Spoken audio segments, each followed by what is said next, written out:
And that was your primary responsibility while you were there? Correct. And you completed that log to the best of your ability while you were there? Yes, Did you locate medications for Eric Richins? I did. Where did you look for those? I looked for them in the bathroom, which is where I was made aware that they were most likely going to be. Where did you look in the bathroom? I looked there on the counter. I think there was a drawer that was mentioned, and then I looked in a cupboard that was above the toilet. And you were looking for these medications where you were told by Ms. Kouri Richins they might be. Correct. And at this point, when you're looking for medications, you were aware that Mr. Richins may have taken a THC gummy. Yes, I was made aware of that. And while you were looking for these medications, did you see any THC gummies? No, I did not. When you looked in that cupboard above the toilet, did you see any THC gummies? No, I did not. How do you know that? I'm on part of my duties on patrol is typically to look for narcotics, and so I have a lot of training and a lot of experience in locating narcotics such as THC gummies, THC products, or other narcotics and paraphernalia that goes with it. So you're familiar with what those look like? Yes, I am. And if you would have seen them on the night of March 4th, what would you have done? I would have left them where they were at, and then I would have notified the investigations team when they came in that there were in fact narcotics located while inside the house. And you didn't find any? No, I did not. You didn't find any drug paraphernalia? No, You didn't find any illicit drugs? I did not. Just a moment.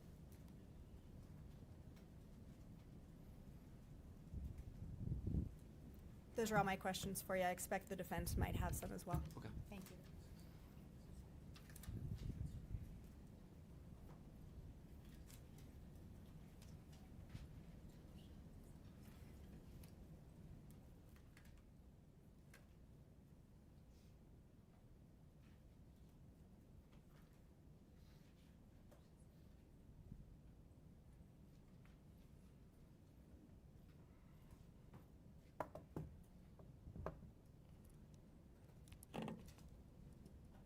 Good morning, Deputy. Good morning.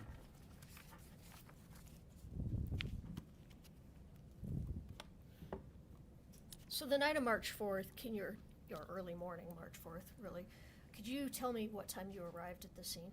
I don't recall exactly what time I All arrived. right.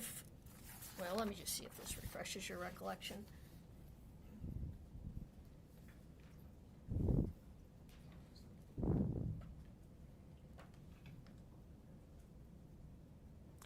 Yes, that seems about right. Yes. So about what time did you arrive at the scene? Around 3:30 or 3:50. 3:50. And what time did you leave? I also don't recall exactly what time I left. Would it be accurate? Yes, what's written there would be accurate. It would be based on radio logs, which is when I clear the scene or arrive on scene. So does 5:09 a.m. sound correct to you? Yes. Is that about right? Yes. All right. So when you got there, who was already present? I believe that medical was present. I do not recall if there were any other law enforcement present, but I do recall that they were, medical was on scene. Okay, medical. So EMTs and. Yeah, so when I say medical, I mean like EMT and also the fire department. I just view them as the same entity. So I don't know if it was one or the other. I just know that medical personnel were on scene. All right. And you said your assignment at the scene was security and a medical log. That's correct.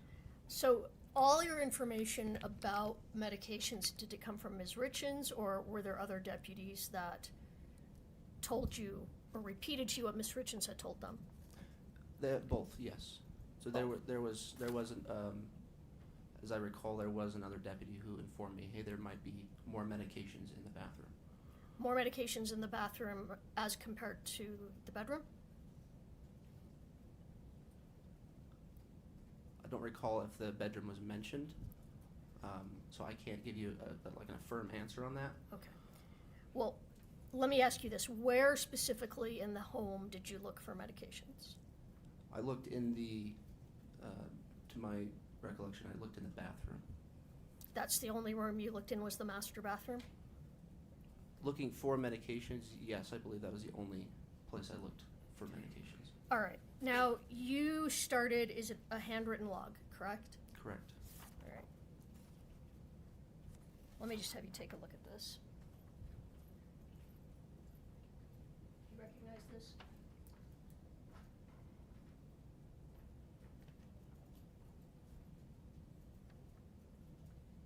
Yes. All right. So that's a list of medications that were found. Is that correct? Correct. And that is not all in your handwriting, true? Yes, that is correct. All right. So what part of that is in your handwriting? The first three of them that are in black ink, I believe are my handwriting. And are you aware who finished that report? I do not know, no. Okay. Let me grab that back from you.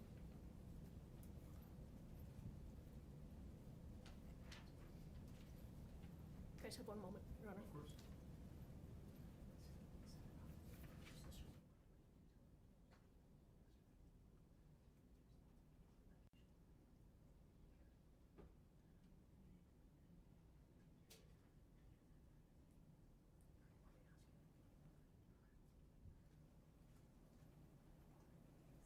So, Deputy, the first three medications on this list were ones that you found. Correct. And do you recall what those three medications were, or do I need to hand this back? Yeah, I do not recall the medications. All right. Some of them have longer. Before I names. I'm sorry, I have a tendency to talk over. No, I'm sorry. My mouth goes faster than my brain. Are you aware where the other medications that are in someone else's handwriting, where they were found? I do not know. All right. Let me just have you take a quick look at the first three then that you found again. Okay.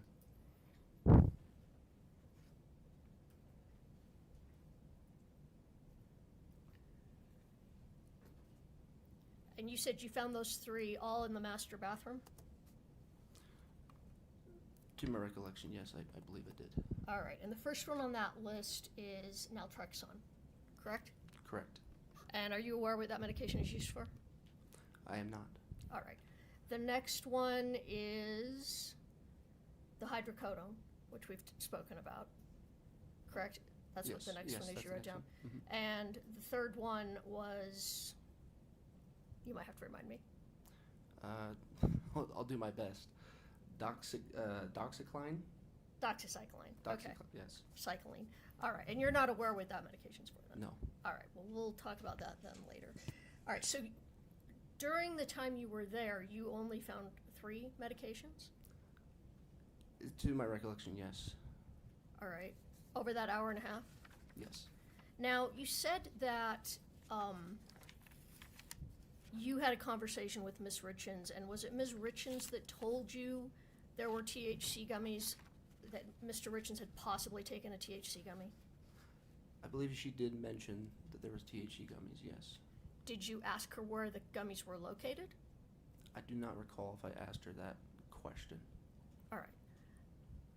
Would that be important to know since you were looking for medications to log? Only if they were prescribed to him would I be looking for them. Well, didn't you testify that you would also look for illicit drugs? No, I was not looking for them, but if I had seen them during my time, then I would have made a note of them. You would have made a note if you'd seen them. However, you were told that he had possibly taken this drug, but you didn't think to ask where that might be located so you could log it? No. All right.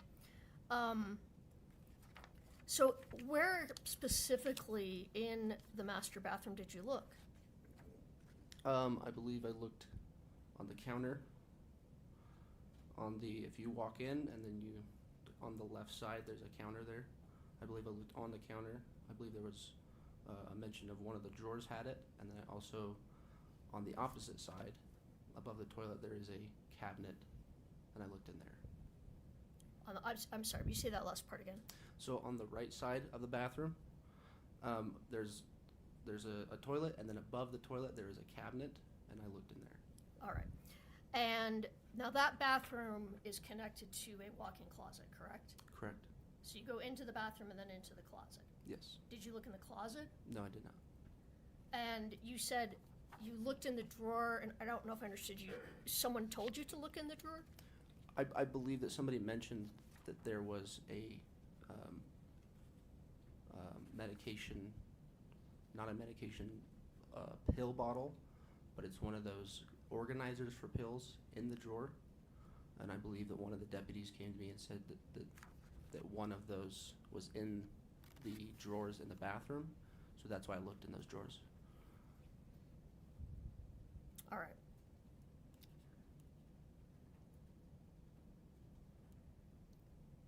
So when you left at approximately 5 in the morning, a little bit after 5, what did you do with that medication log? So the medication log and the medication that was collected was left in the room on the dresser that was in that room. You didn't hand it over to the person that was taking over for you? No, I did not. You didn't write a report that night, correct? No, But you went back and wrote a report in January of 23, correct? that's correct. So almost a year later? Correct. And what was the purpose of that January of 23 report? I was asked to write a report for that incident at that time, so I went back and wrote that report.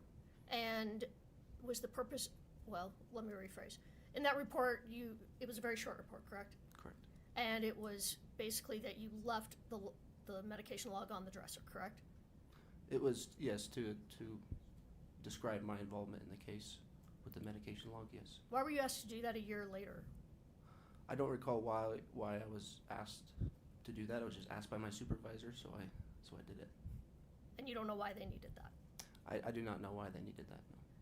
Is it typical that you wouldn't write a report about what you did with the medication log at the time?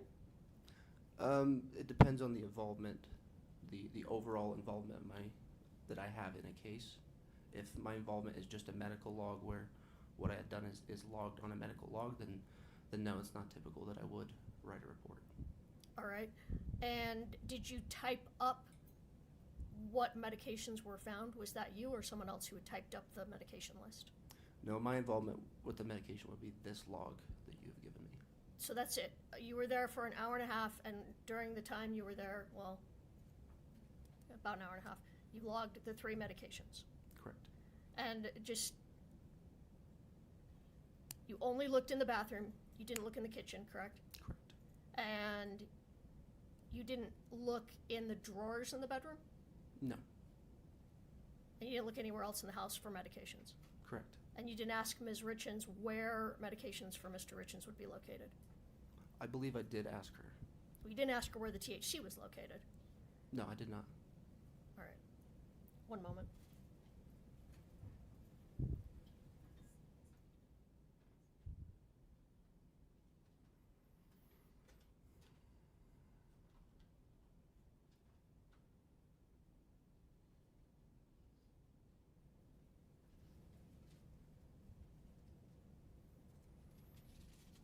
You mentioned that you were also in charge of scene security. What did you do in terms of security that night? I secured the rooms in which Mr. Richins was found. How did you secure that room? I just stayed by the door to make sure that no one was getting in. That was the entirety of the security at the scene? Well, that particular area, yes, there were some children in the house that were trying to get in, so my job was to make sure they didn't get into the room. Did the children, they did try to get into the room? Yes. Was Ms. Richins with them? No. All right. And you said you're with K-9? You're with the K-9 unit, correct? Yes, that is correct. And as part of your duties to the K-9 unit, you search for illicit drugs on scenes? It Fair. depends, but yes, I have done that in the past, yes. Well, I mean, the point of a K-9 dog, isn't it a drug-sniffing dog? The point of mine, yes. Yes. All right. it's So you're familiar with searching for drugs on the scene? correct. So is it fair to say that the search you did that day was not a complete search for drugs at that scene, correct? Correct, I was not searching for drugs at that time. Okay. So you were logging medication, but you weren't searching for medications? That is, I was logging medication, but I was not searching for illegal narcotics. When you weren't searching for medications either, right? Other than what was in the bathroom. Other than what was made known to me, yes.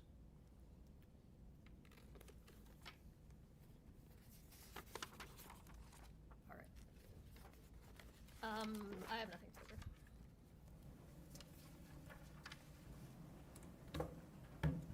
Ms. Sherbanek, any further questions? Yes, Your Honor.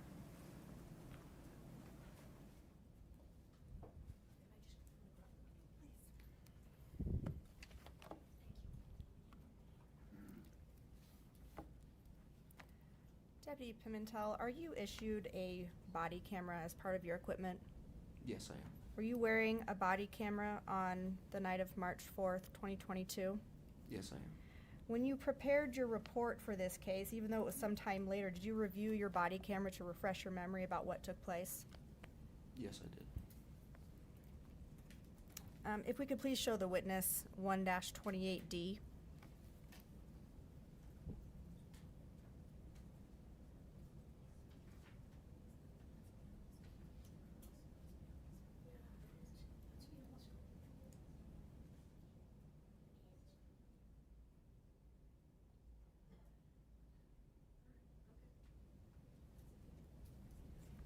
Do you recognize this?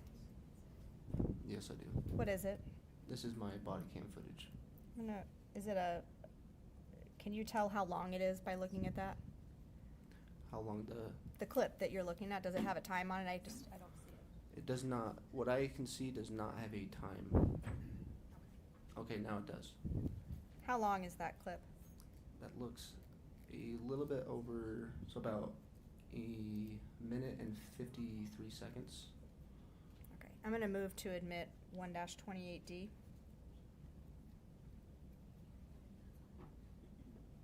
Ms. Lewis. Oh, I'm sorry, what? Any objection to admission of states 1-28D?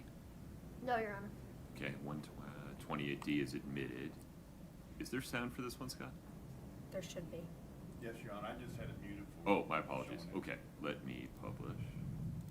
Go ahead, sir. So describe for the jury what we're looking at here on your body camera. So this is the cabinet that was above the toilet that I was mentioning earlier that was on the right side as you walk into the bathroom. And this is the bathroom attached to the master bedroom. Correct. This is the bathroom that I had mentioned earlier. Are you opening the cabinet? It's kind of hard to see. We only have the bottom.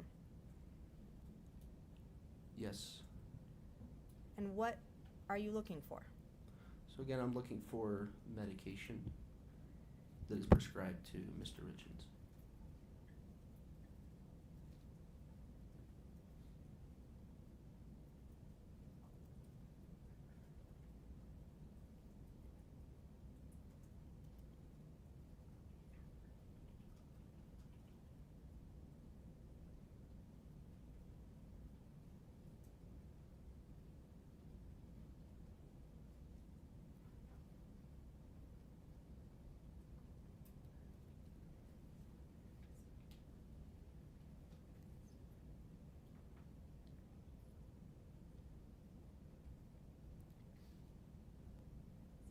And that was the counter you were talking about in the That's drawer. correct.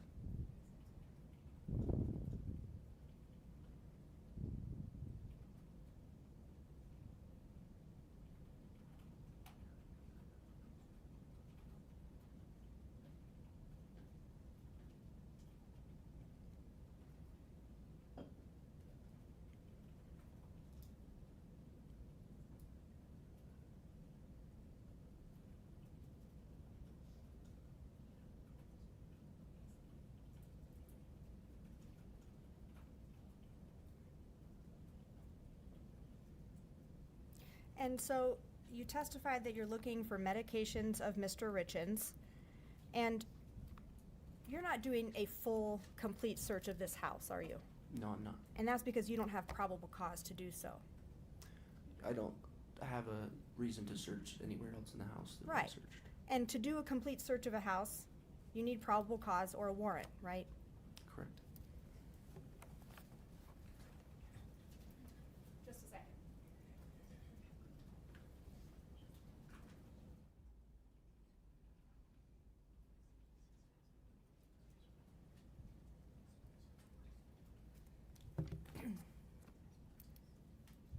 You're looking in that cupboard above the toilet.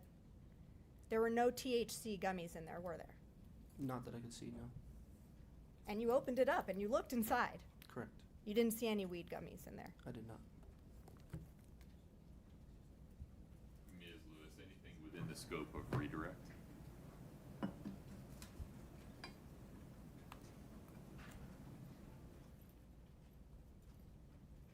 Can you pull up State's Exhibit 1-8, just for the... Sure. Just 1 second.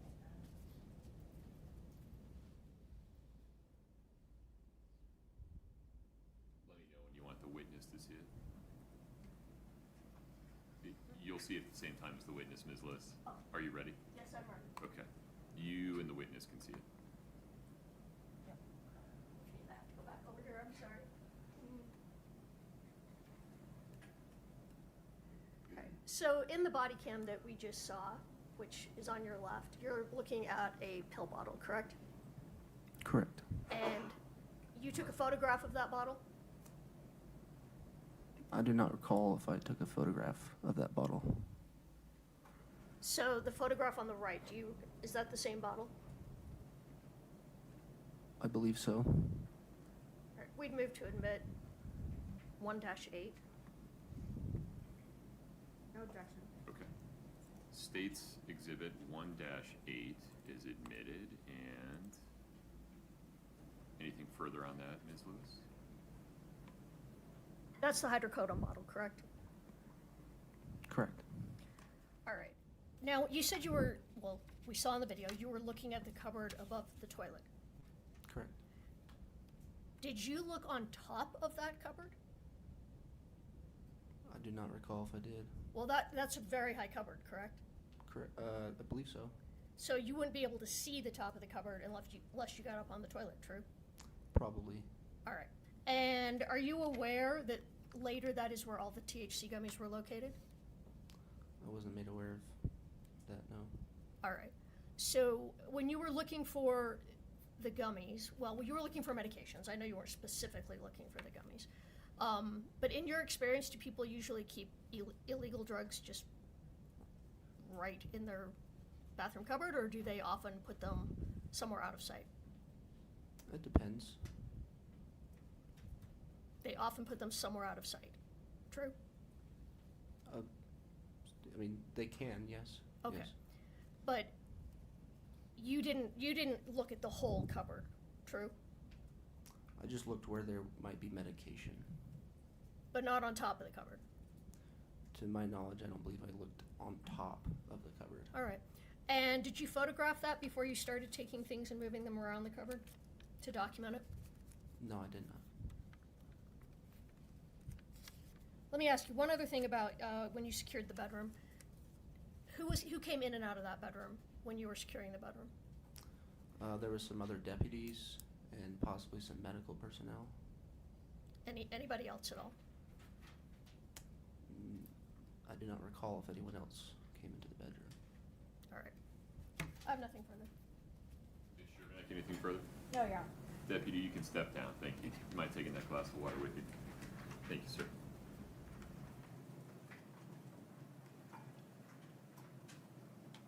Counsel, the state's next witness, please. Margaret Offrit, please. Okay.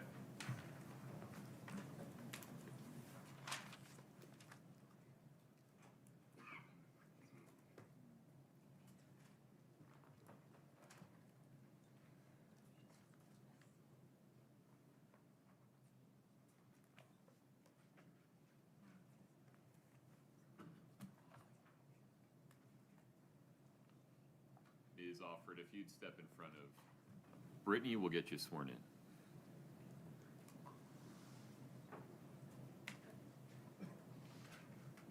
Please raise your right hand.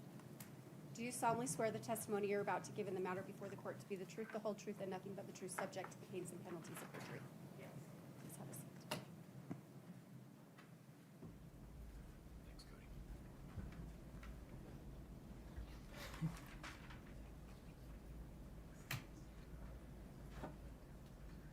Good morning. Good morning. Go ahead and pull that mic close to you as we Oh, pick sorry. up your answers. Please state your name and spell your last name. Margaret Offret, Offret. You go by Margie, is I that go by right? Margie, yes. Where do you work? For this, I work for the University of Utah. And what do you do for them? I'm a medical assistant coordinator. What about in 2022? What was your role back then? Same role, but I also do part-time EMS, and at that time it was for Park City Fire. What do you do as part-time EMS? What's that role? Emergency responder, advanced EMT. Is that similar to a paramedic? Yes, one step below. And how long have you been working as an advanced EMT? Almost 40 years.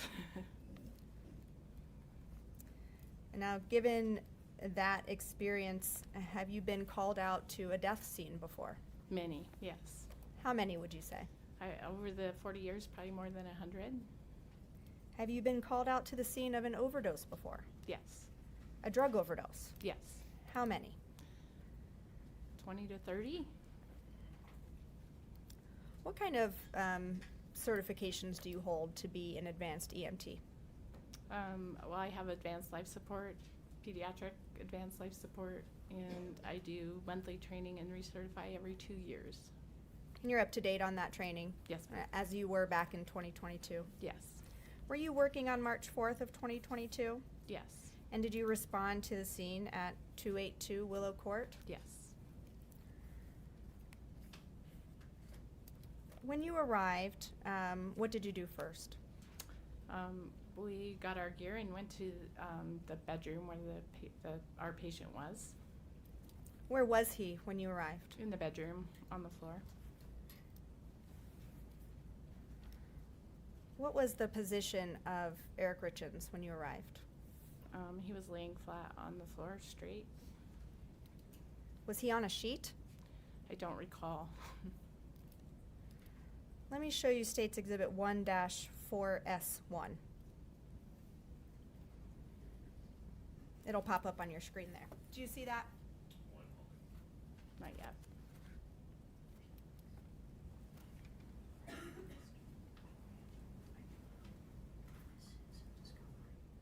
You should be able to see it. I can see it. I can see it. Do you recognize that? Yes. What is that? The scene in the bedroom. That's the scene that you were just describing. Yes. Judge, this has already been admitted. I would like to publish it to the jury.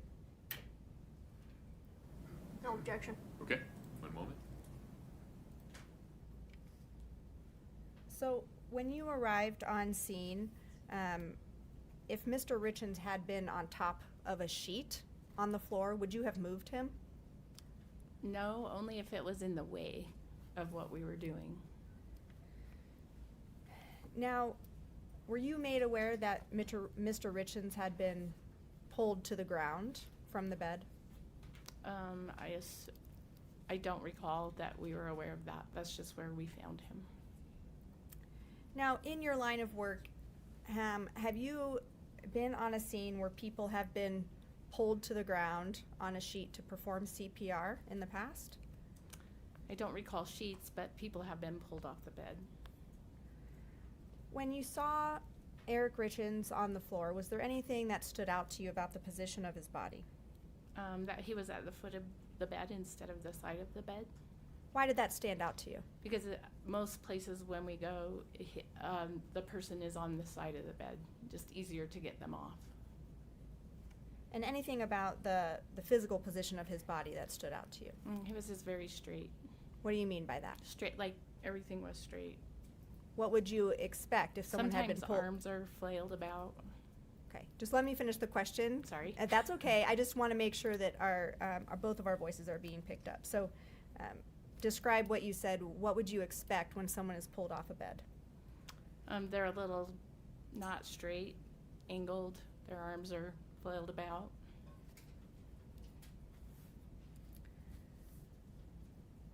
Did you perform life-saving procedures on Eric Richins? Yes. What did you do to attempt to resuscitate him? We hooked up the Lucas machine. We started an interosseous anio needle and gave him epi and the cardiac arrest protocol. So I'm going to have you describe a couple of those things for the jury because I know that you use these terms all the time, but they Okay. might not know. What is a Lucas machine? A Lucas machine is the machine that does compressions for us so that we're free to do other things such as IVs or IO needles, interosseous needles, to give medications. You also mentioned that Mr. Richins was given epi. What do you mean by that? Epinephrine, which is a medication that we give to try and start the heart again. And so those things were being performed on Mr. Richins. Yes. Is it also your protocol to ask if your patient is taking any medications? Yes. Did you do that in this case? Yes. Did you ask Ms. Kouri Richins if Mr. Richins was taking any medications? Yes, I believe I did. Were you given any medications that Eric Richins was taking? Yes, I believe she told me it's in my report, but naltrexone for Lyme disease, possibly? Did she hand you that medication? No. Any other medications that you were made aware of that Eric Richins was taking? She did also say CBD gummies.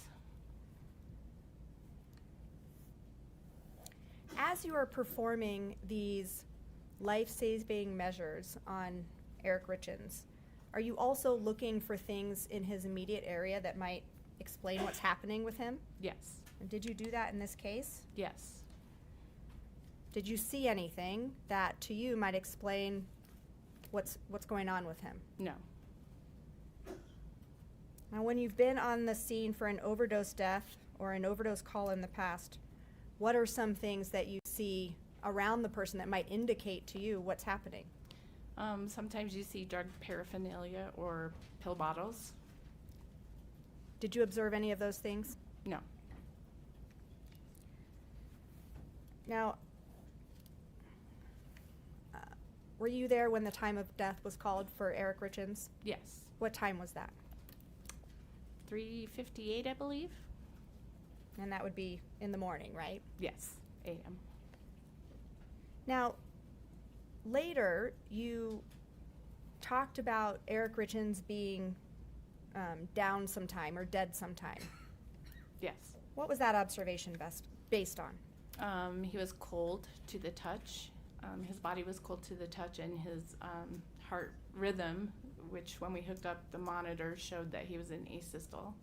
What is asystole? That's flat line. So no heartbeat. No heart electroactivity at all. Did that ever change while you were there? No. Just a moment.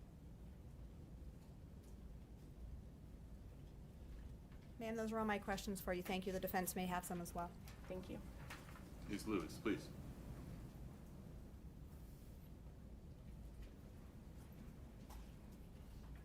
Good morning. Good morning. You weren't the first EMT or EMS to arrive on the scene, correct? Correct. When you arrived on the scene, others were already starting to work on Mr. Richins, true? One person, yes. Was working on him? Yes. All right. And what was that person doing? Compressions. All right. So you don't know if the body had already been arranged in any sort of way by the prior EMT? I do not. All right.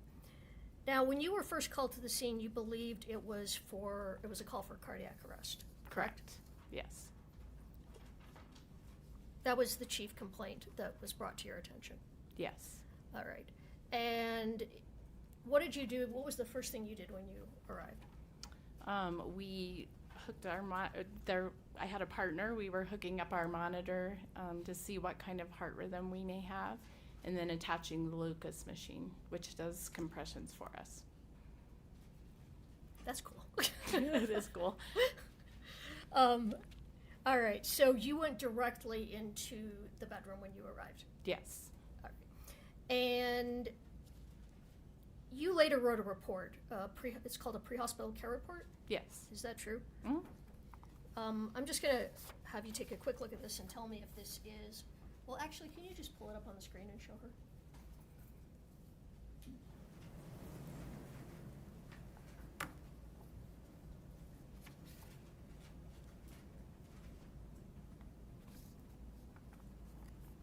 She has it. All right. Is that your report? Yes. All right. We'd moved to admit that as, I guess, defense exhibit. I think now we're at 3005. I would object.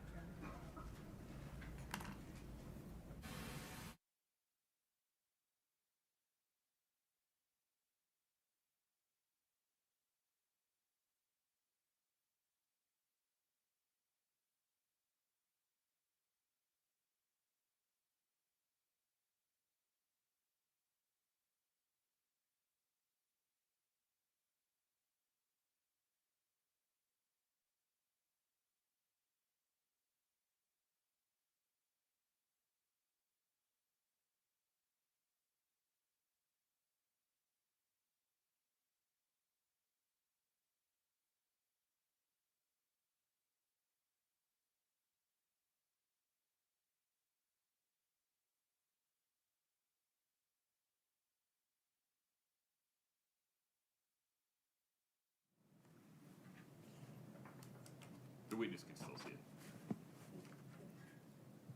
Oh, she can still see it, you said. I'm sorry. All right, so In fairness to her, it's pretty small. it's, yes, it is small here too, I can. All right, so where did you get the information that he was possibly having a cardiac arrest? That's what the dispatch came across as. So, but you didn't know if that was correct? No, And it turned out not to be correct, right? that he was in cardiac arrest. He didn't die of a cardiac arrest. Well, I mean, he was in cardiac arrest. I did not know, and I don't know what he died from. All right, explain that he was in cardiac arrest at that time. What is the, He was in asystole, which is a flat line, which means there's no electrical activity in the heart. That's cardiac arrest. all right, so And I he was think, not breathing, obviously. so as a layperson, I was reading that you thought he was in the process of having a heart attack, but that's not accurate. That's not accurate.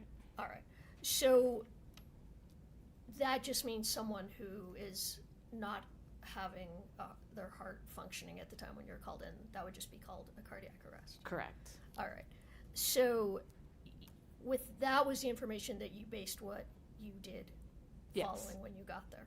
Yes. All right. And when you arrived, you spoke with, well, first you said you went right into the room Correct. Yes. and you administered epinephrine. Once we got our lines started, yes. All right. And you also, I'm just lost the word. You also admitted,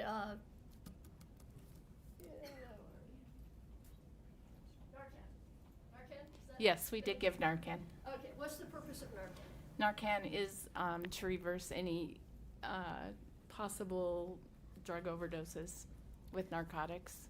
All right. But he had been help me with the word, Asystole. asystole for a while by the time you gave him that. Yes. And that typically would be helpful if it was given pretty immediate after. Yes, that's kind of a last effort. Let's try this. Okay. And then at what point did you go from in the bedroom to, well, let me rephrase that. What did you do next? You gave him the Narcan, you gave him the epinephrine, and what else did you do in the room? I just continued to work the code until the Park City Fire medics got there. What does that mean, work the code? Tried to save him, continuing CPR, trying to figure out why he's in a cardiac arrest, And breathing for him, things like that. Were you able to determine why he was in cardiac arrest? No, All right. Not at that time, anyway. no, And then you left the room, true? yes, And at the point you left the room, you knew that he was deceased, correct? correct. And you went out, and is the first person you spoke to one of the deputies that was there, Deputy DeWin? I don't recall. Right. Do you recall telling one of the deputies that you thought maybe it was possibly an aneurysm? I just possibly coming up with ideas, yes. Okay, that makes sense. And at that time, did you know his medical history? Yes, what I was given, And who gave you that? Kouri. Okay. And she gave you the same medical history that she had already given to the deputies, correct? I don't know. Did you talk to the deputies about the fact that he had Lyme disease? I think I probably told them that's what she told me. All right. And the information about what medications he was on, did that come from her or did that come from the deputies? That came from her. And this was after he'd already passed, you got this information? I believe while we were working the code, I had asked those questions. All right. And you said that one of the medications that you were told he was on was naltrexone, Correct. and you were told that was for Lyme disease. Correct. However, that would be a off-brand use for naltrexone. Correct. Naltrexone is typically used for people that are suffering cravings either from drugs or alcohol, correct? Correct. Your Honor, I think we need to lay a little more foundation here. I'm done. Okay. We'll just move on unless you're gonna ask this witness more questions about the Not about the naltrexone. on-label and off-label uses of medications. No, that was all. Okay. All right.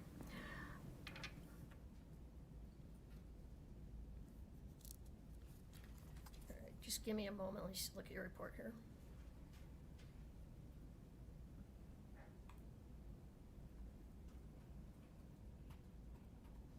Can you tell me about, in your report, you talk about blood sugar obtained, Yes. and you say the blood sugar obtained of 458. That was his actual blood sugar at that time? Yes. That's extremely high, correct? It's high. All right. And would that be a natural thing just based on someone passing that their blood sugar would go up? I don't know why his blood sugar was that high. All right. And you also have in there that he had a GCS of 3. Can you tell me what that means? Glasgow Coma score. So that's basically he scored 1 on everything, which it goes from 5 to 1. Someone who's alert and oriented would get a 5. Someone who is not responding gets a 1. That's the Alright. lowest score you can get. A 1 3. is the lowest score. 3. Oh, 3. Okay. Yes. And tell me again, what does GCS stand for? Glasgow Coma score. Okay, thank you. All right, so then, are you the one that told Ms. Richins that Eric was in fact deceased? Yes. Is this something that you've had to do before? Yes. So it wasn't the first time you told someone that their spouse or someone else with them had passed? No. And I imagine this is difficult. Very. And I would imagine that you've seen many different reactions from different people to that kind of news. True? Yes. From silent shock, correct? Yes. To hysteria. Mm-hmm. Sometimes people throw up. I haven't seen that but once.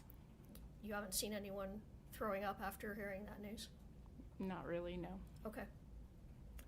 You never know what to expect, though.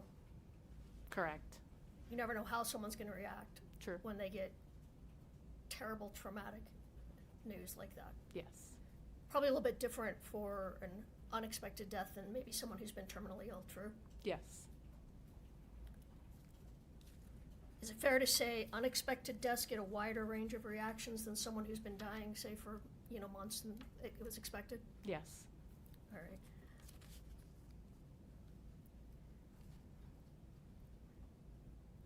Just back to your report for one moment. So everything in your report was done,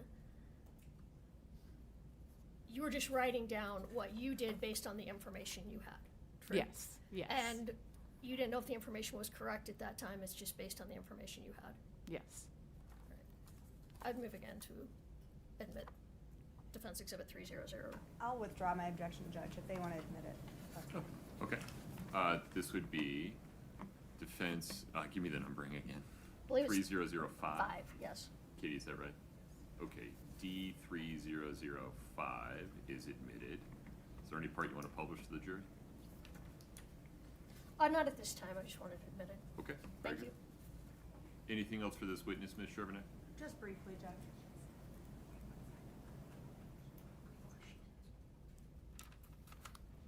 So, you testified to Miss Lewis's questions that you had made a guess that maybe Eric Richins died of an aneurysm. Why did you make that guess?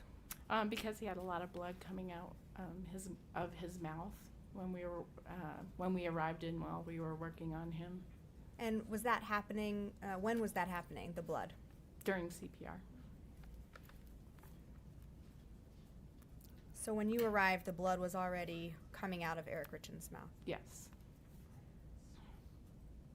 Did you have an explanation for why that blood was coming out of his mouth? No. No further questions, ma'am. Thank you. Here we go. Within the scope of redirect, please.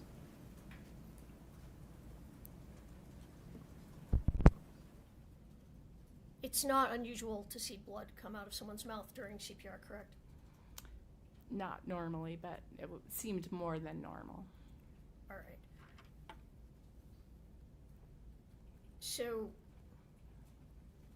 the machine, the cool machine, what's it called? Lucas The machine? Lucas. That, can you describe the sort of pressure that that machine uses? Well, it compresses the chest as you would in CPR. It's a continuous compression that, it's like doing CPR with your arms, only more steady than a human can do. And consistent in terms of the amount of pressure. Correct, yes. Whereas humans of different sizes have different amounts of pressure. Correct. Did the machine break any of Mr. Richins' ribs? I have no idea. You don't know. Does it sometimes do that? I don't know. All right. Well, as a trained EMT, when the compressions are being given hard compressions, Mm-hmm. if there's blood in the lungs, it wouldn't be unusual to see that come out, correct? Correct, yes. And in order to do efficient CPR, one, you would need to be trained, correct? Correct. And fair to say that a very small person who's untrained would have difficulty doing the strength of compressions that's necessary when giving CPR. They could, yes. Anything else? All right, I have nothing further. No questions, Chuck. You can step down. Thank you. Thank you.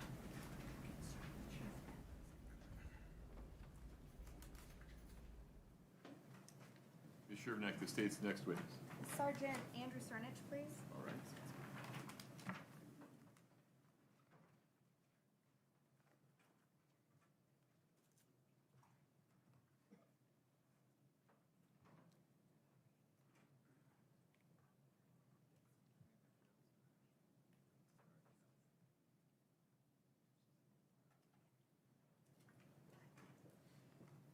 Sergeant, if you'd step in front of Brittany, we'll get you sworn in.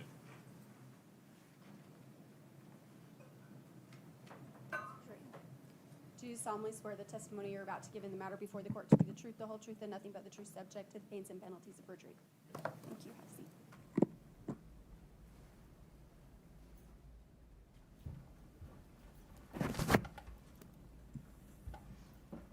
Good morning. Good morning. Go ahead and move that mic close to your mouth so we can get all your answers. State your name and spell your last name, please. Andy Cernich, C-R-N-I-C-H, Where do you work? Summit County Sheriff's Office. And what's your role there? I am a sergeant on patrol.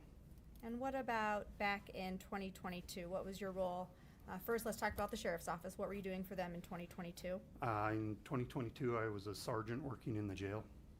And back in 2022, did you have other first responder roles or other jobs that you did? Yes, I also worked for the Summit County the South Summit Fire Department as a volunteer fire. What do you do as a volunteer fireman for South Summit?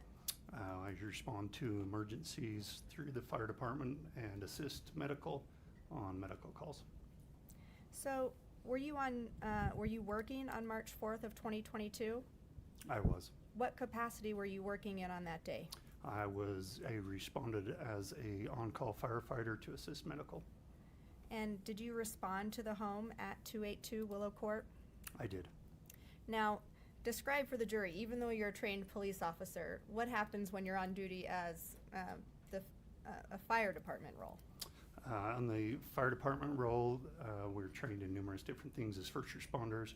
I also recently had quit working for South Summit EMS as a advanced EMT.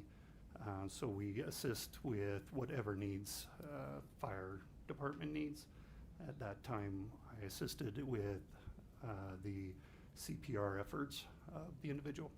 But it's fair to say that when you get called to a scene in your EMS role, you don't mix that with your law enforcement role. Correct. You stay in that lane for that call. Correct. So what were your responsibilities? Just highlight that for the jury when you arrived at the scene that night. When I arrived that night, EMS had arrived before I had. I asked what they needed, and they asked me to take over airway. At some point during your responsibilities there, were you asked to look for medications? I was. If we could please show the witness Exhibit 1-5S.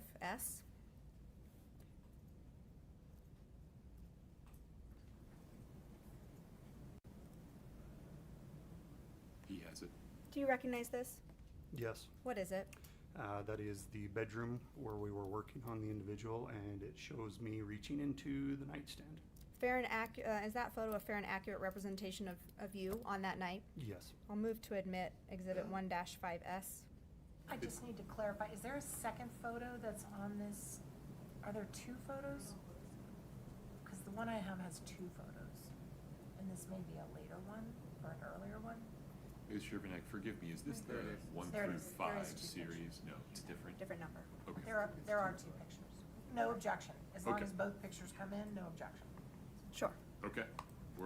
Scott, will you go back to picture number 1?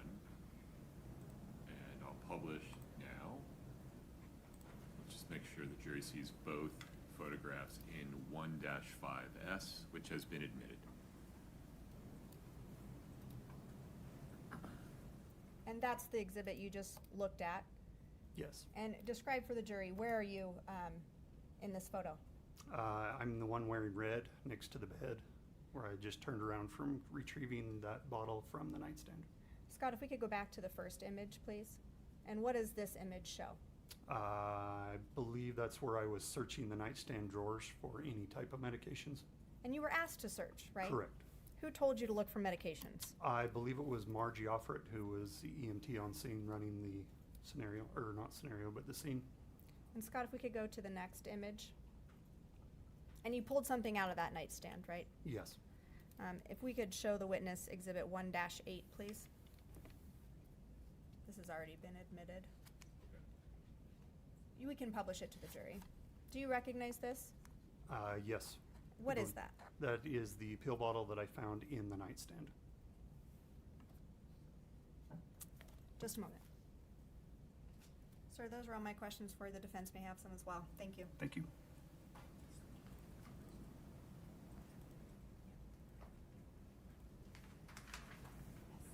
Ms. Nesser.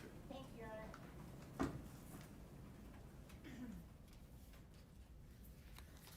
Good morning, officer. Good morning.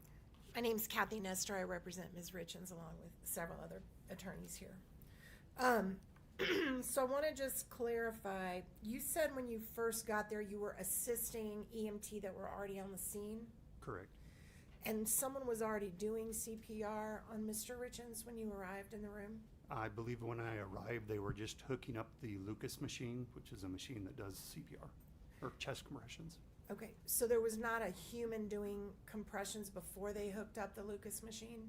I do not recall if they were doing it and stopped to hook up the machine, or if they were actually in the process of hooking it up.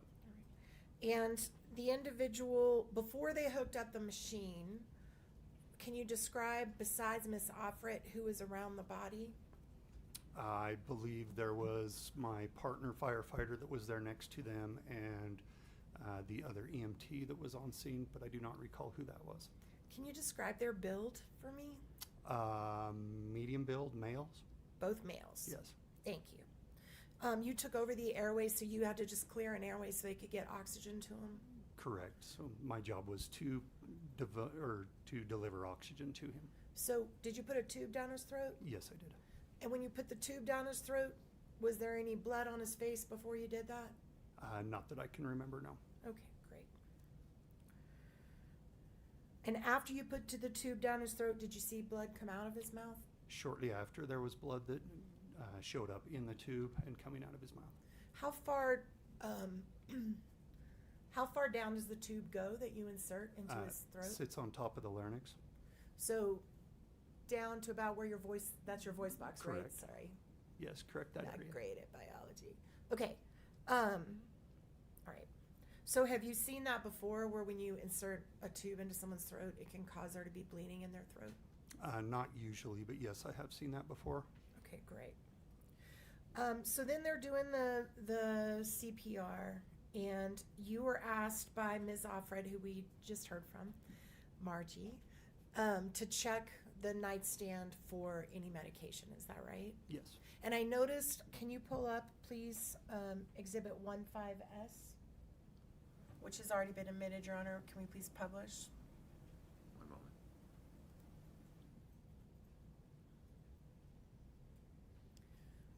I noticed you went to the bedstand on that, the nightstand on that side of the bed, right? Correct. So is your understanding that was the side of the bed that Mr. Richins had been on? Yes. Right. And you're pulling out a drawer. Is it the bottom drawer or the top drawer? Do you remember? I believe there was only one drawer, but I am not sure. Okay. I'd like to show you now exhibit, and this is not admitted yet, so if we could take down the publication and just let just the witness and counsel see Exhibit 14S. Is it up? He has it. Okay, thank you. Is that the nightstand you pulled the pill out of? Pill That bottle? looks like the nightstand, yes. Okay. Your Honor, could we move to admit 14S? States 14S is admitted. It's defense, yeah. It's not the way it's marked. Oh, sure, right. It's 14S. Sorry about that. Okay, there's the nightstand, right? Yes. Okay. And on that nightstand, Katie, can you zoom in to the top of the nightstand if it's possible? You may not be able to on this photo. Yeah, there you go. So that's, phone is sitting in a charger, is that correct? Yes, that's what And- it shows. And right next to it, it looks like an Apple Watch that's on the little watch charger right next to it. Is that right? Can you tell? Is that the one in front of the phone? It's to the back of the phone. Oh, okay. See I the little, see that, the little yes. square? I think that's an Apple Watch, but if I'm wrong, tell me. I do not know. It very well could be. And this picture of the nightstand, there's no wallet on it, correct? Correct. There's some pills and a little metal, like push thing that you push pills out of, right? Do you see that next to the TV power? Yes. All right. And were those pills taken by you or anyone else, do you know, to be tested? They were definitely not taken by me. Okay. All right. Can we also just to the witness only show States Exhibit 1-9? Only the witness. It's not admitted yet, Your Honor. Do you see that picture? That's a little better and clear and close up. Yes. All right. In that picture, were you still there when the wallet was put on the nightstand? I do not recall if I was or not. Okay. But that is the same nightstand we're talking about. Yes. Your Honor, can we move to admit 1-9? No objection. States 1-9 is admitted. May we please publish it to the jury? Okay. Can we please blow that up as big as we can, just focused on the nightstand? Okay, so here you can see the Apple Watch a little more clearly, right? Yes. And you can also see a wallet that's been added to the table that was not there before, right? Yes. Did you put that? We don't know the timing of these photographs. That foundation has not been laid. Well, it's in now, so. You can compare the photos. You can't state when the wallet was there or wasn't there. Okay, sorry, I'll Yeah. retract that, that's fair. Can we zoom in at the very bottom of the power, of the power TV? There's some white specks on the nightstand. Can you try to zoom into that if possible? Right there. Do you see those white specks on the nightstand? Yes. Did you see the white specks on the nightstand when you were there that night? I do not recall it being there. Did you gather them or swab them or put them in a little plastic bag to be tested later? I did not. So as you sit here now, can you tell the jury what those white specks are? White specks. That's it. All right.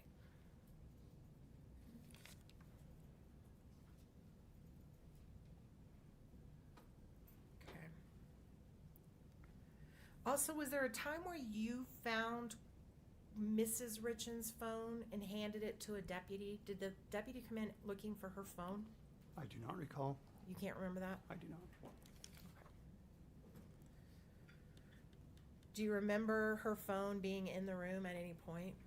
I do not. All right. And did you personally have any conversations with Ms. Richins that night?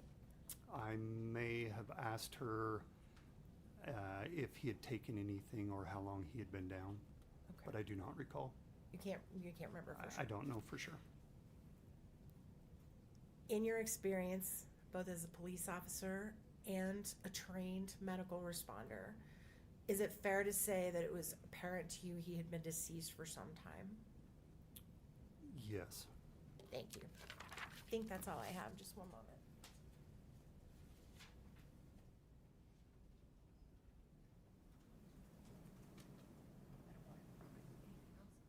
Thank you, Your Honor. I tender the witness. Ms. Shervinick. One question, Judge.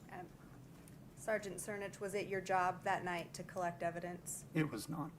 That's all I have. You can step down, sir. Thank you. Mine. You might He bring can a be- glass of water. Your Honor, Bye. he can be finally excused. Yes, you are released, sir. Thank you. Thank you. Thank you for asking. Mr. Bloodworth. Your Honor, the state has a witness ready, but I think the defense wanted their expert to be present. Judge, yes, we had an agreement that we would be notified of when an expert would be testifying, that way our expert would listen in. That wasn't done, and so we're trying to work that right now. We emailed or texted our expert, and we're working on that, but he has not responded as of yet. So I've asked Mr. Burmester if he could move it to the back of the line until I get noticed. That expert is somebody that's physically present in the state of Utah? Yeah. Their expert. Yours? No, he's going to be remote, WebEx listening in. Okay. May we take I'm going to let you stretch your legs here for a minute. This may take a minute. Rise for the jury, please.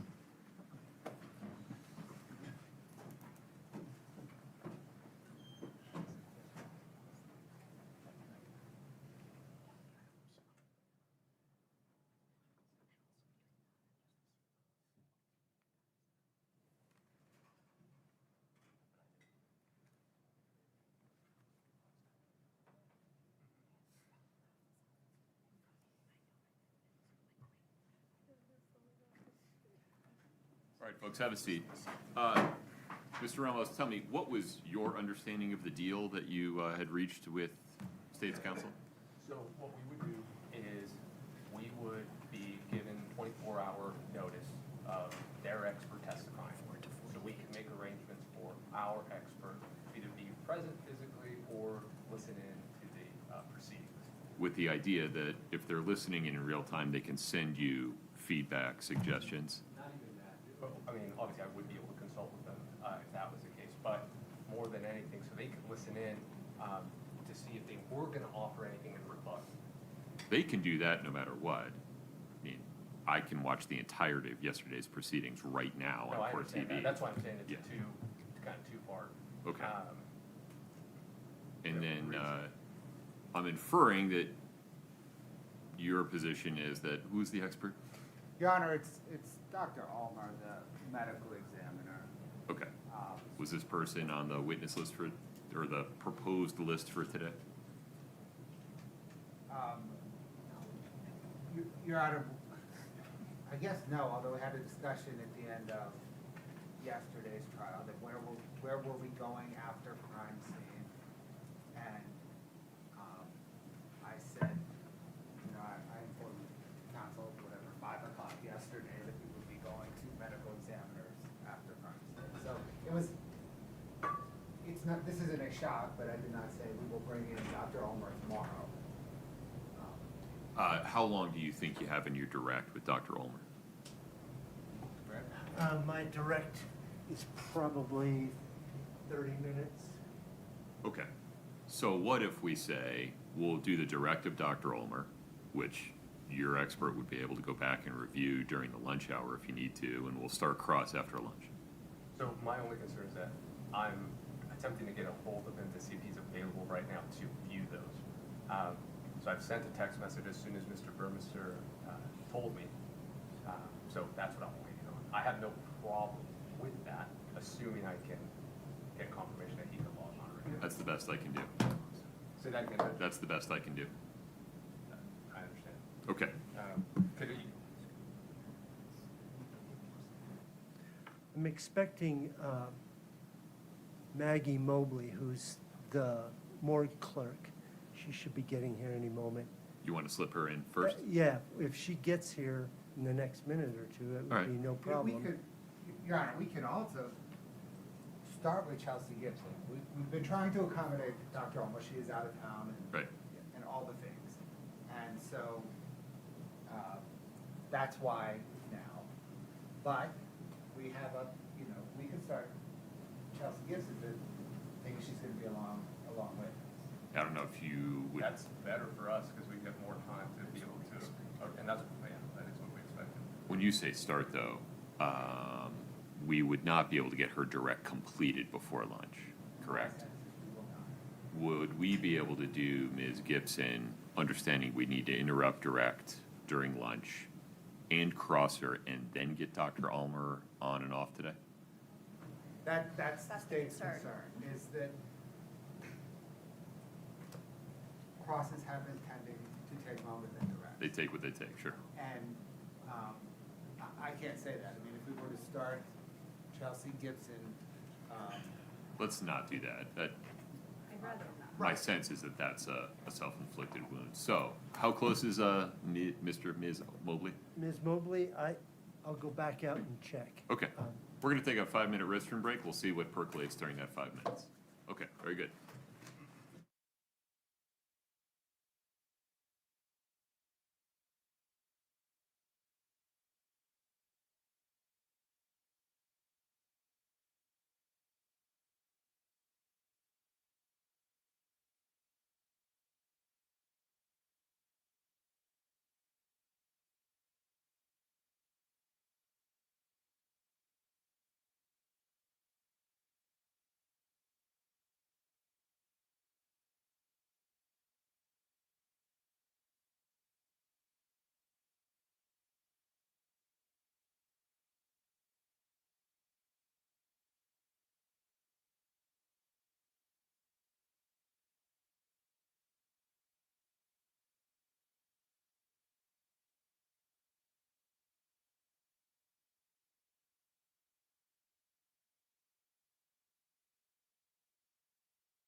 Burmester, are we ready for the jury? I am, Your Honor. Mr. Ramos? Yes, Judge. Okay, we invite the jury in, please.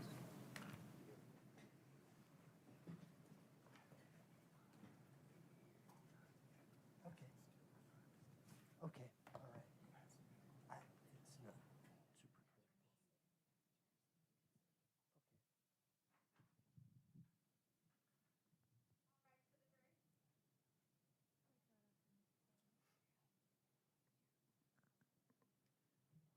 Feel free to take your seats when you come in. Thank you.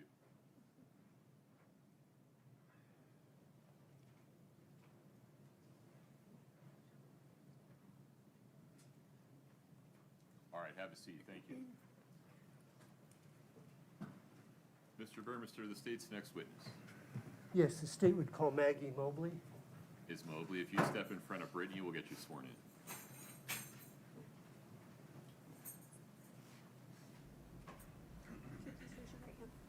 Do you solemnly swear the testimony you're about to give in the matter before the court to be the truth, the whole truth, and nothing but the truth, subject to the pains and penalties of perjury?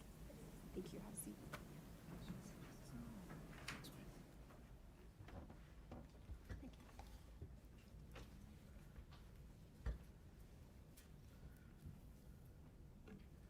Please proceed. Thank you, Your Honor. Ms. Mobley, can you please state your full name and then spell your last name for the record? Maggie Mobley, Mobley. Are you employed, Ms. Mobley? Yes. How? I am employed with the Utah Office of the Medical Examiner. In what capacity? Right now, I'm a medical examiner's assistant. Okay. Do you know a term morgue clerk? Yes, that is what I was in 2022. Oh, okay, so it's a different job assignment, not a Yes. rotating one. Mm-hmm. Ms. Okay. Mobley, may I ask you just to pull the mic a little closer to you? Thank you. Yeah. I appreciate it. So in 2022, you were a morgue clerk? Correct. Could you describe what a morgue clerk does? A morgue clerk is responsible for receiving and releasing decedents, as well as answering phone calls and the door. I see. So, could you tell us just very briefly how a body comes in just generally, and what the procedure is? So a case will come up in our system. We will make a folder with the decedent's information, and then transport will bring the decedent to us, and that's when we take custody of the decedent, and then we will inventory the decedent's belongings. I see. So, you say transport. Is that oftentimes a vendor that's contracted with the Office of the Medical Examiner? Yes. Okay. In this case, were you working on March 4th, early morning? Yes. March 4th? Did you receive the body of Eric Richins on that morning? I did. Okay. So, walk us through. The vendor brings the body in. What happens? What happened? I'm responsible for breaking the seal. Okay. As long as the body bag has been sealed, I will take a photo of the seal before it has been broken.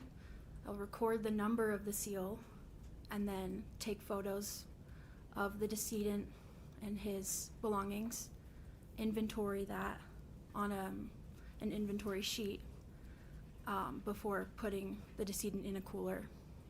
Okay. If there are belongings, are they inside the bag or outside of the bag? Inside the bag. I see. And when you have belongings, do they go in the refrigerator with the Yes, body? the belongings will. The belongings will. Okay. In this particular case, can we see, it's already been offered and admitted, so 10-3. Any objection to publishing to the jury, Mr. Ramos? No, Judge. Okay. Do you recognize this photograph? Yes. What is that? That is the first photo I take before the seal. So that is the seal before broken, so it will be sealed on the scene, Okay. transported to us, and then that's the first photo I take before opening the body bag. And did you make sure that this had not been broken Yes. into in a different way?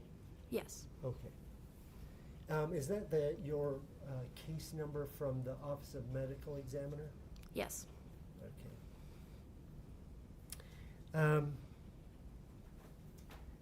So how do you break the seal? With scissors. Okay. And then once that's happened, what did you do in this case? You'll open the bag. We will write down the seal number on our papers for Okay. our record. This is a written checklist or a written form Yes. that you fill out? Yes. I see. Okay. And then we record the clothing that the decedent would be wearing, any medications that would have come with the decedent, and any identification as well. Okay. Did you record that in this case? Yes. And what did you do with the identification? Driver's licenses, we make a copy on our copying machine, and those will stay with the folder and the Okay. paperwork. How about any medications or medication bottles? Yes, we receive those and put those in a locker as evidence. Okay. And are those made available to the medical examiner doctor who later does Yes, an autopsy? our investigation will take custody of that, and the doctor has access to all of that information. I see. Upon completion of the autopsy, and if it comes to a point where there's no more need for the physical body, in this case of Eric Richins, what happens next to the body? With the body, as you mean as a morgue clerk, Yes.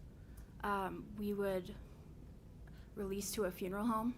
In this case, I'm unaware. Okay. Are the driver's license and those sorts of things released to the funeral home as well? Yes, Okay. as long as they were not collected as evidence. I see, okay. I don't have any more questions for this one. Mr. Ramos. Yeah, very briefly. Good morning, Ms. Mobley. Good morning. We've spoken on the phone before. Mhm. Just to get clarification, it was unclear to me in the way the question was asked. When you receive the body, the medications are inside of the bag, correct? Correct. And I imagine they're in a separate bag?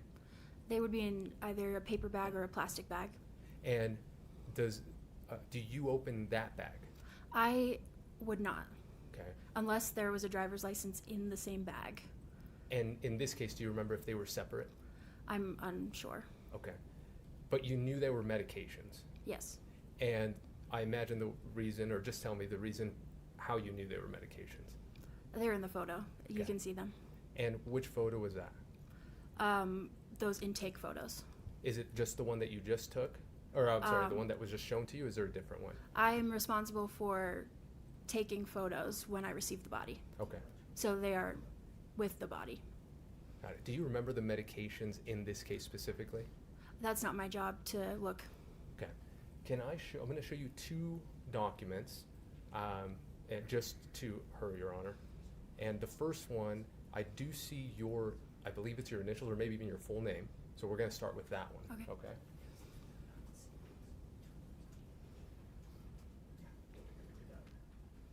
Do you recognize that? I do. Okay. And could you tell me kind of what it is?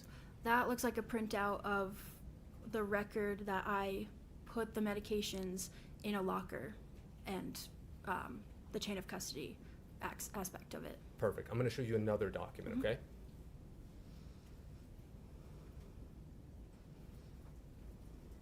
Now, do you recognize what this document is?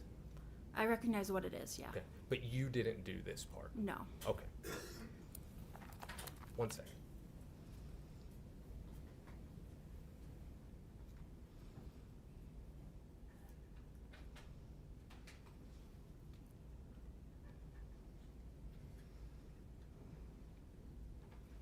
Is this, this document that you're looking at right now, is it related to this case? Yeah, it's a good way. Oh, I'm sorry, Judge. I'll give her, one moment. You can now see. Yes. Okay. And is this something that's kept kind of in the normal course of business? Yes. Okay. We would move to admit at this point, Judge. No objection. I need a number. Oh, I'm sorry. We'll put one It'll on. be 3006, Your Honor. Okay, so, any objection to publishing this to the jury, Mr. Burmester? No, Your Honor, I'll be You using don't it need for to. Dr. Ulmer. No, we don't need to publish it right now, but just Okay. as long as it's admitted. I just need to create a descriptor for Brittany, defense D3006, entitled Report on Prescriptions Found with Body is Admitted. Perfect. Thank you. No further questions. Anything further, Mr. Burmester? No, Your Honor.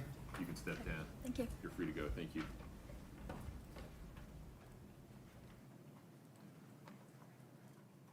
What's next?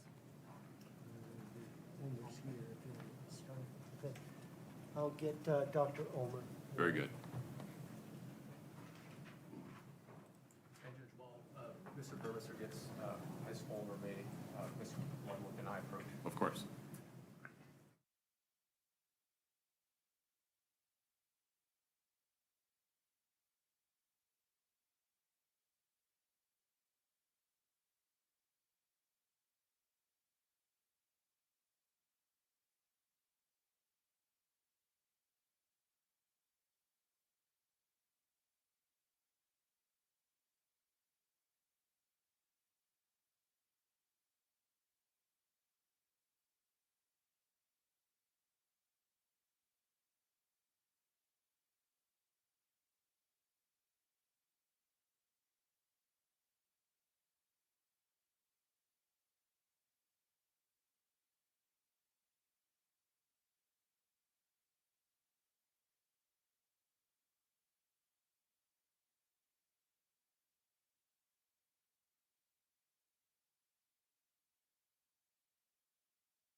Dr. Ulmer, good morning.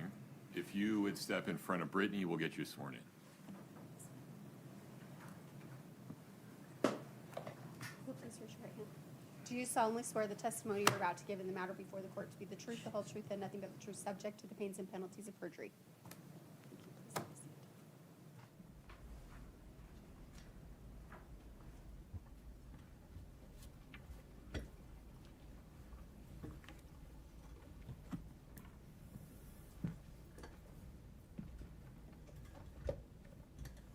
Mind bending the mic down just a little bit?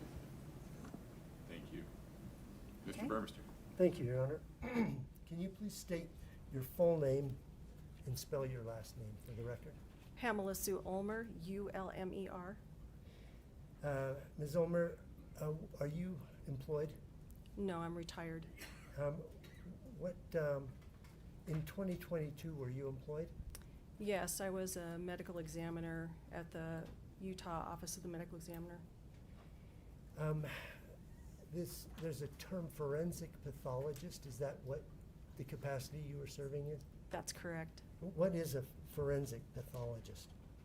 So a pathologist is a medical doctor who has gone through all of the medical training and then done residency in pathology.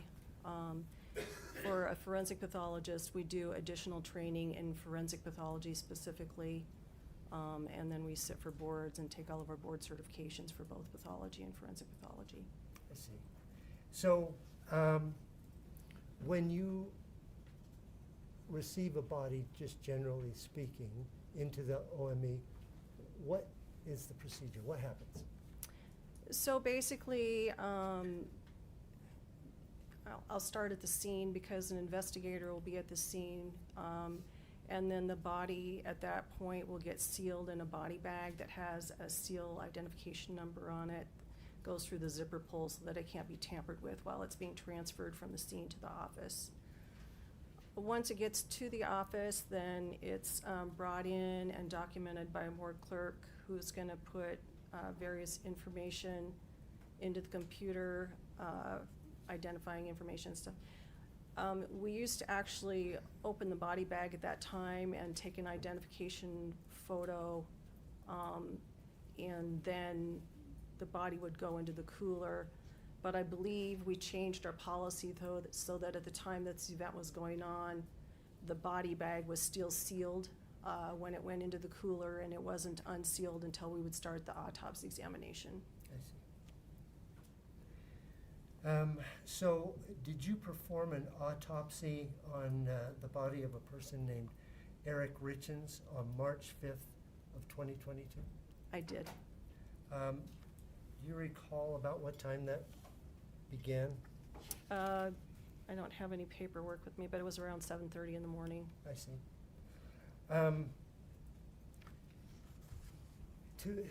You very briefly went into your education. Could you give us a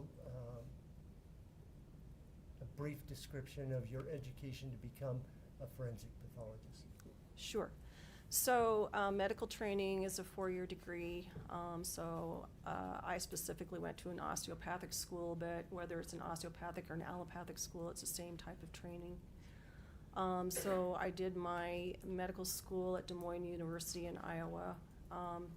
Then I went on to do my pathology residency training at Creighton University in Omaha, Nebraska. So that's typically either a 3-year or 4-year program, depending on what you're doing. For me, because I was going into forensic pathology, I opted to do 3 years of pathology and then 2 years of forensic pathology training to take care of all of my residency and fellowship training. I see. So after all your training, where did you go next? So I did my fellowship, the first year of my fellowship was at King County Medical Examiner's Office in Seattle. And then at that point, I still had 1 more year of training that I needed to do, but I got hired on at the Medical Examiner's Office in Salt Lake City. And so we coordinated so that my first year at the office would also count as my 2nd year of forensic pathology training. I see. Did you stay on then after that year? I did. Okay. How long did you serve then, the Utah Medical Examiner? So I started my employment there in July of 2009, and I retired January 1st of 2023. That 2009 is including that year of training, yes. Yes, okay. Are you, or at the time, were you certified by any certifying board? Yes, so I was certified in anatomic, clinical, and forensic pathology by the Board of Pathology. Were you a member of any professional organizations? Over the years, I've been a member of a variety of pathology-related and forensic pathology organizations, including the National Association of Medical Examiners, as well as the American Society of Clinical Pathology. Have you ever testified as an expert in forensic pathology? Multiple times. Okay. Do you have a ballpark figure for how many times? You know, I don't have my case log anymore, so a lot of it was preliminary hearings for various cases, and then as well as doing like other types of cases. So maybe about between 75 and 100 times for all of my testifying. When you do an autopsy, first of all, what is an autopsy, I guess? So it's an external and internal examination of the body. So we're basically looking for why the person died. We do an external examination describing any unique features of the body. In a forensic autopsy, we also describe like the clothing, any identifying features like the color of the eyes, any tattoos, anything like that, because we need to know who the person is as well as why they died. So all of those items get documented. Additionally, any like scars or anything like that to show any prior medical procedures or injuries. Any injuries that they might have sustained, whether it's bruising or gunshot wound or anything like that. And then once all of the external items are documented, then we start on the internal examination. So we'll do a Y-shaped incision on the chest. Skin gets reflected as well as the fat and muscle. And then we can see the rib cage. The rib cage will get removed. Then we're looking at all of the organs in the chest and abdomen. So those all get examined in the body, and then they're removed and weighed to see if they look normal and whether they're of normal weight or within range of normal weight. And then we do the same thing with the head. We'll make an incision across the top of the head, reflect the scalp, and cut the skull off so that we can look at the brain in place and then remove the brain and look at it out on the table and weigh it. Everything is sliced so that we can make sure there's no natural disease on the inside that would explain why they're dead. Like if a person had a stroke, we might see that in their brain. If they had a heart attack, we might see a blood clot in their heart, or there might be muscle deterioration. So a lot of different things that we can examine and document to explain why the person is dead. We also draw different blood samples, urine sample, gastric contents. We're looking at all of that so that A, we can see what it looks like, and B, so then we can retain it for toxicology purposes. I see. So you go through, it sounds like you go through these methodically, like system by bodily system. Yes. Okay, is that the standard in your field? It is. You mentioned also that you take samples, blood, gastric, etc. Do you always analyze those, or is that just by case by case? Some items are case by case. We'll routinely do toxicology analysis on blood and vitreous fluid. So that allows us to screen for common things, and then we can determine whether an expanded panel is needed or other testing. Since this case was during the COVID era, pretty much everybody was getting swabbed so that COVID PCR could be done. And then there's other microbiological cultures that might be performed on a case-by-case basis, as well as other types of laboratory testing for, say, like potassium level or something like that. So it depends on why we think the person might have died to answer those questions. Do those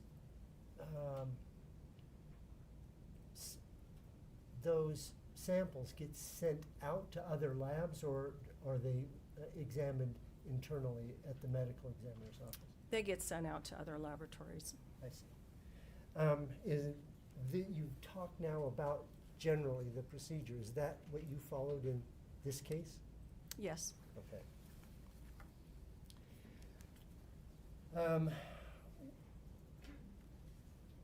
With identification, you mentioned right off the bat is an important thing. Is that what you did in this case? Yes, so obviously at the scene, because he was at his residence, his wife was able to identify him. But we also look at photographic identification, meaning driver's license, and we can compare that to the individual to make sure that they look like their photo. So that's, if it's a case where there's additional identification needed, because maybe we don't know who they are and they don't have any identification with them, then we can do fingerprint analysis, or we have to go further, we can do DNA analysis. But you didn't have to in this case. No. So, Do you have a worksheet or something that you use as you go along and write information, such as the time, and the seal number, and all those things? Yes, there's an autopsy worksheet. Okay. Can I show to the witness States Exhibit 10-4?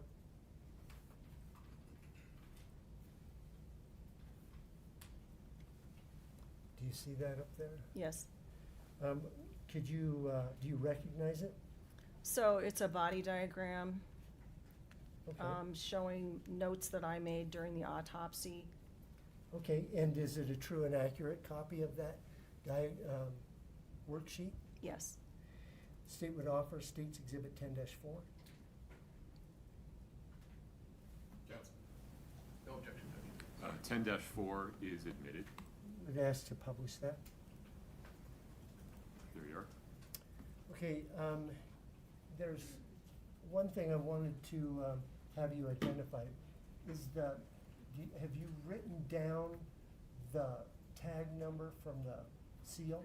Yes, I have. And what's that number? It's 0002713. Okay.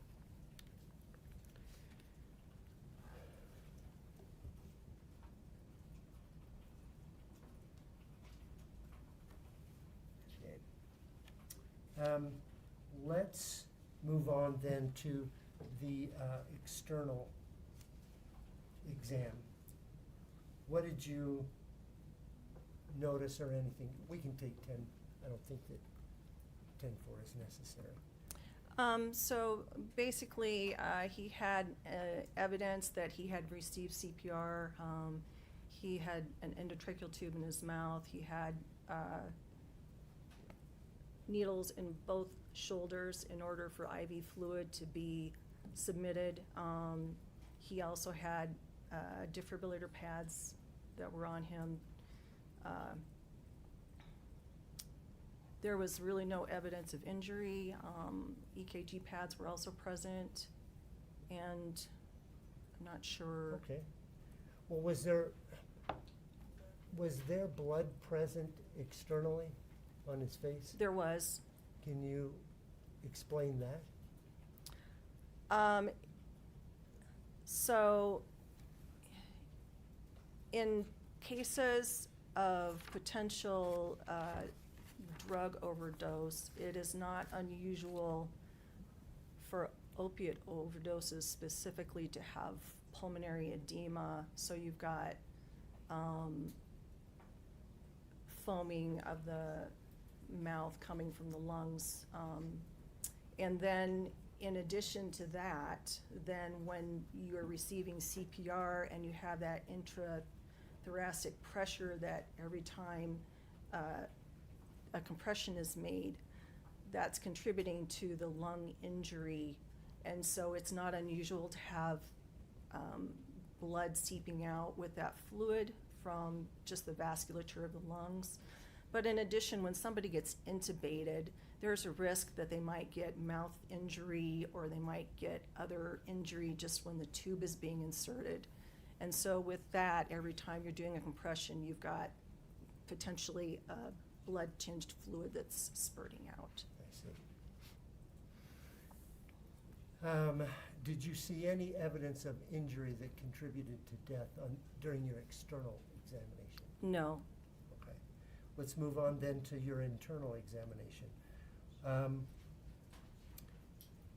What is the first thing that you look at? Well, the first thing I looked at were the ribs. He had rib fractures on the left side, on the front. I believe it was ribs 4 and 5 were fractured, which was most likely from CPR. I see. And then you remove the chest plate and you're looking at the heart and lungs.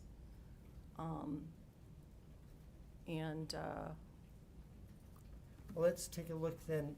Let's go down system by system. Did you lay those out system by system in a report that you subsequently produced? I did. Okay. Cardiovascular system. There's a mention here of 50% occlusion.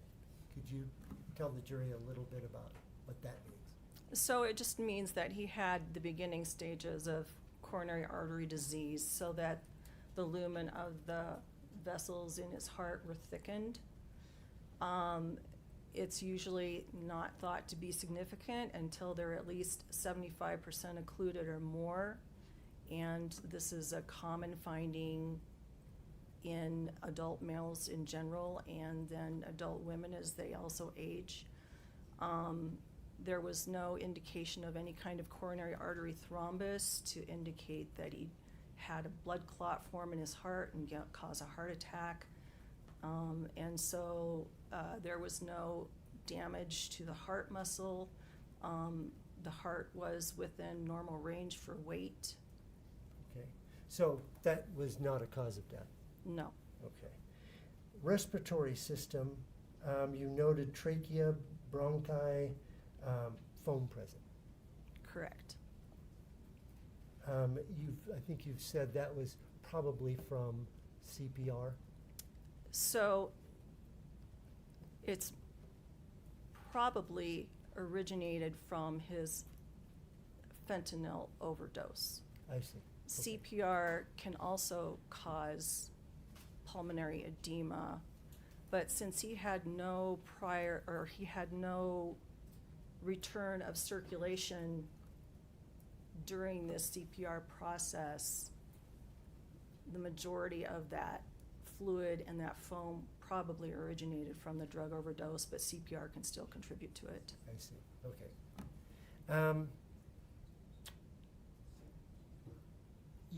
Pleural surface small tan white nodules.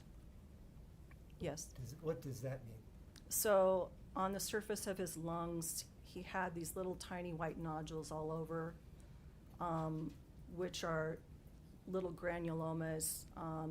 I looked at them, so in addition to removing all of the organs, I also did histologic examination on the main organs, which means I took a little piece of tissue so that it could then be cut very thinly and then stained and looked at under the microscope. And did you look under the microscope at these? I did. Okay. And so you can visually see them on the lungs just looking at them grossly. They were very obvious. And they're just little small granulomas that were coating the surface of the lungs. I see. And, is there some significance in this case about those? There is, because his history, his work employment history, he was a stonemason. And so all of that dust that's created when you're cutting either brick or blocks, you can inhale it if you're not wearing a respirator or a mask, and then that goes into your lungs, and your body tries to protect itself by sequestering that stuff off, and so then these little granulomas form. I see. Did that contribute to his death?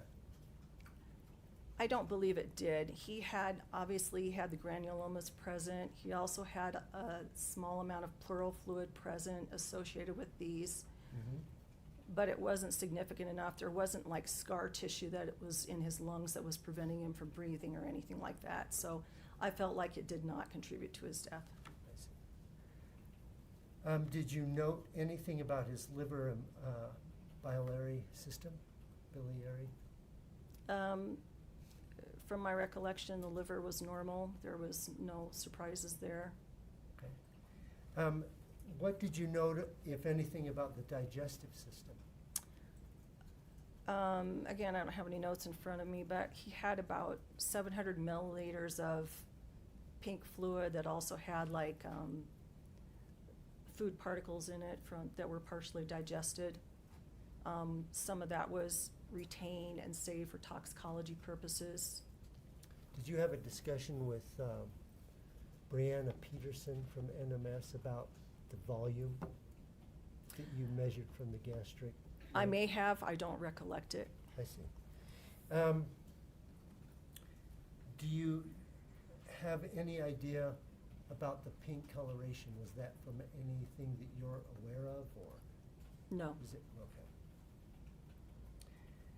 Urogenital system. Okay. Was there anything, did you note anything? Kidneys looked fine. Bladder looked fine. The the genitalia all looked normal within limits, so. Reticuloendothelial system. So that's referring to more like your organs like the spleen or lymph nodes, things that have to do with immune response. And he did have, so when you have those types of granulomas in the lungs, it's not unusual for the lymph nodes surrounding the lungs to also have the same kind of stuff in them and also have granuloma formation. And I did see that when I did histology on those lymph nodes in that area. I see. Otherwise, the spleen and everything looked normal. Okay. Endocrine system? Was there anything that you documented? No. Excuse me. And musculoskeletal system, anything? Other than the rib fractures, it was all normal. I see. Now, you mentioned you sent some samples out to histology. Did you receive those things back and look under the microscope yourself later? I did, for part of them I did. Part of them were examined, I guess at the state lab. So, let me clarify. So, we did microbiology testing of the lungs, which you just collect a swab. And so each lung was swabbed and sent to the lab. We had that tested for bacterial infection as well as fungal infection and then TB infection. And that was significant because we had all of these granulomas in the lungs, as well as he'd recently had a history of having COVID. And so just to confirm that there was no active infection going on that I could document that was causing those granulomas like TB, for example, or any kind of fungal infection, all to explain what was going on in the lungs. And the only thing that I saw, again, was the granulomas that were due to his work history. In addition, I did special stains to confirm that there were no fungal elements present and that there were no significant changes to the lung tissue as well as the heart and the liver and the kidneys. I did see the granulomas in the lungs and those lymph nodes. So absolutely no fungal infection in the lungs? No. And to clarify, that was not by culture, that was only by looking at the stain, so. Did you, we'll get to that, I guess, in just a minute. I guess with histology, you also sent out liver samples, epiglottis, or was this just part of your internal exam? Maybe I've mixed that up. I think I did submit a section of the epiglottis, and I'm not sure whether that was specifically because he had a history of allergies that was reported, and just to confirm that there was no evidence of anaphylaxis. And was there? The tissue was denuded, but I did not see any evidence of histamine release granules that were in the tissue itself, so I can't, it did not appear that anaphylaxis was an issue.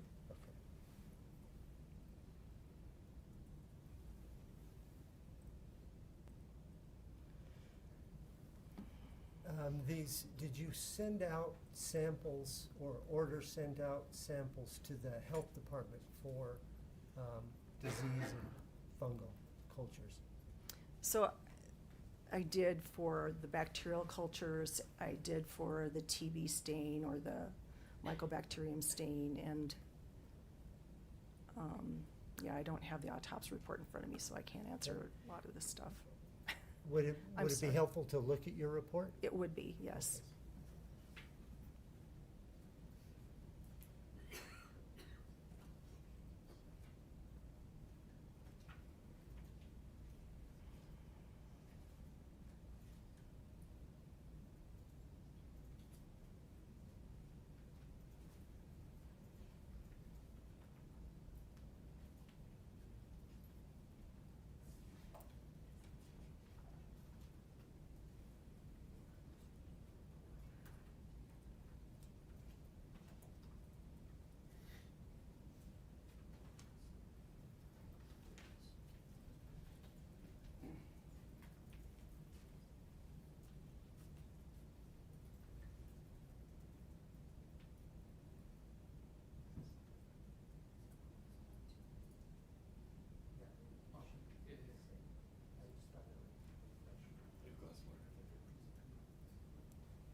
I approach the witness. Of course.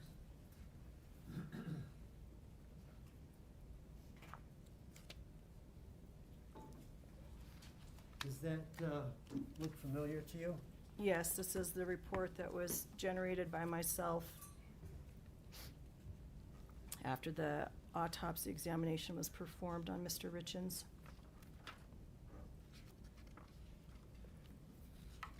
Can you find the portion of your report where you're talking about disease, the samples that you sent to the public health lab? So, for the public health lab, we did an auramine O stain, which is a special stain that they do looking for acid-fast bacteria, and that's to help rule out tuberculosis, which again would be something that would cause that type of granuloma pattern on the lungs. And that was negative as reported by them because they observed it. I did not look at that particular slide.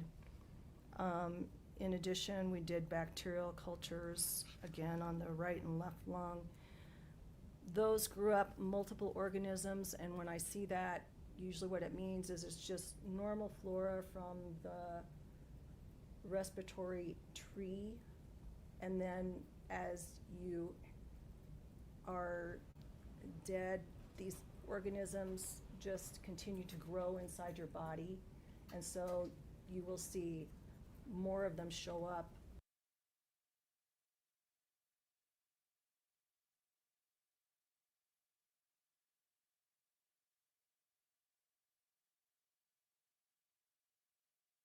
Bacteria and not all of this other stuff quite as broadly. So that just looked like postmortem change. And then we did a blood bacterial culture, which also, it came back no growth, and so there was no evidence of any kind of sepsis. The COVID swab for SARS-CoV-2, which is the organism name, that was positive. So he did test positive for COVID, and my understanding is that he had been sick with COVID-like symptoms, more of like a cold, recently prior to his death. But at the Okay. time of autopsy, he did not show any evidence of like pneumonia that we would normally see for someone who's dying from COVID. Your Honor, there's a good little portion left. I wanted to know, based on time, if this was, could we break and return to Dr. Ulmer, or would it be? Any objection, Mr. Ramos? No, that, everybody would like that. Okay. I need you to sit tight for just a moment, if you don't mind. Folks, let's take a lunch break. We have lunch for you. It's 12:10. Why don't we come back at 12:45? Is that agreeable, counsel? It is for the state? Judge, if I may, if we could get up just a little bit longer, let's get to the issue that we're dealing with the expert. No problem. Is that okay? 1 o'clock? I'll take anything. Thank you, Judge. Okay. 1 p.m. We'll be back on the record. I appreciate it. Please stand for the jury.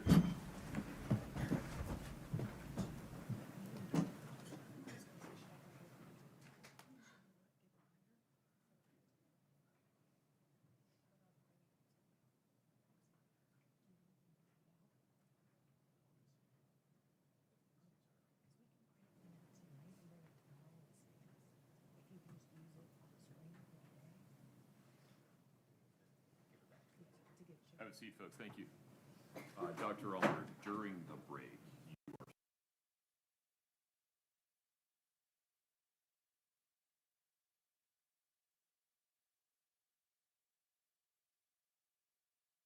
interact with anyone, especially not any attorneys or investigators. Can you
Mr. Burmer, is there anything we need to address before inviting the jury back in?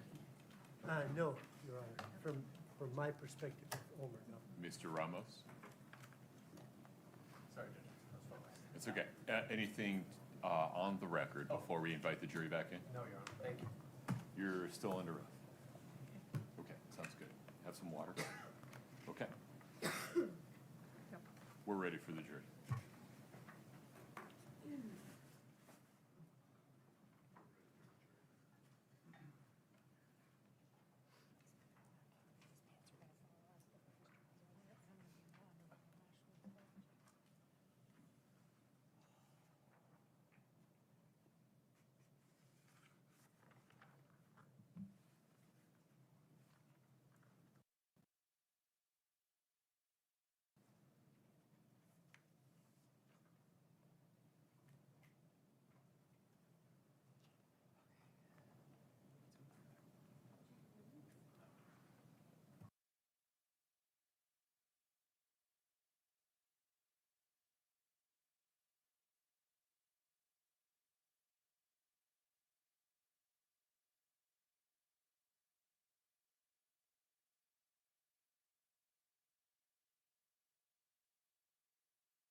Feel free to have a seat. Thank you.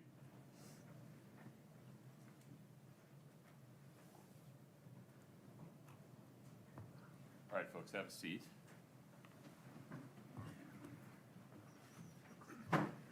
Mr. Burmester, please proceed. Thank you, Your Honor. Dr. Omer, when we last left off, we were talking about the results from the Public Health Department. Yes. Neighboring the Public Health Department is the Tox Lab. My understanding is there was you had sent a vitreous sample to the Tox Lab for testing there. It was routine to send vitreous samples to the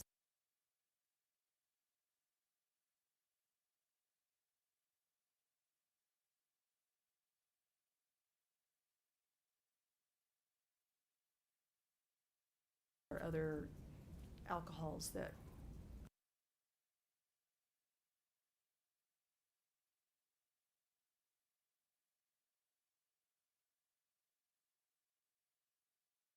Back from them?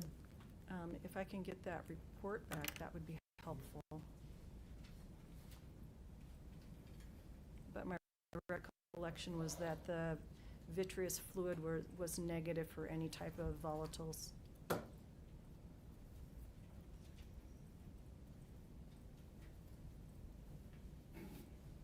you.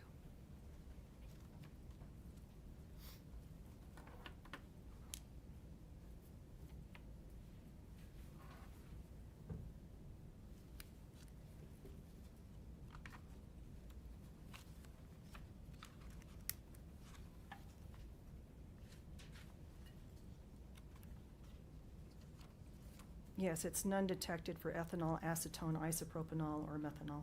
Okay.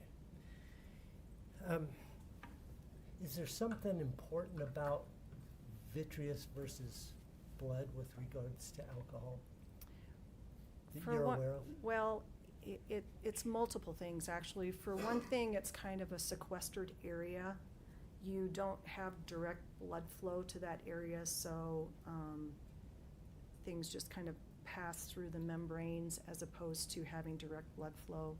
And so it's kind of protected and it's delayed. And so like if you're comparing like a blood alcohol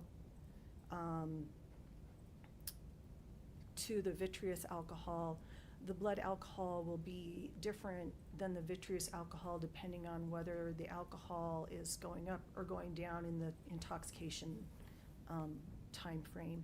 I see. And then also because it's protected, you're less likely to have bacterial contamination of the vitreous fluid because some bacteria produce alcohols during decomposition, so you have more of this sequestered environment. Okay, so a more perfect record, so to speak. Yes. So did you, you also sent out samples to NMS labs? That's correct. And what is NMS labs, to your knowledge? I'm sorry? What is NMS labs, to your knowledge? I mean, They're a reference laboratory that does toxicology testing. So they do clinical toxicology as well as forensic toxicology. And we were using them at that time for any of our more complicated cases. I see. Okay, and so you send it, and this lab is located in a different state or something? That's correct. I believe it's in Pennsylvania. I see. Did you get a result from them? I did. And what information did you get? So the primary information was that there was a fentanyl level of 15 and a norfentanyl level of 3.3, and those are both in nanograms per mil. Additional information that was not confirmed but still indicated presence was naloxone, caffeine, and 4-ANPP. Okay, so, and that's from the blood samples that were sent? Correct. I'm sorry, yeah. because we did 2 different stages of testing. Okay. So this was all of the blood testing, and then after I got this testing back and we decided we needed more information, then we also had testing performed on gastric contents. And the purpose of that was to, A, determine if there were any other drugs present in the stomach contents that weren't necessarily showing up in the blood test, and then B, to give an idea of where the fentanyl might be coming from, because the question would be, was it orally ingested, or was it injected, or, you know, trying to narrow that down a little bit.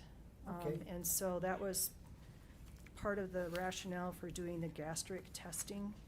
Let's stick to the blood for a minute. First of all, Yeah. where did you draw the blood? So initially, they probably would have attempted to do a femoral stick, but because when you die and you start going through all of these changes that your body goes through after you're dead, the blood clots.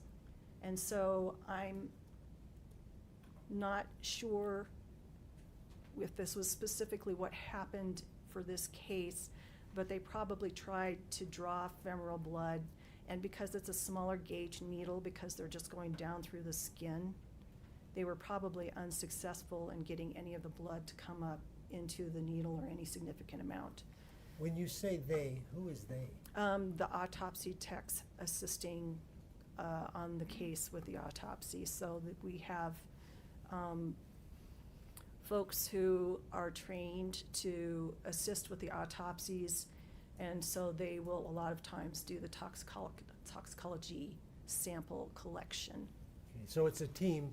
It's a team. You and these other personnel. That's correct. Our office is way too busy to just have the doc go boom, boom, boom, boom, and do everything, so. I see. And so, did whoever drew the blood from that team, where did they end up getting it from? So they ended up having to go inside when we opened the body up, and they entered in through the inferior vena cava. And then you direct it down towards the femoral artery, because the syringe that you're using when you're collecting these samples, when you're going into the body, not through the skin, but once you're inside and actually doing it, is a huge syringe with a big long needle. So the needle itself is probably 5 to 6 inches long. I see. So, I'm not sure, femoral artery, I gather, is the legs You're going for the, yeah, so it's, by your femur. but usually when you're collecting it, when you're going through the skin, you're going in the groin area. I see. And so you kind of go femoral, inguinal region, and so in this particular case, you know, we weren't necessarily getting specifically femoral blood, but we weren't getting blood specifically from the inferior vena cava either. It was in that region. Okay, so what is the inferior vena cava? So in the body, you have arteries and veins. The arteries, generally, you're taking blood from the lungs that's oxygenated, and the heart distributes it out to the different portions of your body. Okay. And then the veins bring the deoxygenated blood back. And so the best source for collecting toxicology samples is peripheral blood, which is further away. Okay. And so when you're talking about the inferior vena cava, the leg veins come back and they connect in the middle, and this is the inferior vena cava that then eventually moves the blood back up to the heart. And so that's the process of bringing the peripheral blood then back up. And so it's still essentially peripheral blood, but you're getting closer to the major organs. Okay, we'll talk about any problems with that in just a minute. So this quantity, you said there was, I think you said 15 nanograms per milliliter of fentanyl? That's correct. Okay. As a medical examiner, is that, explain what the importance of that number is. So what you're doing is you're taking the information that you have and you're looking and comparing it to what would be expected in someone who's not taking the drug at all. You expect not to find any. Someone who's taking it as a prescribed medication, so you expect it to be within therapeutic range. And then once you start seeing above that, then you have the potential to go into a level that would be toxic, and if it's high enough, then potentially cause death. Okay. And in this case, the number 15 nanograms in the blood, given its location. So with the information available to me at the time of the autopsy, the decedent did not have a history of any kind of illicit drug use or prescription medication abuse. So the fentanyl level should have been 0. There should not have been any fentanyl or norfentanyl present. The fact that I have fentanyl present tells me that fentanyl was obviously ingested at some point recent.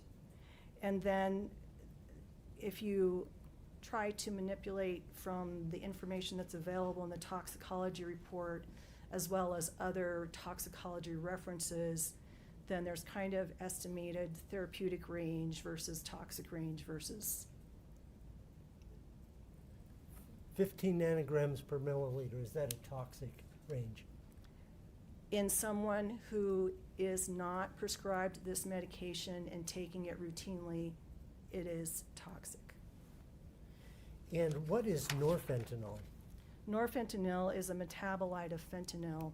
So you're ingesting the fentanyl drug, and then it's being absorbed and going through the liver, and then you are having it broken down into other pieces, and norfentanyl is one of those metabolites.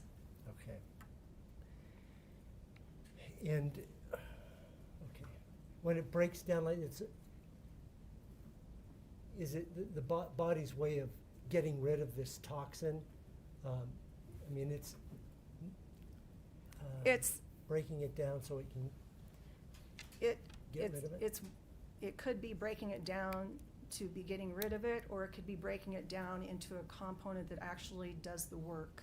I see. So the drug that you ingest may not be the drug that's active. It might break down into other components that are active, or there might be other variables that play into it that I'm not describing very well because it's been too long since I've done this. The at some point in your at some point in this process, did you request a Doppel report? You know, the report of any prescriptions? That was a routine process that we did on cases, just to review and see if there were things that we should be paying attention to. And in this particular case, I believe that we reviewed at least 1 year's worth of medical history, and we might have gone back even a little bit further once we saw the fentanyl present. But I don't have any further information other than just the fact that there was nothing that was seen except for some testosterone, I believe was the only thing that we saw that was in Doppel. So they don't see all medications. I think they just predominantly see things that are classified. Schedule 1, Right, 2, 3, right. 4. Your Honor, I'd like to just show the court and the council States Exhibit 1-27. One moment, please.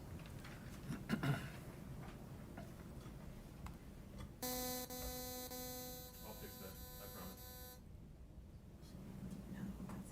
promise. Scott, do me a favor. Would you mind unplugging and plugging back in to see if that helps?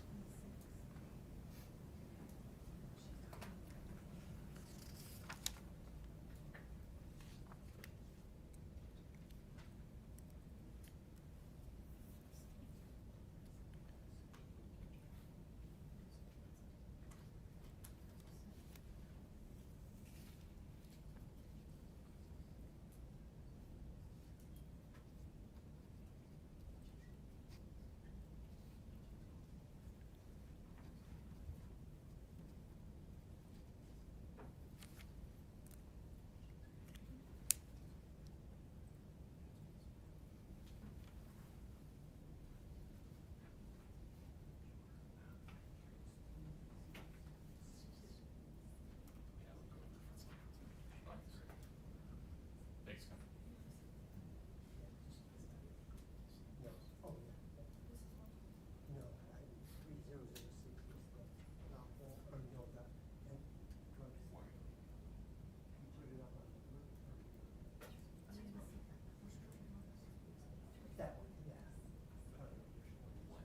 Yes. I'm just asking, is it 3006? Okay. Mr. Burmester, the witness is currently looking at states 1-27. Your Honor, the state would proffer that 1-27 is a self-authenticating document, and we would offer states 127. Is there any objection? What's that?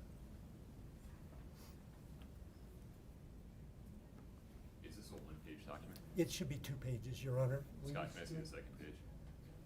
I don't know that Mr. Ramos saw the second page.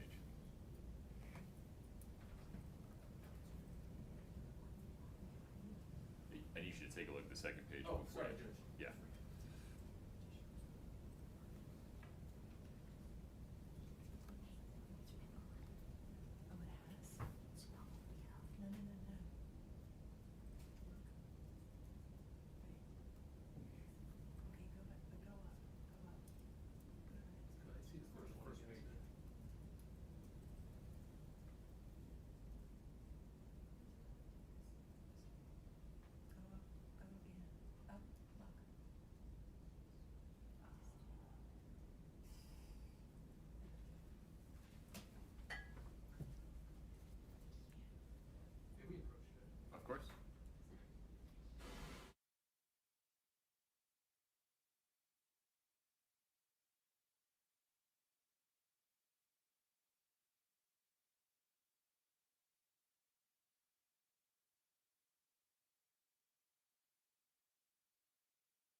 Mr. Burmester, your next exhibit or next question, please.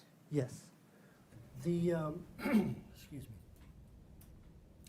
So, did the medical examiner's office receive prescription medication bottles and or prescriptions with the body?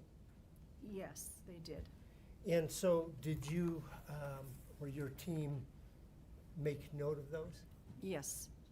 There was information in the investigator's report, and then there's also a separate form that shows the inventory that would have been done by a different investigator. Okay. Can I take a look at State's or Defense Exhibit 3006, please? I think that's been offered and admitted and published. Yeah. So It hasn't been published yet, but. Oh, it hasn't? No objection. Okay. Would ask that it be published. Okay, one moment. There you go. Okay. So there appears to be 5 substances. Can you, I guess they're not substances. These are taken from labels of bottles? Yes, these are medications. Okay. Can you, starting from the top, going down to the bottom, can we talk about those? So there's an injectable form of testosterone, doxycycline, hydrocodone/acetaminophen, and then disulfiram and naltrexone.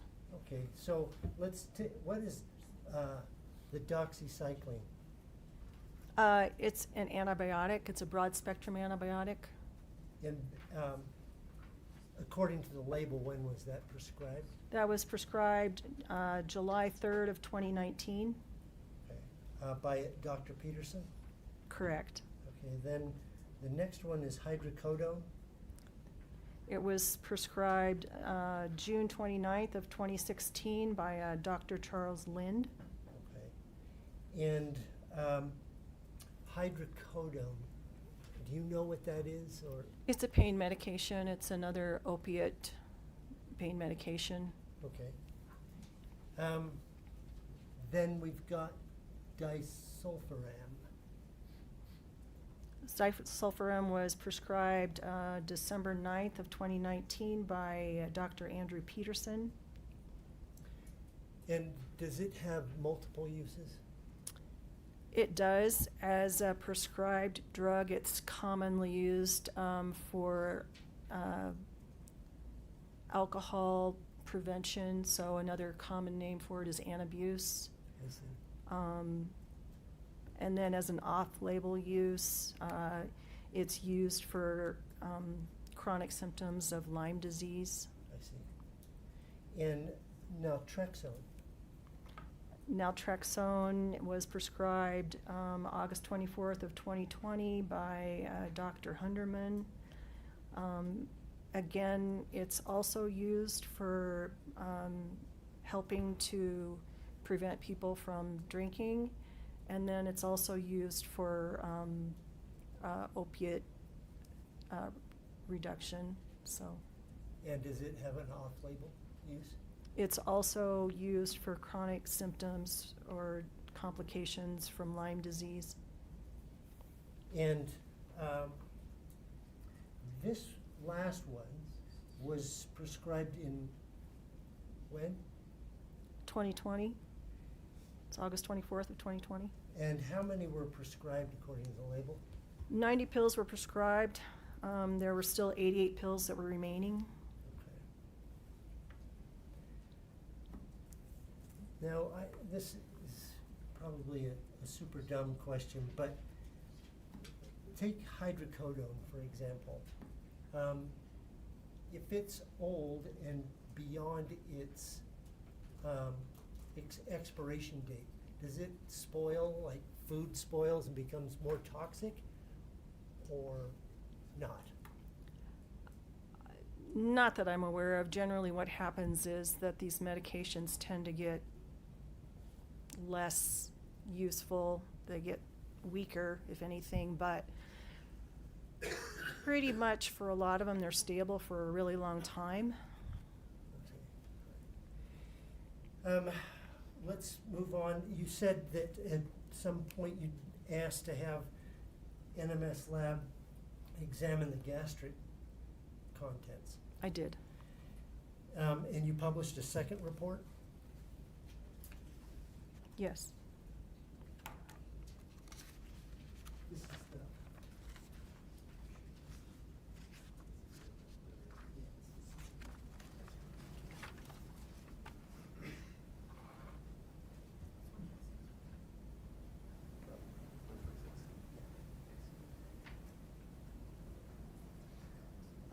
In case you have to, if you can't remember, you've got the gastric in the main one? I hope, well, the supplemental is attached with the Okay. originals, so I've got it. So, what was tested for out of the gastric contents? So, again, it was for a complex toxicology panel that does, a wide range of drugs. And in this particular, so in the gastric contents, and I just have to be careful when I'm looking at this because they've combined both items into one report. So there was some ethanol present. That was 279 milligrams per deciliter. Okay, let's talk about that for just a second. Does that mean there was 279 milligrams per deciliter of vodka or beer in his stomach when they tested it?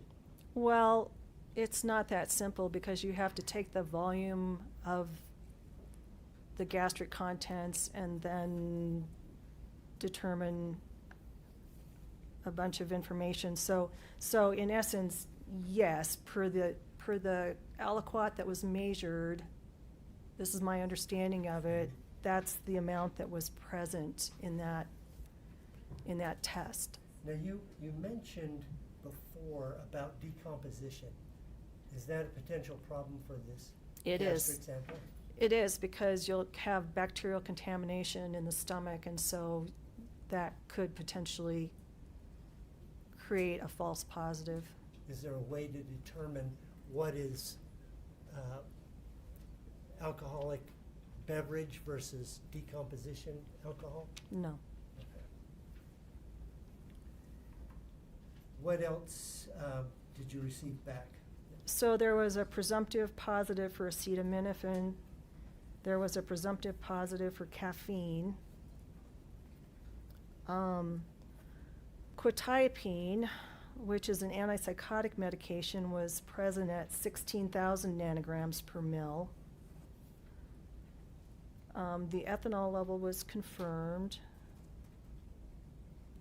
Again, fentanyl was present at 20,000 nanograms per mil. And the norfentanyl was present at 52 nanograms per mil. And acetylfentanyl was present at 29 nanograms per mil. As a medical examiner, do those numbers mean something in particular to you? They mean call the toxicologist. Okay. Basically, as a medical examiner, I can say that we know that he reportedly had a drink at bedtime, so that might explain that presence of ethanol, or it could be decomposition, either one. We know that he was not reported to be taking any medication, so then I have no explanation for the quetiapine or the norfentanyl or fentanyl or the acetylfentanyl. You've already said if for someone who is not using fentanyl that the 15 nanograms per milliliter in the blood was potentially toxic. Correct. How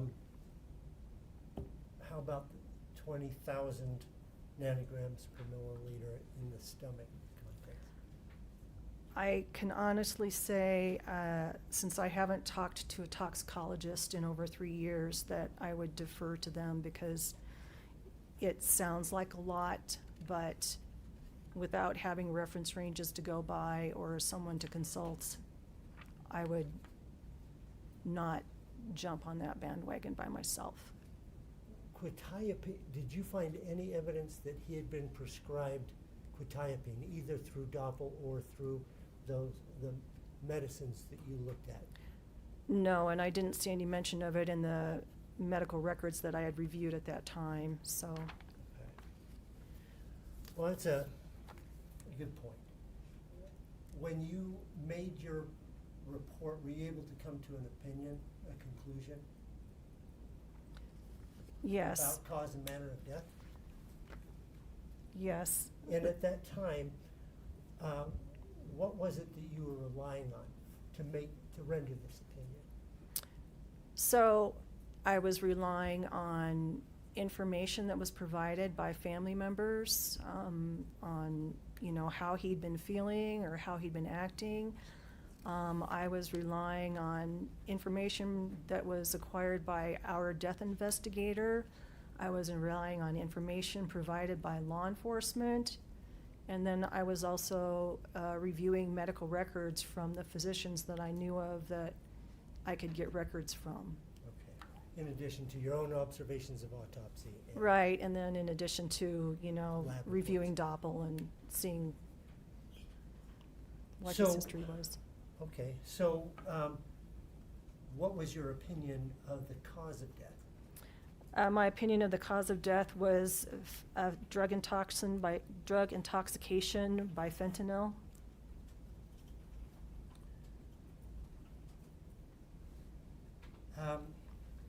In addition to the NMS labs, was there other evidence that you looked at specifically, say for example, pulmonary edema, that corroborated the information that NMS labs provided?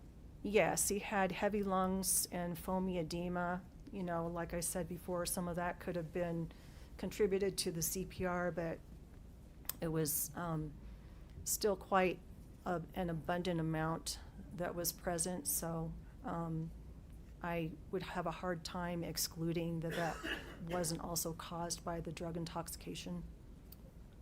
That's primarily occurs due to opioids? Yes. And it can happen with other medications too that cause respiratory depression, but there weren't any other intoxicants or medications other than fentanyl that were quetiapine prescribed or that were contributing. that we know of. There was quetiapine found, fentanyl found.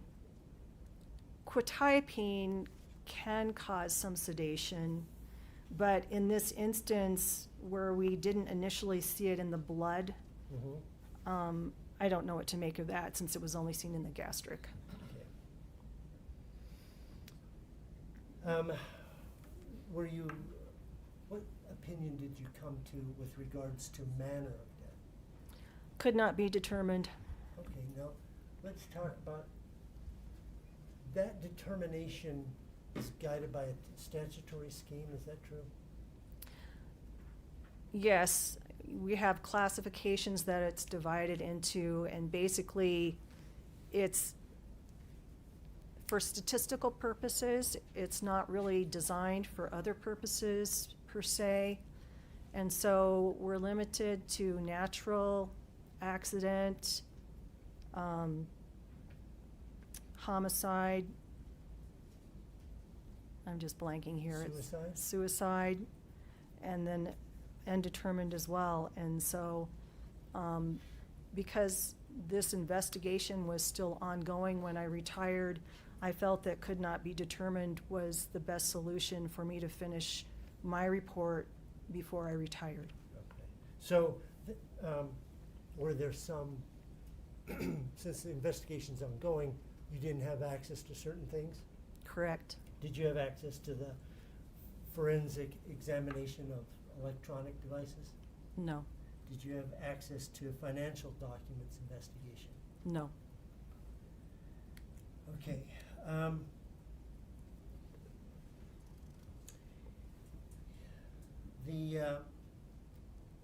At some point, do you release your report to family? Or, Yes, unless there's some reason not to. okay. Yes. And- They need it for insurance purposes and just other documentary reasons. Okay, so on, can we take a look at State's Exhibit 124, please? The witness has it. Do you recognize this? No. Oh, it's scrolling through, so I'm, Oh, okay, it's a records request form. okay. There's some notations on it about ready for pickup and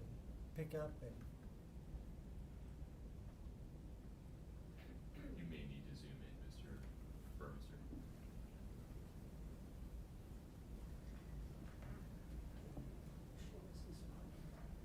This record is from the Office of Medical Examiner, is it not?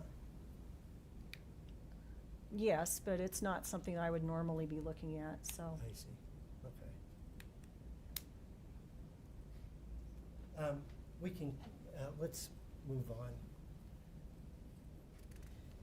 During the course, following the death of Eric Richins, until the records were released, did you have an occasion to talk to Kouri Richins? Yes, multiple times. Okay, and how did that, mechanically, how did that operate?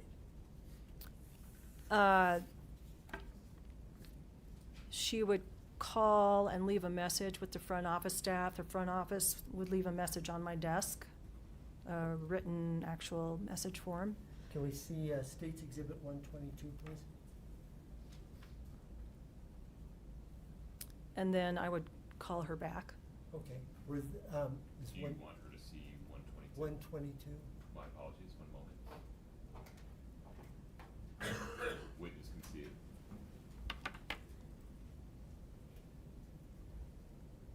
Okay. Are those the slips that you received from your reception? Yes. Okay. And then, is it the policy of the OME to document when you talk to people, such as when when you call? Yes, Kouri we have a Richins log back? form that we fill out. Okay. I see State's Exhibit 123, please.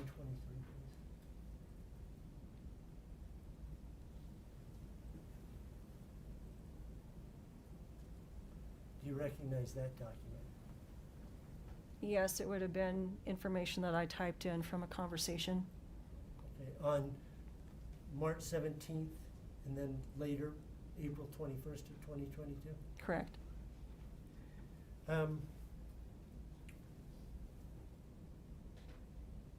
Do you have an independent recollection of those conversations today? Not explicitly, no. Okay. So,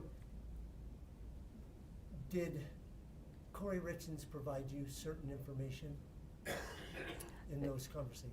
Yeah, she provided me a lot of health-related information, indicated that he'd had Lyme disease 2 years ago, and that he was still having problems with neuropathy, so therefore he was getting treated for that. And that's apparently a chronic problem that you can have with Lyme if it's not treated right away with antibiotics. Also indicating that he wasn't feeling well currently or right before his death, that he was not feeling well in general and his chest hurt. Did you explain to her about the granulomas that you observed? Yes, and so the not feeling well and chest hurt could have been part of the problem with just recovering from COVID, as well as this granulomatous lung disease that he'd had from his chronic work exposure. Okay. Did she offer up any other information to you? That his mom had died from a fungal infection 3 years prior. Okay. And so, we did fungal stains just to make sure that his lungs weren't showing any indication of fungal pneumonia. And then just the fact that, he was a stonemason, and that's where he was getting this exposure to what I was seeing in these granulomas. So that was helpful to me because, he's cutting stone, so. So you mentioned that you did this stain. That's part of the histology. You went back and looked for or was that the? That was for the fungal organisms, yeah. And did you exclude that? Yes. Okay.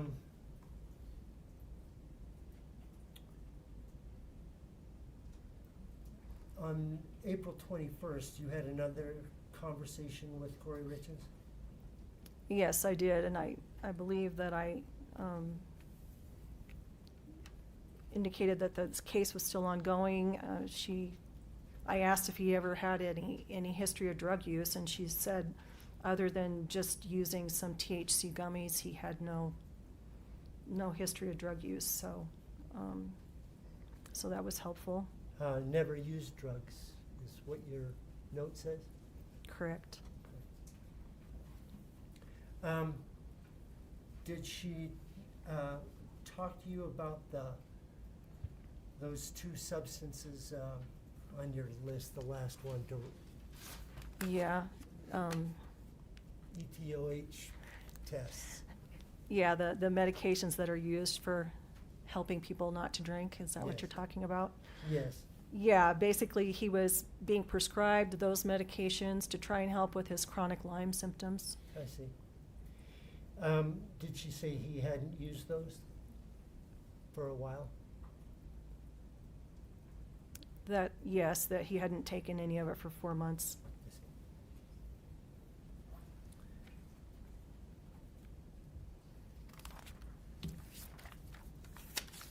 I have one moment, Your Honor. Yes. Is there Are we admitting 122 or 123?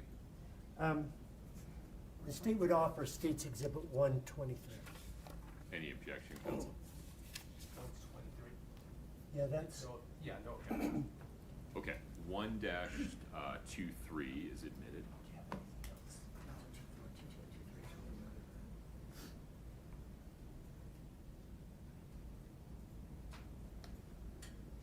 no Mr. further. Ramos is witness? Okay, very good. Do you have water? Okay, very good.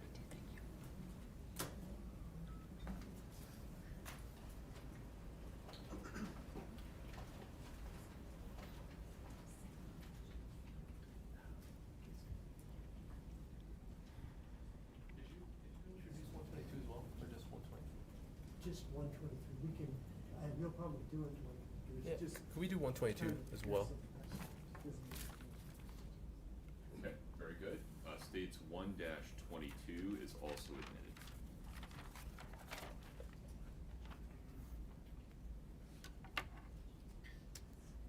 Good afternoon, doctor. Hi.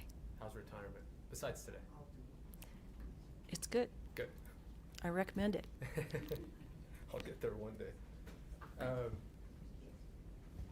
We talked about a lot, and I'm trying to kind of drink out of a fire hose, so I'll try to follow some semblance of a good timeline. But I want to talk about what you just left off on. You indicated chronic Lyme. Could you explain what that is? So with Lyme disease, you can get kind of an antibody response that then also affects your body as it's trying to ward off the Lyme infection.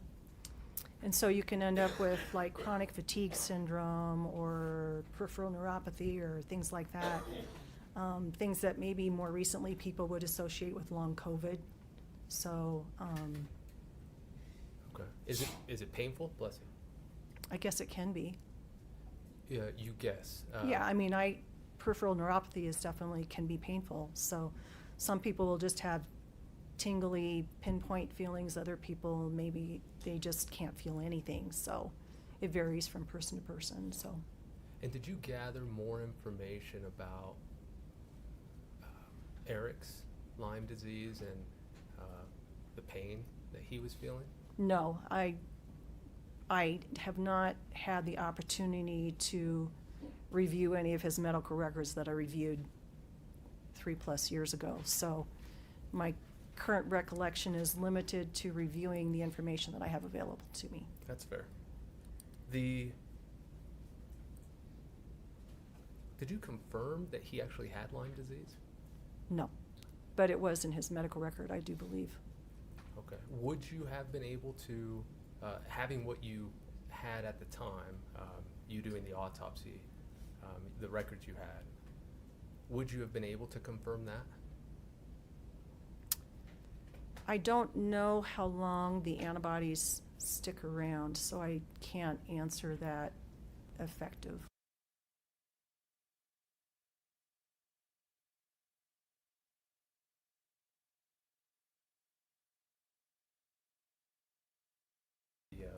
The medication that was listed.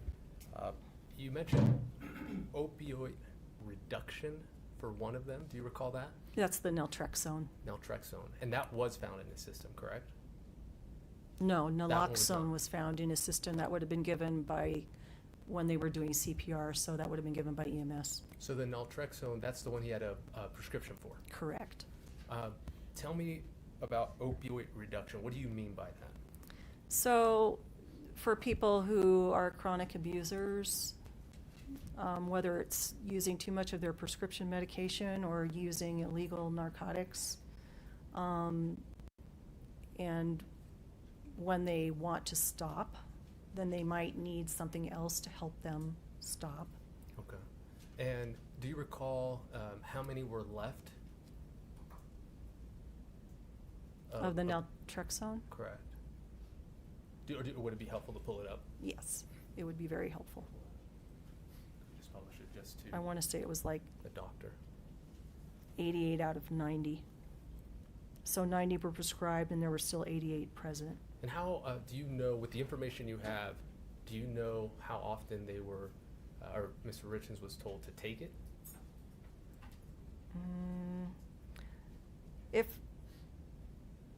If I were to go back and review the scene photos and look at the bottle, then yes. But not with what you have? Not with what I have, no. Okay.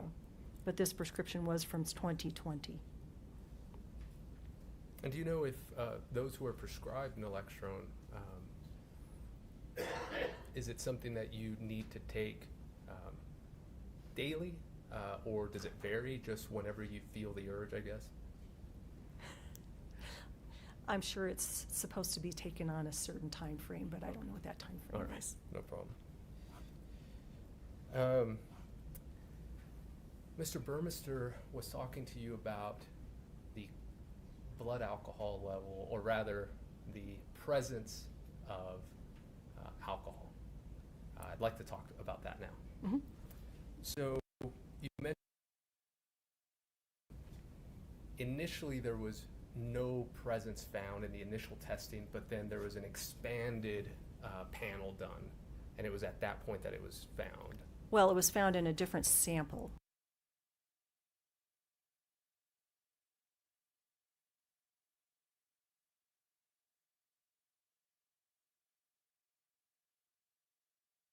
In the vitreous and the blood, no alcohol found, correct? Correct. But then with the expanded one, it was the gastric, is that correct? Correct. Now, does that tell you in your profession, and you had mentioned earlier that maybe it's a toxicologist world, so let me know if that's the case here, that does it tell you, those two things that you have, or I guess three, blood, vitreous, right, and then gastric, does it tell you kind of chicken before the egg? Which one was ingested first? Can you tell me that? I can tell you that there was no measurable intoxicant related to alcohol that was in his blood or vitreous.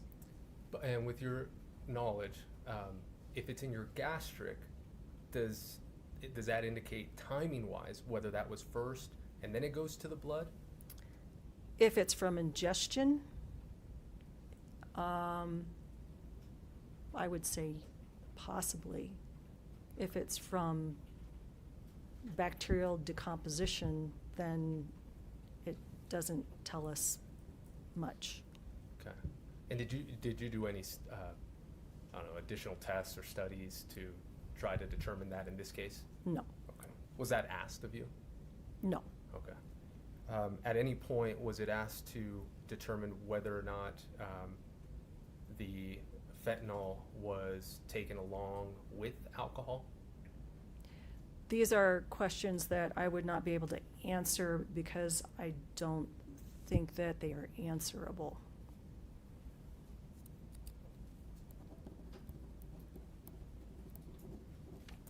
Okay.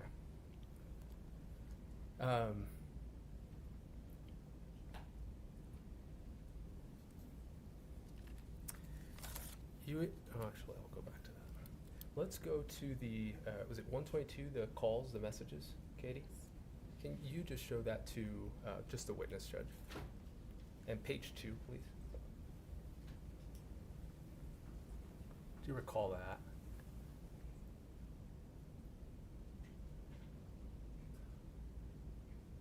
Not specifically, but I mean, it's a typical note that we would get. And this is one that was addressed to you? Correct. At the very bottom, there's a signature. Is that yours? Yes, it says the call was returned on March 17th of 2022. Perfect. Could we go to the case notes, Katie, for that same day, please?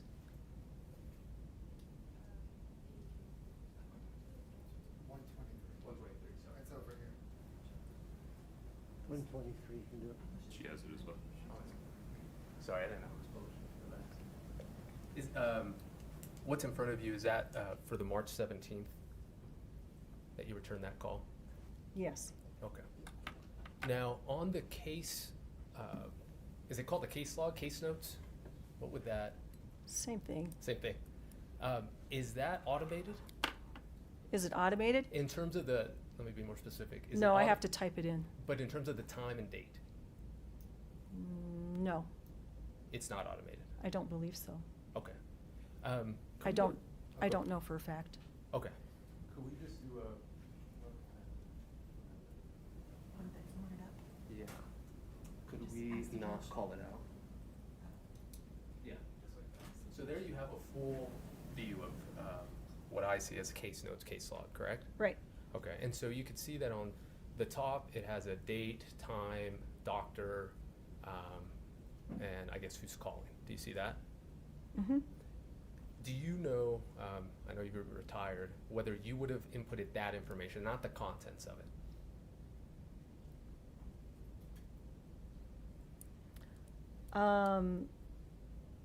I believe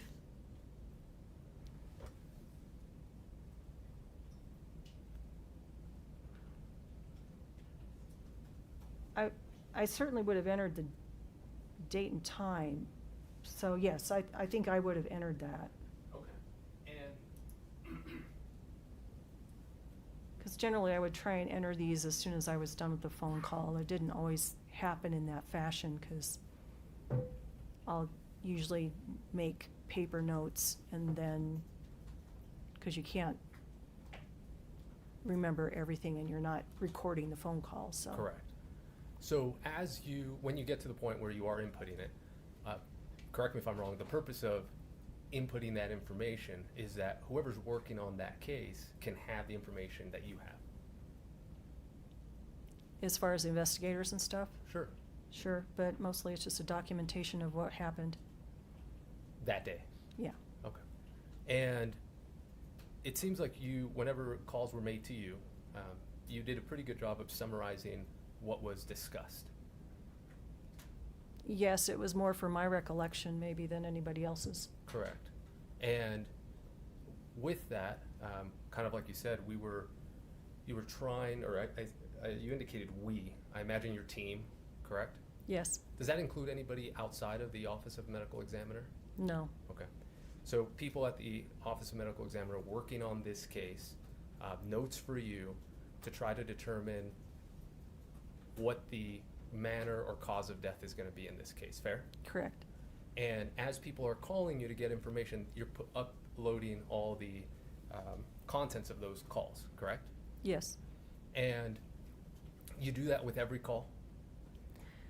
You try to do it, but sometimes you might be someplace, you might be in a situation where you can't, like if, for example, when I was in the process of retiring, I might not be working from the office, I might be working from someplace else, and it just may not be feasible to do it, because I might be making phone calls on my personal phone, for example. Sure. So. And so in this case, you did get a note that Ms. Richins called on March 17th, and then you did speak with her that day, correct? Yes. And then you put that information in there. Yes. And in that discussion, you talked about the lungs and how Eric's mother had died previously, correct? Yes. And I want to get the timing right. Mr. Burmester asked you about the fungal testing that you had done. Was that before or after this call? I'm sure it was before, because since I already knew they were granulomatous lungs, I wanted to look at what might be causing that problem. Okay, and when did you get the results back from fungal?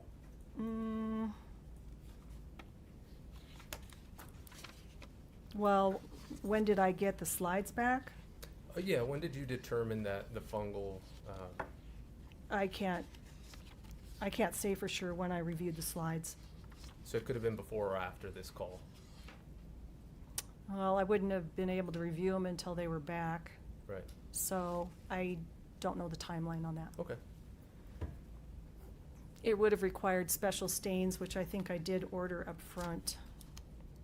But I'm not sure that I have that information Okay. in front of me.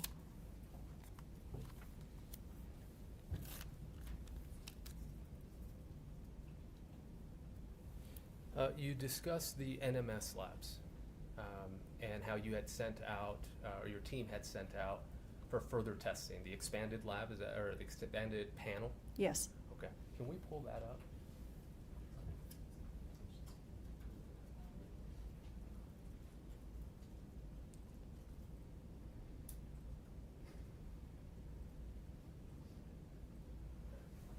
Is that up on your screen? Yes. Okay. And you saw a couple of these during Mr. Burmester's direct examination, correct? Yes. One Okay. for the blood toxicology and then one for the gastric toxicology, yes. Okay, and now we're just clicking through all of these fairly fast. I just want, do you remember how many pages you received back from NMS Labs? What I see is what's in the autopsy report. Okay, so, and let's pause there, Katie. So, with the NMS Labs, the only document that you received was just that one? The one that's in your... The one that's in the original report and then the one that's in the supplemental report. Okay, and those are the only ones you received from NMS? That's what I received, yes. Okay. If you could highlight, Katie, for the doctor, the page number at the bottom for the last page. Can you see that, doctor? Yep. And how many pages is that? 999. Now, you had mentioned earlier toxicologist. As she was clicking through all of these, I think there's graphs and everything. Is that something that's more suited for a toxicologist to be able to interpret what's in those documents? For this extent, yes, yes. Okay. So I won't ask you any questions on that. Okay. I've never seen one of these before. It's That's good. Would have been an awkward cross-examination.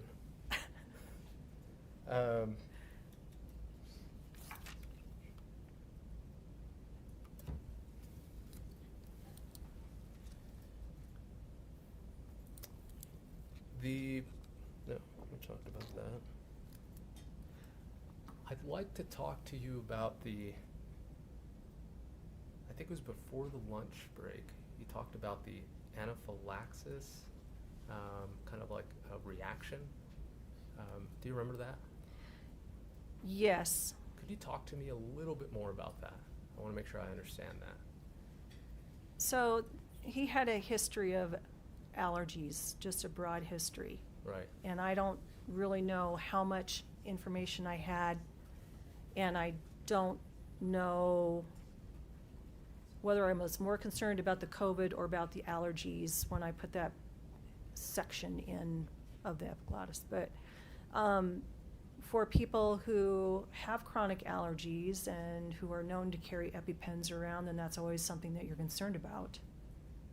Okay, and so what is it that you found exactly? I found nothing of interest. It was just normal inflammation, and I didn't find any histamine response that would be of concern with anaphylaxis. So you have cells that release the histamine, and that's what causes you to have the throat swelling or whatever response you have when you have these severe allergy reactions. So. And the allergy reactions, they could be for plants or trees? Yeah, I mean, the one that we classically see is for peanuts. Peanuts.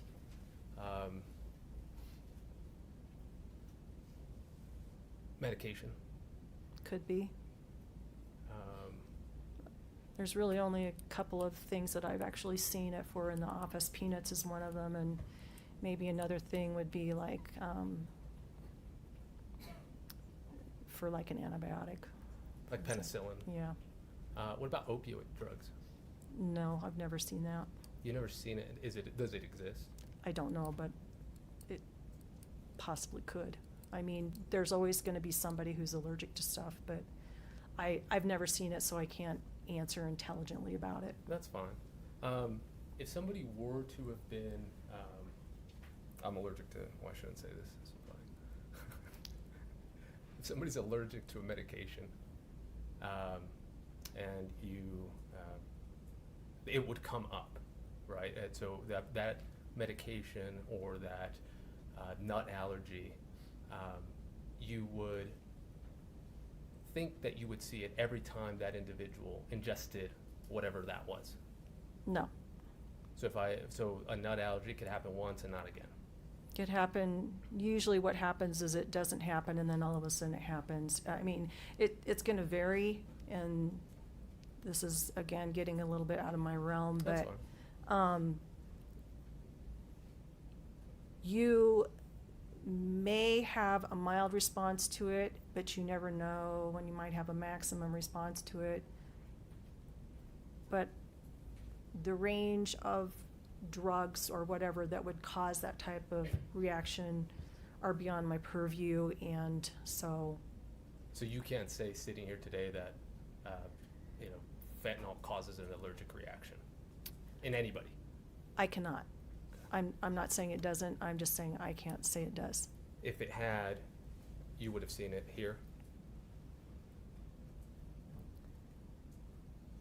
I don't know what type of allergic reaction it would cause. Not all things that cause. So most of the medications that your doctor says you're allergic to, it's just that it didn't work for you. Like they'll switch you from your one high blood pressure medication because now you've got a cough. Okay. And so they're saying, well, we need to put you on a different one. And it may not be that you're allergic to that medication. It may just be that that medication either A, isn't working for you, or you have a side effect to it that's undesirable. And so when you have all of these things that you're listed in your medical record that says allergies, it may not really be an allergy. It's just where they document that stuff. Understood. The food particle that was, you indicated that you saved it. Is that correct? Food particles? The gastric contents? And the gastric contents, correct. We saved a portion of it. Okay. And did you locate any THC gummies in there? Nope. Okay. Did you look for them? I should have asked that first. I'm sure they would have melted by then. That's fair enough. And there was no measurable THC in the toxicology analysis either. I don't know that I would have had to order that specifically. I can't remember. Okay, fair. Can we pull up the?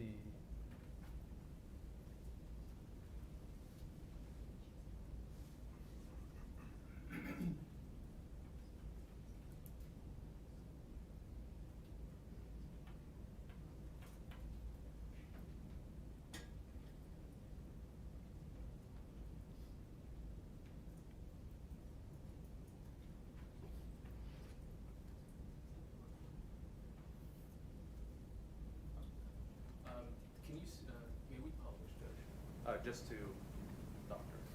So we're going to show the witness this document? Okay.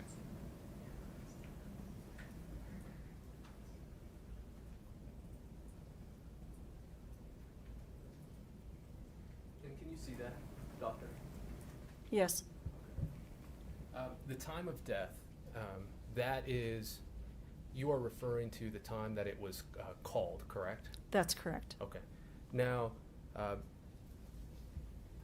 when Mr. Richins actually passed, do you know? No. Okay. So the time of death is just the time it was called?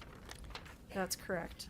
We have limited information that we can go by, last known alive time, and when CPR was performed, once they stopped performing it.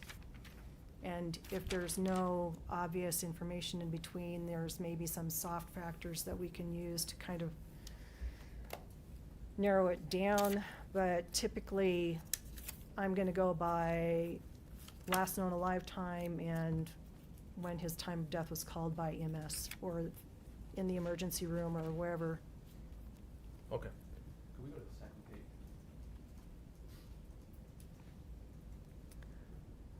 Another possible explanation would be time found, so those are the three kind of guidelines. Okay. And now, with what you have there in front of you, I want you to just review that real quick.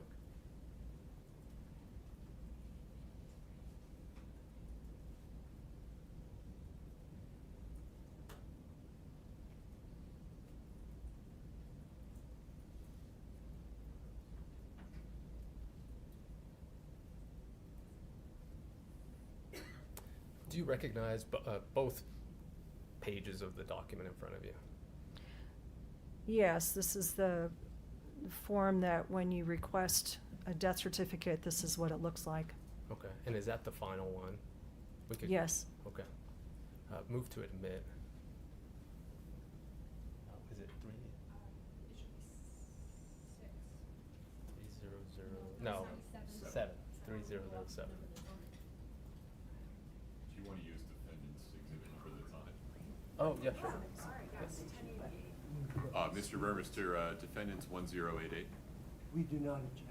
Okay, defendant's 1088 is admitted. Are we publishing to the jury?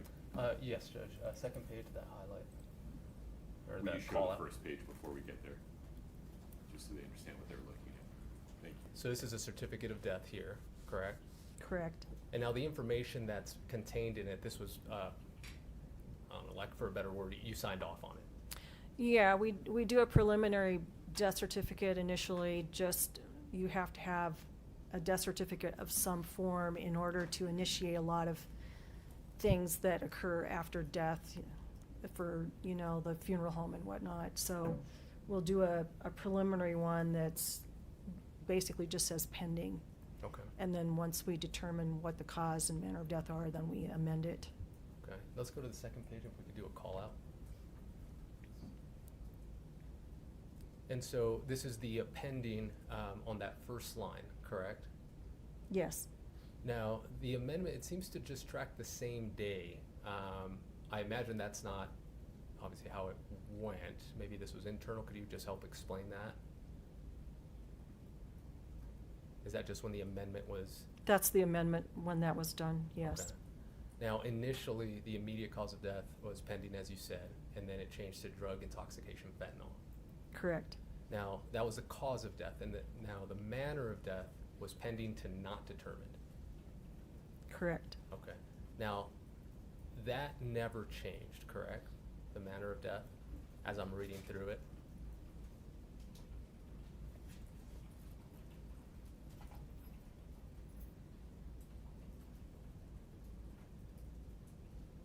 What do you mean it never changed? It changed from pending to not determined. Sorry, since then, I Oh, apologize. no, it hasn't Okay, changed. so that's remained the same. Correct. Okay. Now, we could take that off, Judge.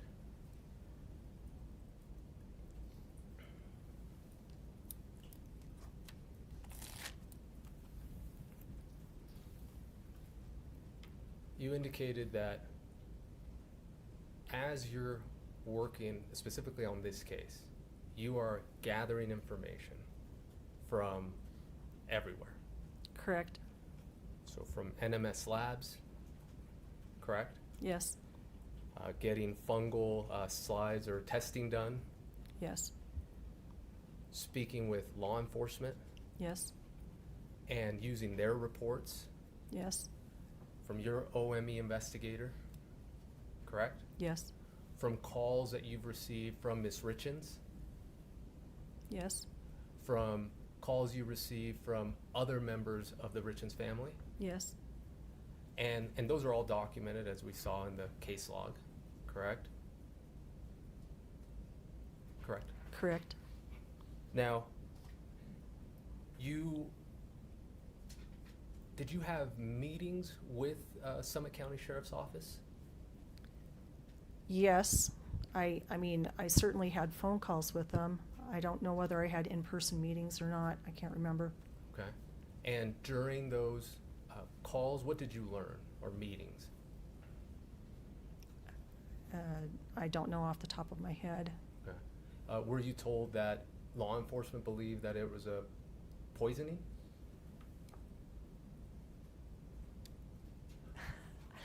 If you don't remember, that's fine. Yeah, I mean, I don't, yeah. I'm sure that I had some logs in there that indicated some of the conversations, but But you don't remember now? I don't, yeah, I mean, I can't remember individual conversations. That's why I make notes. Correct. Now, regardless, with all that universe, right, of information, you can also ask for follow-up, correct? As far as what? Anything. So let's say Ms. Richins indicated something to you, you can have a conversation with her. Yeah. Try to get a little bit more. Correct? Yes, And when you're speaking with, did you speak with Detective Woody? I did. And so with speaking with Detective Woody was giving you information, correct? Yes, And you could also have a conversation with Detective Woody and say, well, could you follow up on X, Y, or Z? Correct? I usually don't. Yeah, I mean, I guess I could. I'm not sure where you're going with this. I'm just trying to see that all of this you indicated, you were gathering all this information so that you could ultimately make a determination as to the manner of death, correct? Yes, Okay. And so you indicated that you had, make sure I get this right, natural cause of death? yes, Suicide was one of them? yes, Homicide? yes. Not determined? An accident. An accident. So, for example, the accident with the information you have here, if you were to have been given information, hypothetical, Mhm. that Mr. Richins took a pill not knowing what it was, that could have assisted you in determining whether it was an accident. Correct. Okay. And that is why it's important to get all the information, all the details to you so you can make that determination. Correct. Okay. And ultimately, when was it? I think it was June, but correct me if I'm wrong. When was it that you made that final determination of undetermined or not determined? Do you recall the date? Or would you like to see the death certificate, or? The death certificate said June 22nd, So that would have been it? I would imagine. Okay. So after you have all the information, you've gotten everything back from NMS Labs, you've spoken with everybody, the world of that information, the answer you came up with was not determined. That's correct. Okay.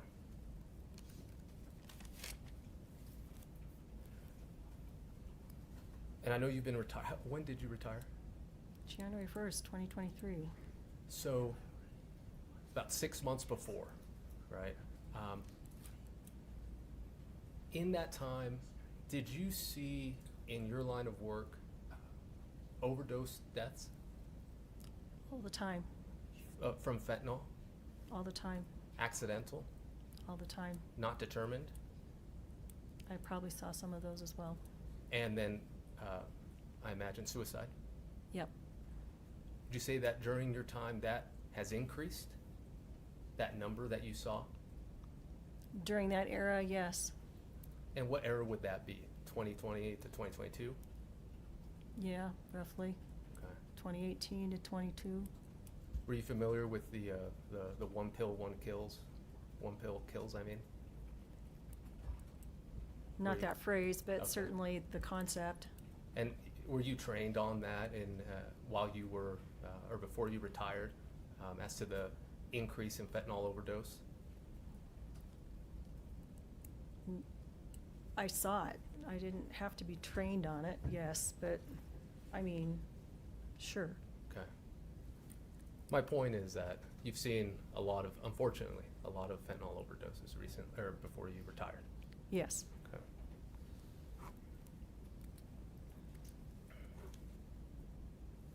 Promise you I'm almost done.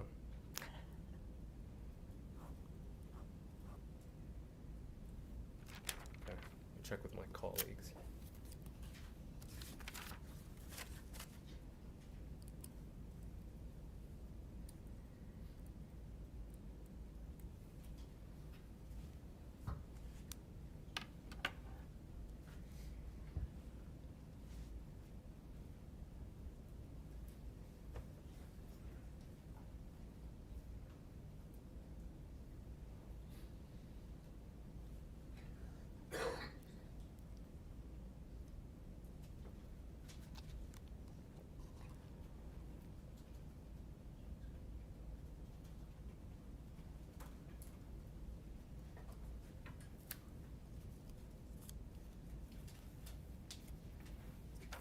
In your case log, the case notes, specifically that March 17th call with Kouri, Mhm. there was no reason for any of us to believe that that call did not happen, correct? No, I know it's funny. Correct. Yeah, because you did have that call on that day, correct? Yes. And you did speak with Ms. Richins on that day, correct? Yes. And you did discuss lungs and what was in that day, correct? Whatever it said. And as well as you knew, at least at that point, or timeline's off, but at least that you looked into that fungal situation, and you were aware of Eric's mother's passing from something related to fungal infection, correct? From the information that she provided, yes. Okay. No further questions. Thank you so much, doctor. Enjoy Sure. retirement. Mr. Burmester. So, to be clear, the fungal infection information was not you providing it to her, but rather she provided it to you. The fungal, From that Phone call. information, yes, Yeah. but the testing that I performed was just routine testing for the type of case that it was with the granulomatous lungs. and, so could we get that last, I didn't get the dates right, I guess, on the, death certificate, could we look at that last page again? I thought it was already published, and yes. I mean, so the jury can see it right now, Yes. Yeah, okay.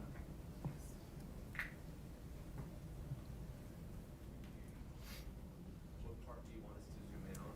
The second page. Now,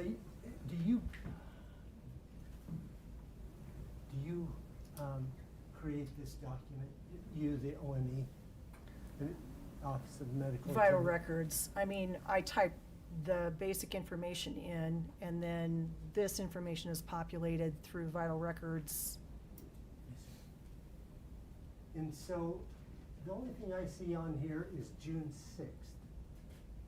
So you change, no, not change, you finalize the cause and manner of death on June 6th. Is that a fair statement of what's going on there? That's what I'm seeing.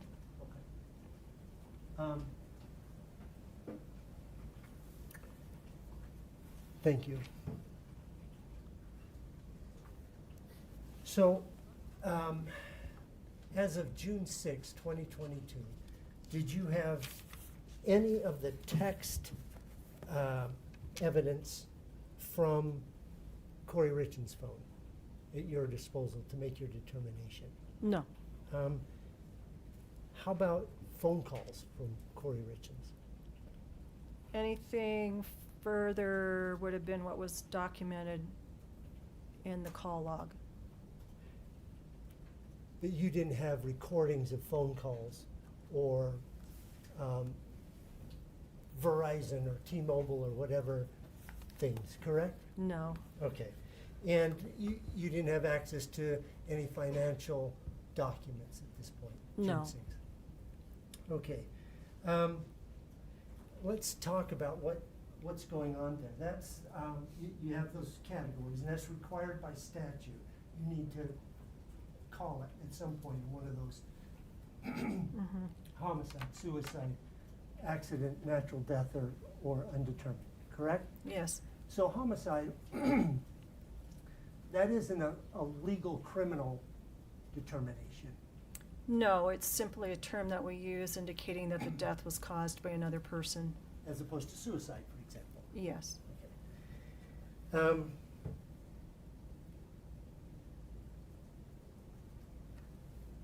When you're, this is, I would guess at its core, a scientific endeavor. Is that fair to say? Yes. What you do, or did do? Yes. So, in pursuit of science, you don't start from a presumption, I would assume, that you look at all the evidence before you make, and you go off of the evidence that you receive before you proceed in any direction. Correct. You might have a working hypothesis, so you have a direction to start in. But yeah, you have to be receptive to all of the additional information. Okay. And by June 6th, in your possession, did you have anything that would help you to determine whether this was a homicide poisoning or accidental or No. suicide? Okay. And that's why you came up with the decision you came up with? That's correct. Do you consider motive evidence when you're making a determination of homicide, suicide? Not typically.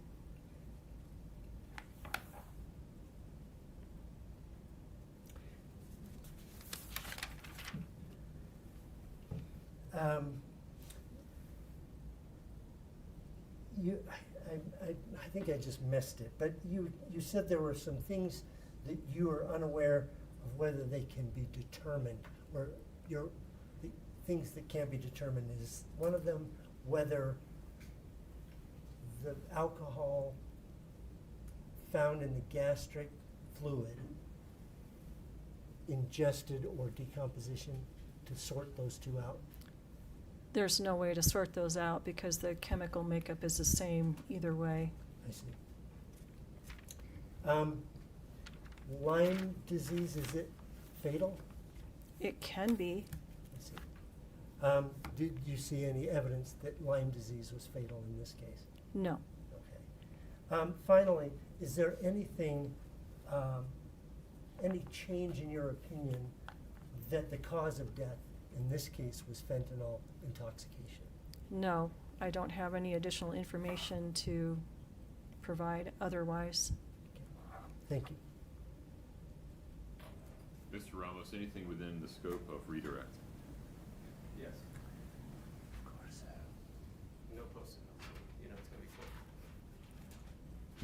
From June, when that change was made, until you retired in January 2023, you had the opportunity to change anything if you felt it warranted changing, correct?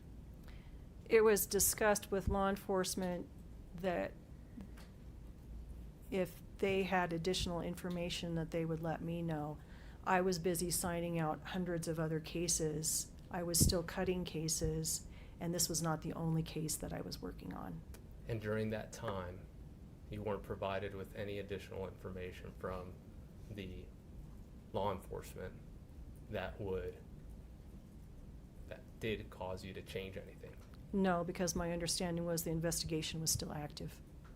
Okay. And from that point on, obviously you have nothing else to do with it, correct? Correct. Perfect. Thank you for your time. Sure. I have nothing else, Your Honor. for this Dr. witness. Ulmer, thank you for being here. You can step down. Okay.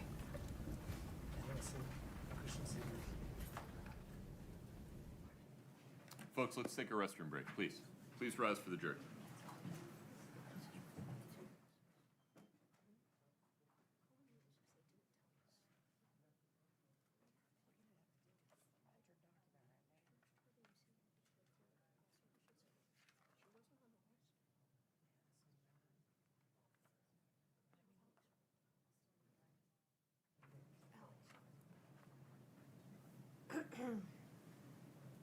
Have a seat, please. Mr. Bloodworth, anything on the record before we take a recess? No, Your Honor. Ms. Nestor, Do we need to deal with the Yes, altered that's- document? I'm going to talk about that now. You know, Let's one Yes, step at a I'd be time. happy to. So, do we need to deal with this now, or do you want to keep running with? while more they're on a releases? break, I don't mind talking about it, but if the court chooses to, that, as we were preparing for trial, I recognized that though our subpoena had asked for the full year, they got us a random month Okay. in March. So I sent I asked them to give us the information we had asked for. Then they send us the correct time frame, but in the header, the caption labeled Eric Richins defendant. It's not appropriate, so we said, okay, can we try and get the information that we asked for? They finally provided it, and that's why what they had received prior, though we've continued to send out the reports as we receive them. Can, forgive me, I've already forgotten how this document was marked. What's the number? It was 1-27. Can somebody put 127 up for me? I've got it up, Your Honor. Okay, one moment, please.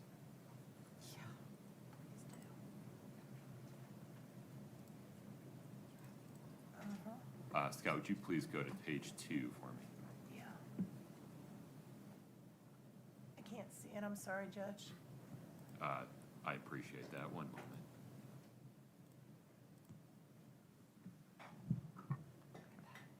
Okay, so, Mr. Burmester, I understand that this declaration signed by Jeffrey Henry and dated 19th of February 2026 is the declaration that you most recently received along with the document, that's page 1, that you most recently received. Is that correct? Yes, Your Honor. Okay. Your Honor, this is really problematic. So I am looking at the original document they gave us, and it has different dates that have been altered. Well, And hold the on. Why isn't it just different documents produced at different times? Okay. What indication do you have? For example, the one that you're looking at, the declaration that's page 2, what's the date on the declaration? 3/1/21. No. What's the date on the Oh, declaration? it's dated January 9th. January 9th, the exact same date as, I'm sorry, this one's dated 19th of February. So they're not seeking to admit the one that you're looking at. They're seeking to admit a different one that is authenticated on a different day. If you would please have a conversation with them about whether you have any objections to that one during the break, we can pick it back up after that. All right. Thank you. Folks, back at 250, please.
Please have a seat.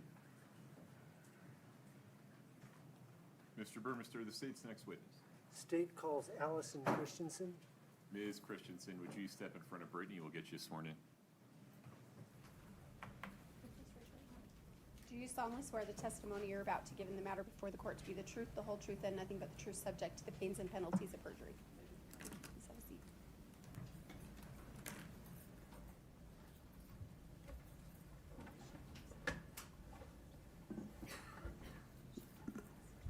Can you please state your full name and then spell both your first and last name? Allison Christensen, ALLYSON, CHRISTENSEN. Now, I know that you brought into the courtroom your own bottle of water and some cough drops. Yeah, I'm just getting over a cold and have lost my voice over the weekend, so I'm just hoping my voice will hang with us today. Okay, excellent. I'm rooting for you. Okay, so are you employed, Ms. Christensen? I am. How are you employed? I work for the Statewide Information and Analysis Center, housed under the Department of Public Safety. Did you work for them in 2022? No, in 2022 I was working for the Office of the Medical Examiner. Okay. What were your duties and responsibilities at the, or let me rephrase that. What capacity did you serve OME? I was an autopsy assistant and an autopsy technician supervisor. I see. And so what are the duties and responsibilities, very briefly, of that position? The autopsy assistant is there to assist the doctor in a variety of ways with removing organs during autopsy, taking notes, photographs, or handling toxicology. Okay. And on March 5th of 2022, were you serving in that capacity and on duty that day? I believe so, yes. Okay. Do you know what role you were? My understanding is that's a rotating role. Yes. Do you know what you were doing on that particular day?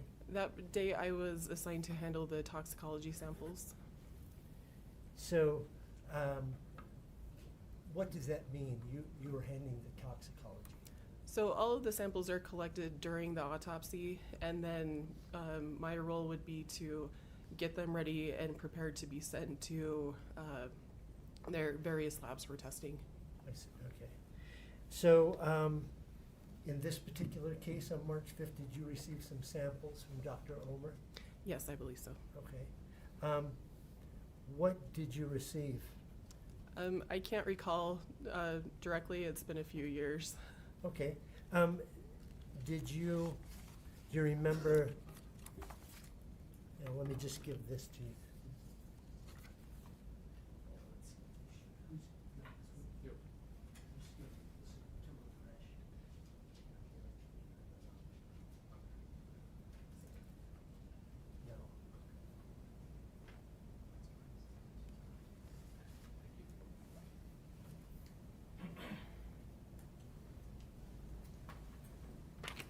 Do you recognize, just for the record, what those items are?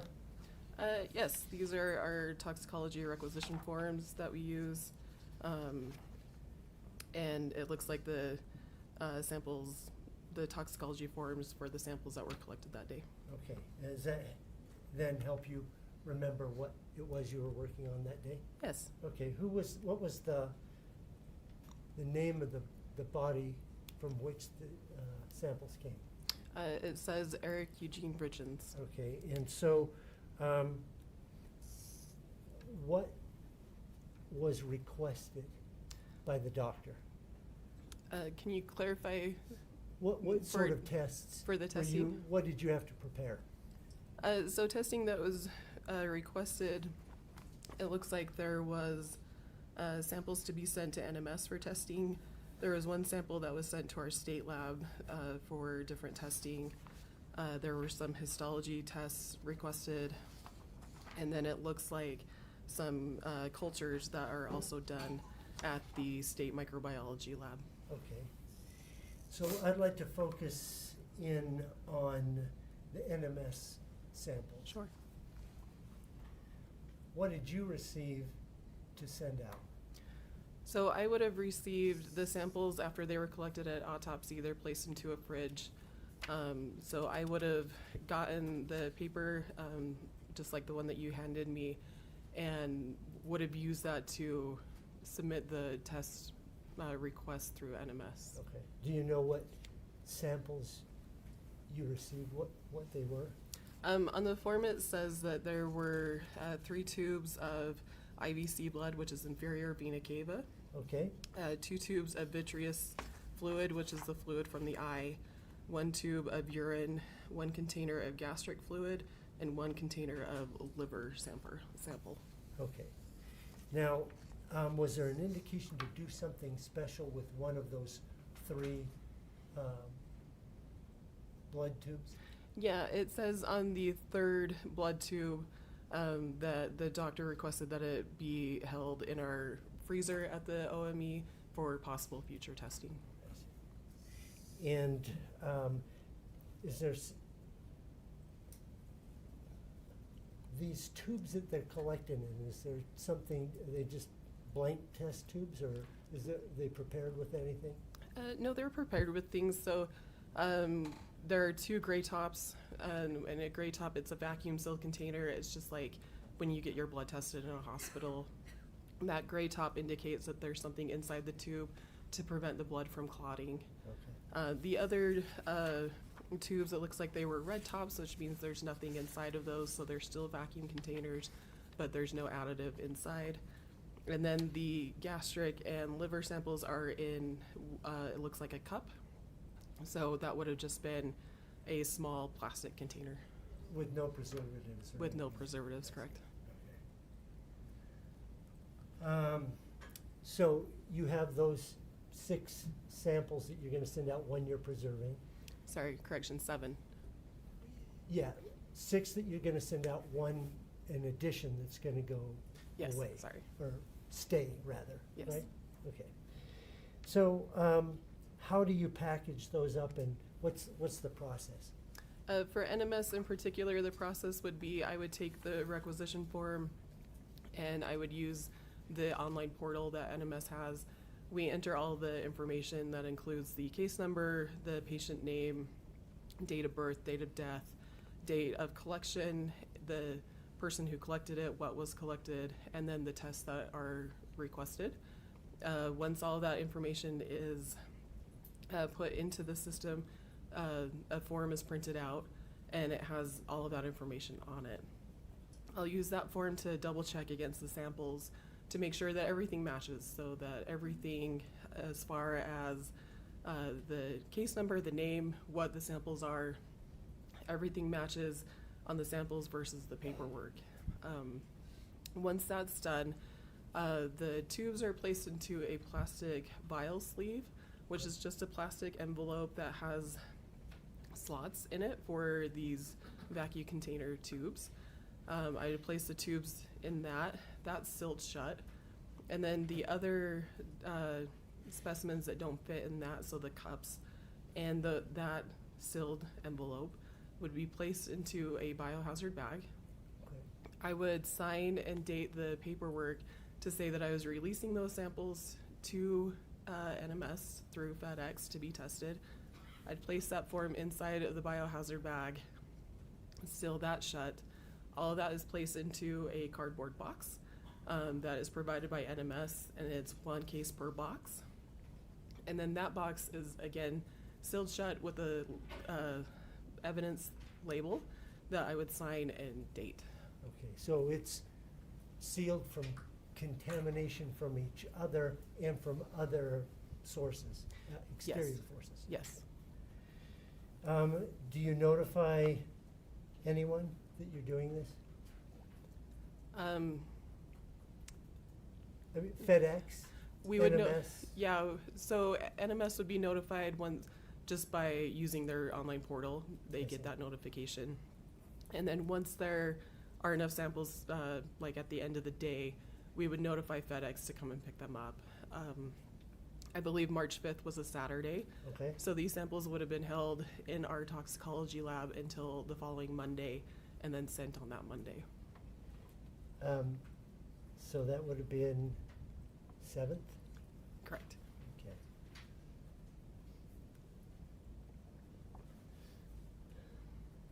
And, okay.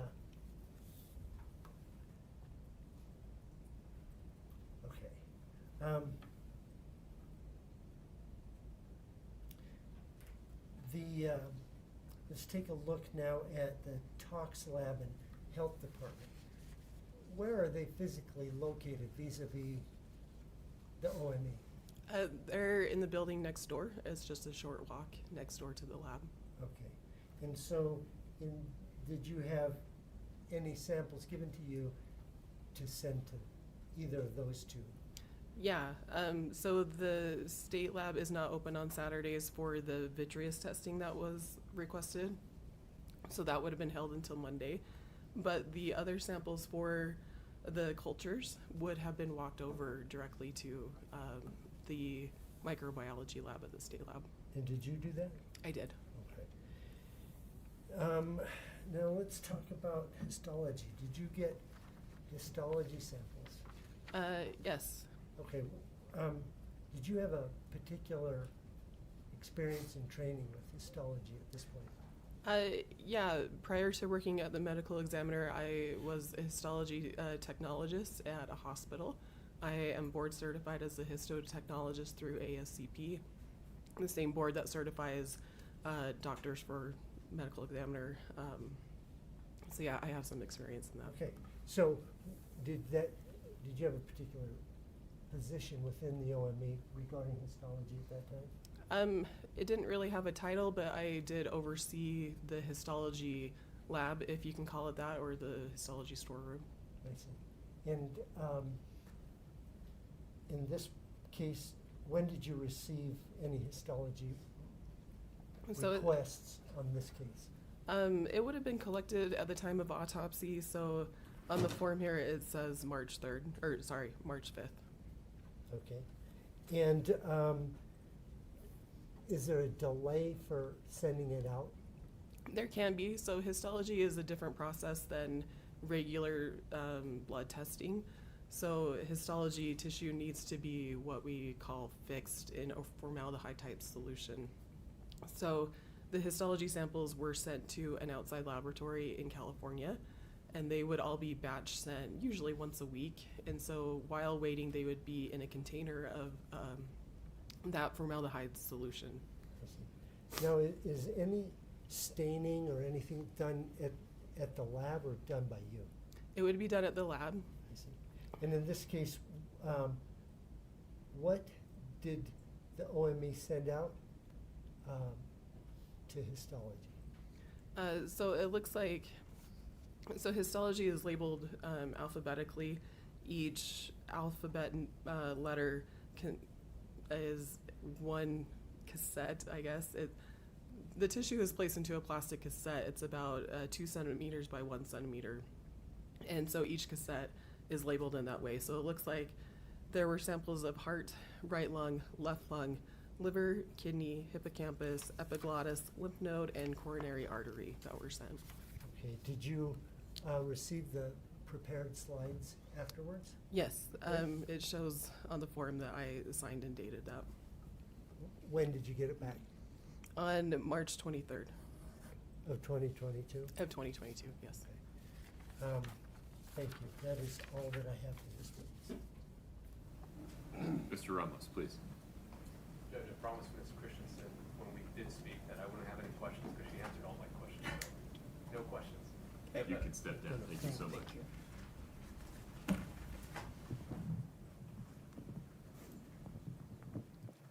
Chelsea Gibson.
Take your time.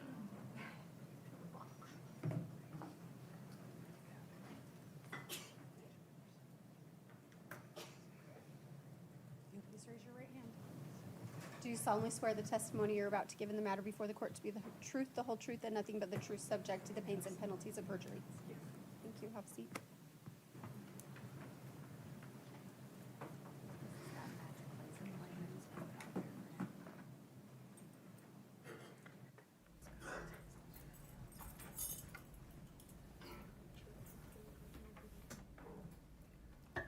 Good afternoon.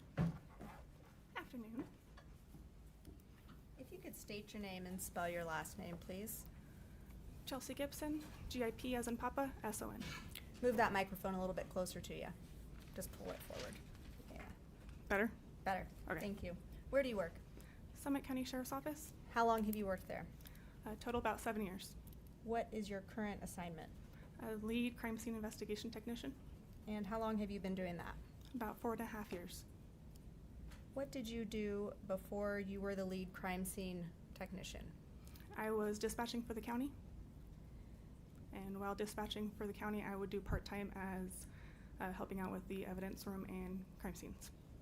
So as a lead crime scene technician, what are your main responsibilities? To oversee the evidence room and respond to crime scenes, to document, analyze, collect, and process evidence. Do you have any type of training to perform that responsibility? Yes. Describe that for the jury. I have a Bachelor's of Science in Forensic Science with a minor in Criminal Justice. I am a certified crime scene analyst through the International Association of Identification. I have over 700 hours of training in crime scenes, death investigations, and digital evidence, as well as being Celebrate certified as a operator and physical analyzer.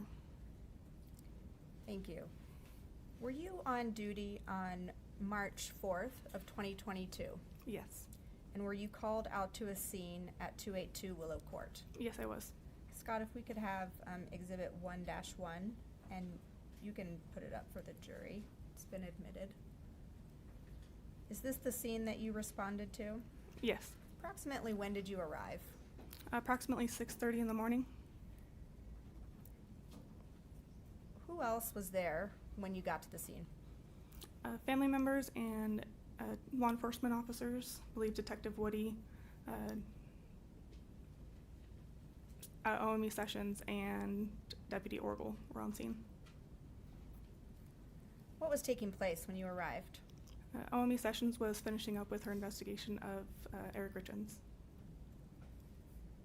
When you got there, what, in general, we'll get to the specifics, but in general, what was your primary focus when you got on scene? To document the scene and assist Detective Woody in looking for anything that could have explained Eric Richins' death. I want to begin by talking about the crime scene generally. Was a 3D scan completed of that home? Yes, it was. What is that called? We utilize what's called a Matterport.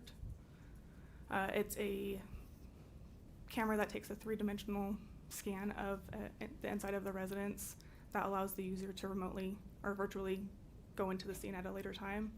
It also takes measurements during the scan. Did you create one of these 3D scans for the home at 282 Willow Court? Yes. When was that scan completed? I believe it was May 8th of 2023. So not the night you arrived, but sometime later? Correct.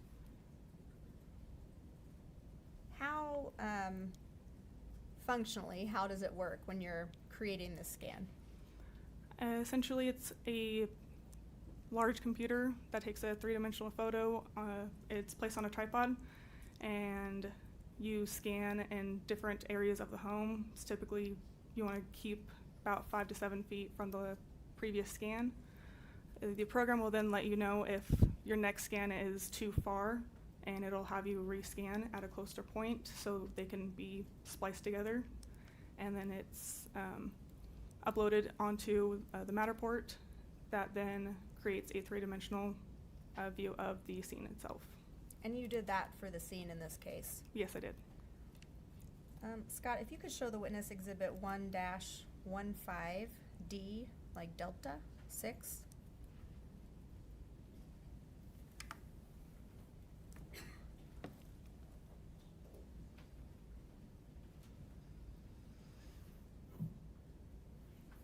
Let's pause it. I don't want it to play yet. I'm going to stand over here so that I can see what's on the screen too, for now. Do you recognize what's on your screen? Yes. What is that? It's a video documentation of the Matterport that shows a walkthrough. And this is the scan that you just talked about completing? Correct. I'm going to move to admit 1-15D6. No objection. States 1-15 Delta 6 is admitted. If we could publish that, please. Sure. Brittany, this one only exists electronically, if you can make a note of that.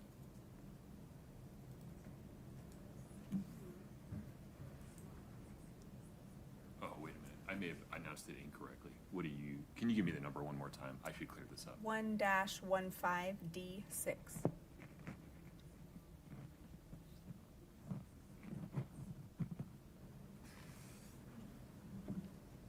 One second.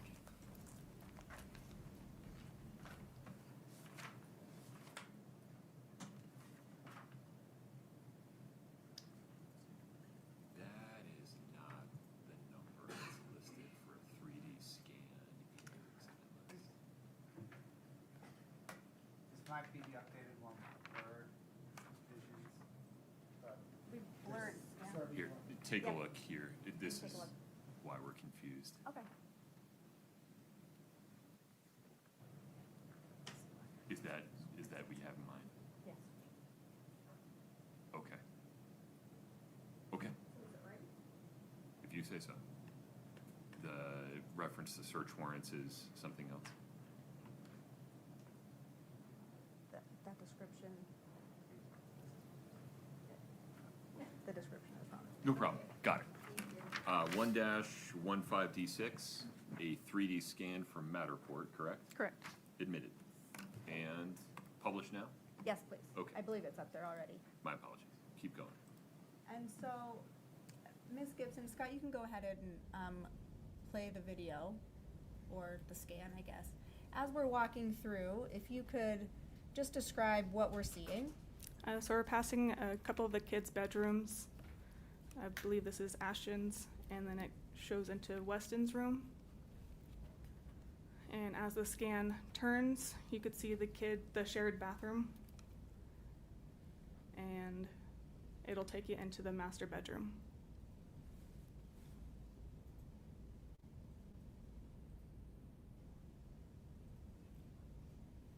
And from the master bedroom, it's going to move into the master bathroom.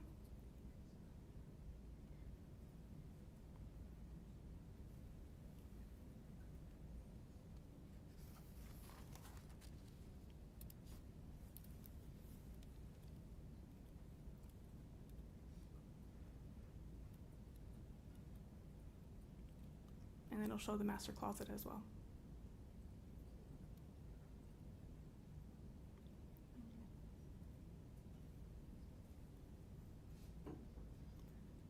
And now we're going back through the master bedroom, through the main hallway of the home.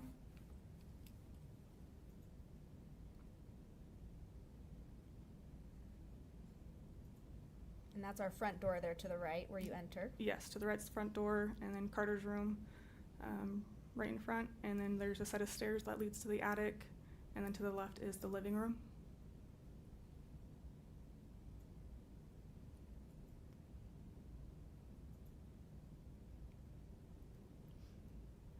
And now the living room's connected to the dining area and the kitchen.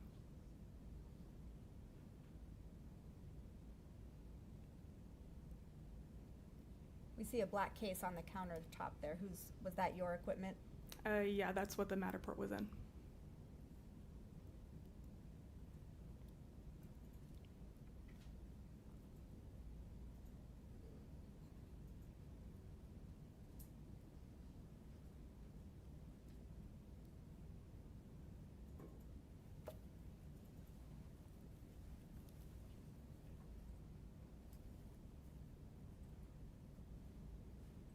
where are we headed now? This is the mudroom hallway, connects to the kitchen, and then the laundry room and a half bathroom to the right. And then the attached garages to the left.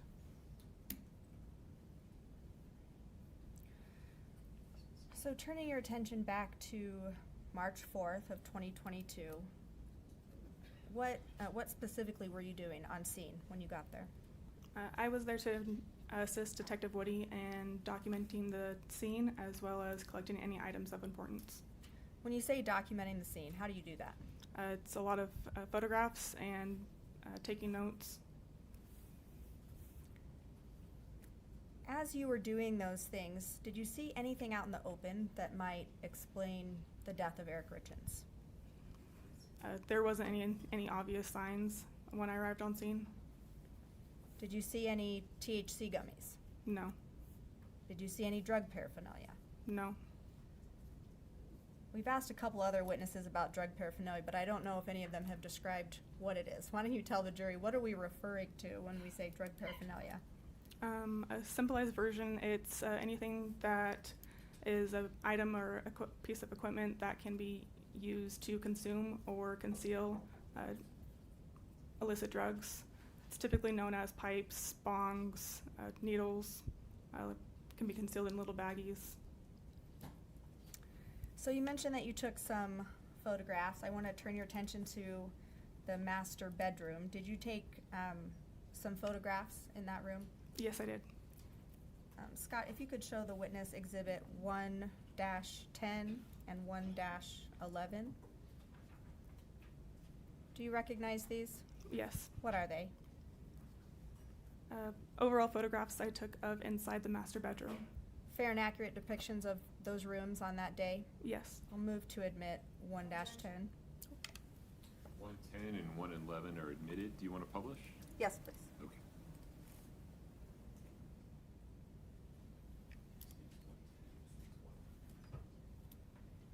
Did you also take a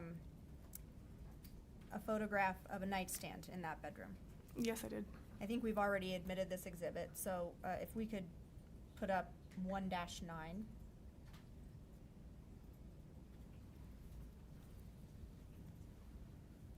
Do you recognize this?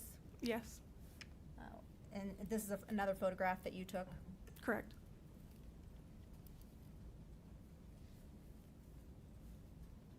Now we see a safe there. Did you later look in that safe? Yes, later on that day, yes. What was located in that safe? Inside the safe were a couple of firearms, a large amount of cash, I believe some ammunition, I believe an empty checkbook, and some handwritten documents. All right. As you were in the bedroom, was Mr. Eric Richins was his body still there? Yes. And did you document that as well? Yes, I did. If we could see exhibit 1-7, please, for the witness. Do you recognize this? Yes. What is it? It's an overall photograph I took of inside the master bedroom, showing where the deceased was located when I arrived. Fair and accurate representation of the scene on that day? Yes. I'll move to admit 1-7. No objection. And publish, please. 1-7 is admitted. And so this is where Eric Richins was when you arrived? Correct. Did you look through the bedroom, or did you look around the bedroom to see if there's anything that was significant that might have caused his death? I looked around the bedroom a little bit, yes. Did you find anything that stood out to you that may have caused the death of Eric Richins? Nothing that could have caused his death, no.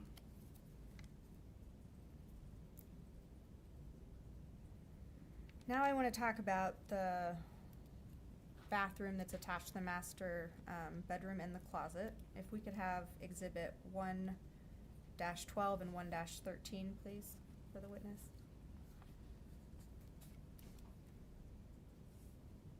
Are they up for you? Yeah. Okay. Do you recognize those? Yes. Are those photos that you took? Yes. Fair and accurate representations of the scene that day. Yes. Move to admit 112 and 111, or 113, excuse me. 1-12 and 1-13 are admitted. And,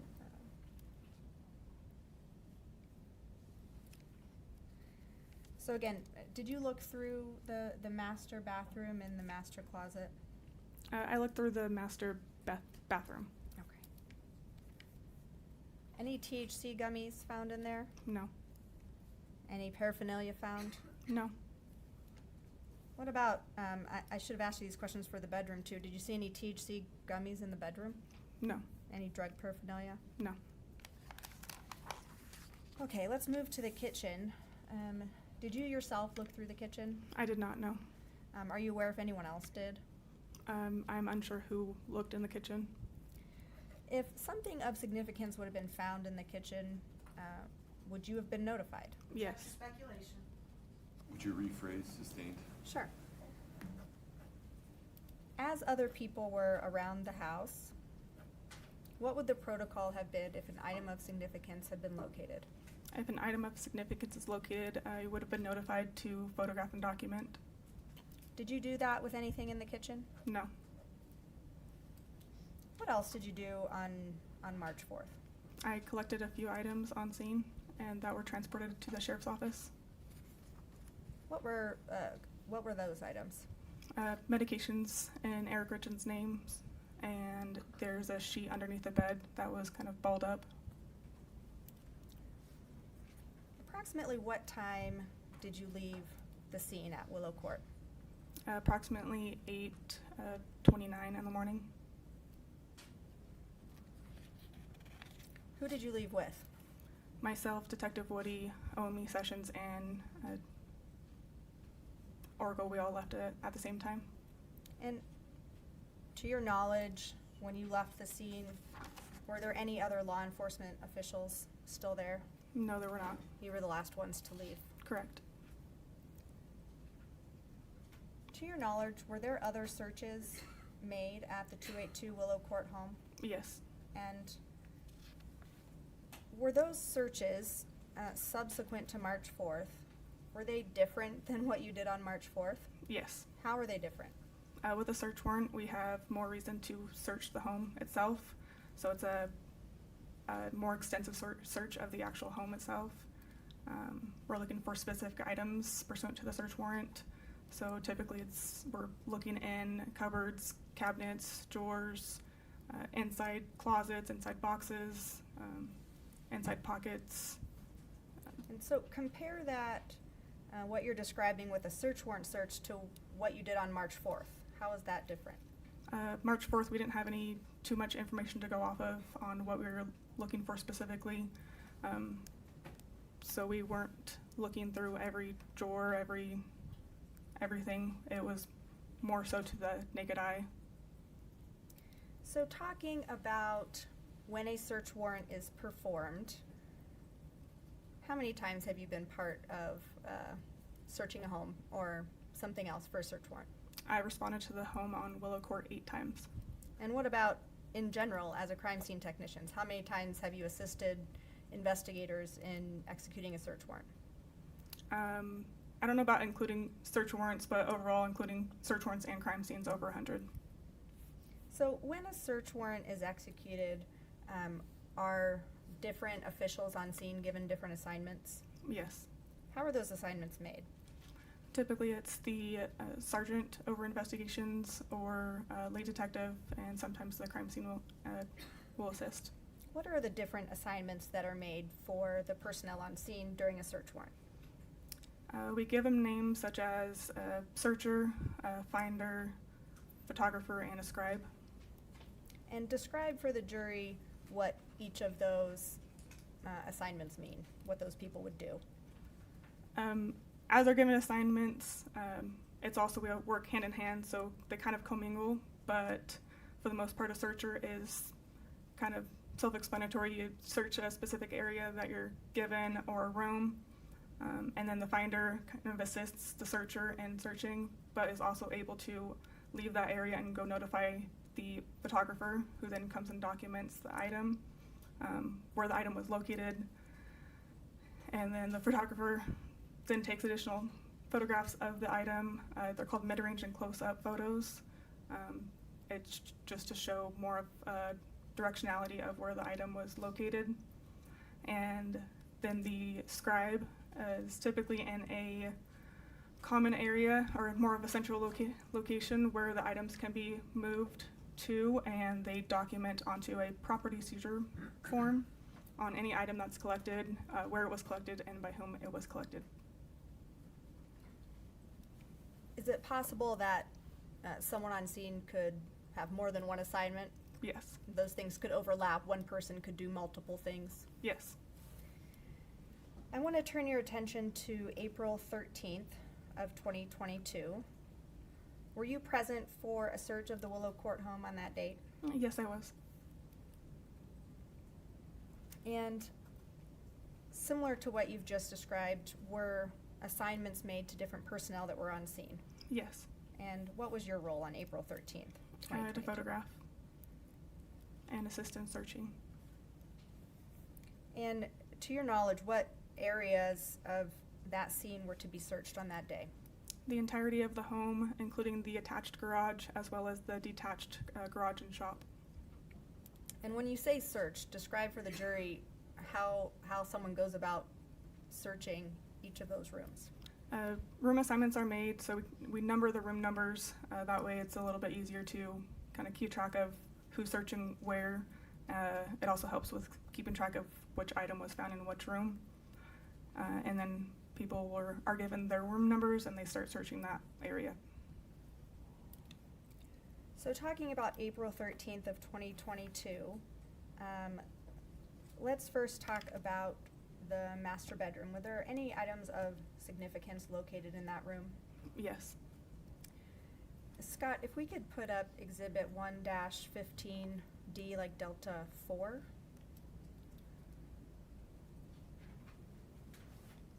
Do you recognize this? Yes. What is it? It's a Matterport video showing the items of importance that were located on the April of 22 search. So is this scan, explain how it's different from that overall scan that we saw previously? So this one's showing what they're called are tags. So you're able to tag the area and it'll help depict where the item was located and give you a visual of where it was. And are you the person who placed the tags on this particular video? Yes. And how were you able to do that? Not technologically, but how do you know where to place the tags? Because it was documented on where the items were located as well as photographed. And so that's where you put the tags on this scan? Correct. Okay, so I'm going to move to admit 1-15D4. No objection. States 1-15 Delta 4 is admitted. If we could publish that, please. So again, describe for the jury, we're seeing the same scan, right? But you've added some information. Correct. So I think we were talking, Scott, you can play the scan. I think you were talking about the master bedroom. So we'll wait till our scan takes us back to the master bedroom.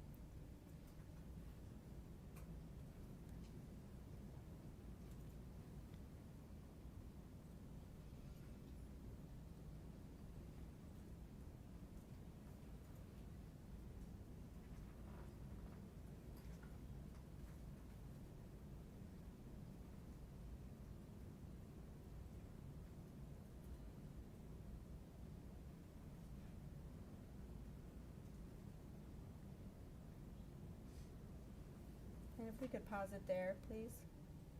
So if you can use our magic pointer there, and on your screen, it should let you point out what item of significance was located in this room. You might have to aim it at Scott's computer. He's got the receiver. That was working for a moment. It's a very small cursor. It's not coming up. Raise it above the partition. It might not work. It's too far away.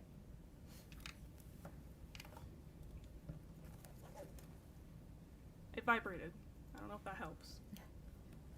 Well, why don't we Oh, look wait. at, that's okay, we can, talk about what we're looking at here without the clicker, even though I wanted to use it, that's okay. So, describe for the jury, what we see on this scan that was different from before. There's a yellow dot that's kind of pointing towards the nightstand. And what item, was located there? A green iPhone. Okay. Now, you've got a box of items beside you. Yes. If you could please grab item 9-5, or exhibit 9-5. And go ahead and open that up.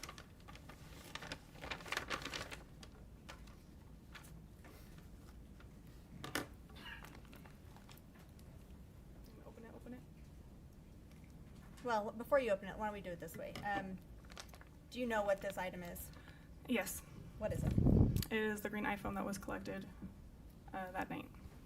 And is that item in your hands now in the same, or substantially the same condition as when it was located on that day? Yes. I'm gonna move to admit exhibit 9-5.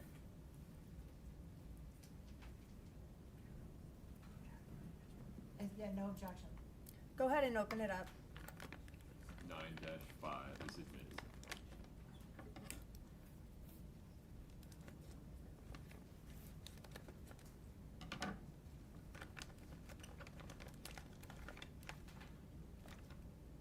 And you can just hold it up and let the jury see it. Did you determine who this, was it determined who this phone belonged to? Yes, it was determined to be Eric Richins. Okay. Now what about in the master bathroom? Was that area searched? Yes. Scott, if you could continue playing our video, or exhibit, sorry. Were there items of significance that were located in the master bathroom? Yes, a few. Scott, if you could, pause it there, please. So, what about in that closet? Was there an item of significance located in there? Yes. If you could grab from your physical exhibits, exhibit 9-1.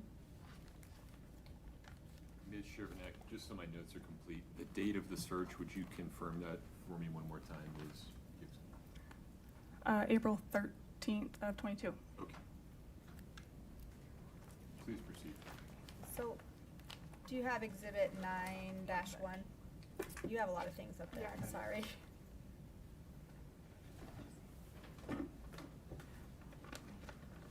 Okay. Go ahead and pull the item out of there. Or take a look at it. Do you recognize what that is? Yes. What is it? There's a couple bottles of prescriptions that were collected that were located in one of the baskets. And I don't know that the clicker's working, so why don't you just come down and point to your screen so the jury can see which item we're talking about, where it was located.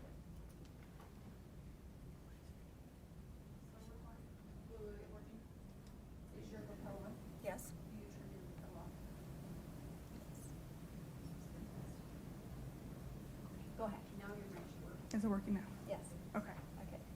Okay, so the first item we're talking about right now is going to be this orangish yellow dot. And you can head back to your seat, sorry. And the item that you have there, 9-1, is that a fair and accurate representation of the item that you collected from that basket on Yes. that day? Yes, it was. I'm gonna move to admit 9-1. May I see it, Your Honor? Of course. I wanna see which bottle's there.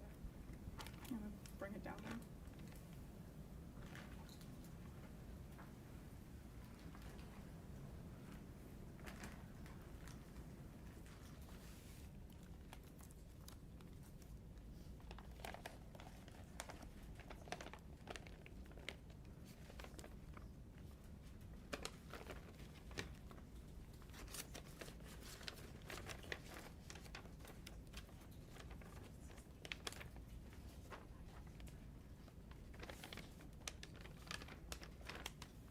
No objection, thank you, Your Honor. States 9-1 is admitted.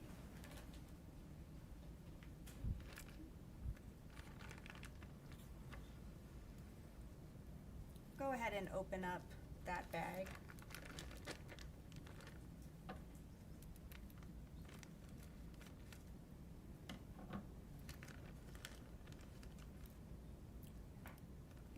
Was there a particular bottle within that bag from those items that you took a photograph of?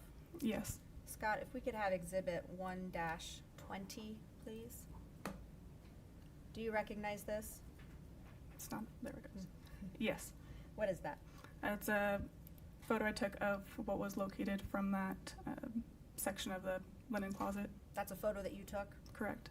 Fair and accurate representation of what you collected from there? Yes. Move to admit exhibit 1-20. No objection. If we could publish, please. 20 is admitted. Your Honor, can we look at the actual bottle that she took out of the bag since she's taken it out? Can we open it and look at it, please? You want to open the bottle and look at the pills? Uh-huh. There's no pills, but I want to open the bottle and see the inside of it. There's pills in it. Oh, okay. Can I have her just open it? I won't touch it, but let her Why don't do you it. admit Sherman and do it at the same time? Yep. Just the record is clear. 1-20 is admitted.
Kind of hard to see in the photograph, but is one of those prescription bottles a prescription for quetiapine?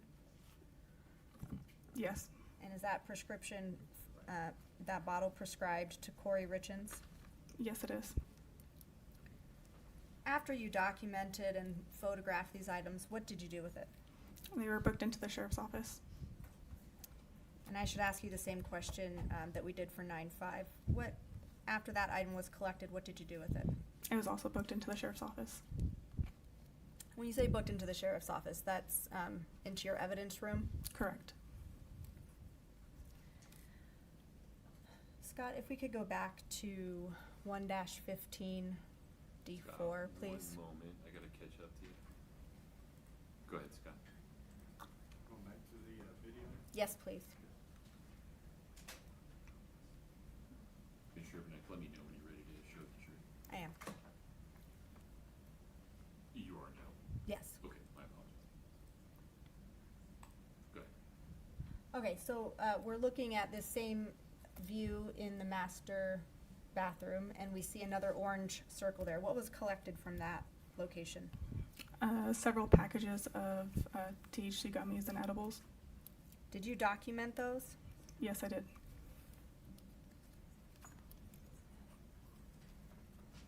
Go ahead and grab exhibit 9-11 for me.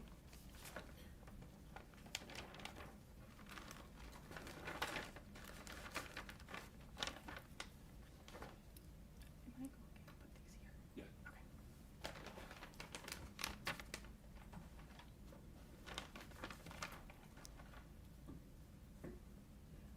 Scott, could you leave the video up? That was me. Oh, sorry. You're on. There you go. Thank you.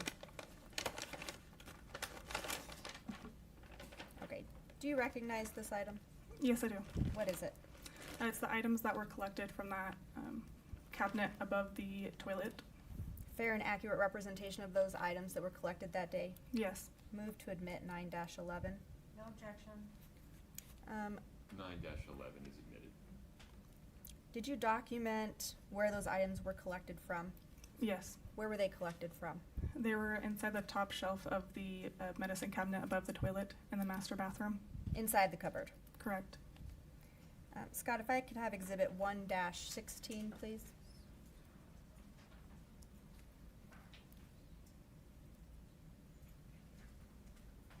Do you recognize this? Yes. What is it? A photograph I took of those items that were collected. Same items we were just referring to? Correct. Fair and accurate representation of those items on that day? Yes. We'll move to admit 1-16.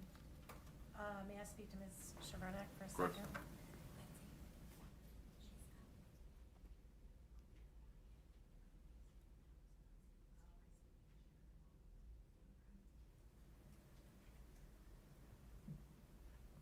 Let me lay a little more foundation for what's in the photograph. So, let's do it this way. If you could take exhibit 9-11, please, and open it up.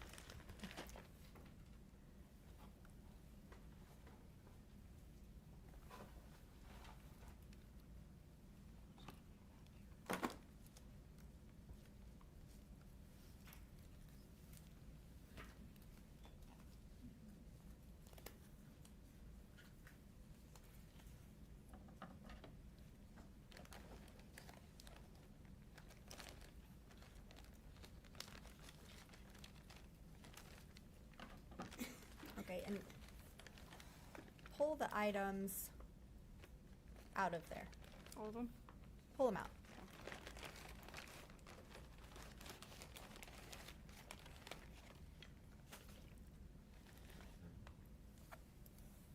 Sorry.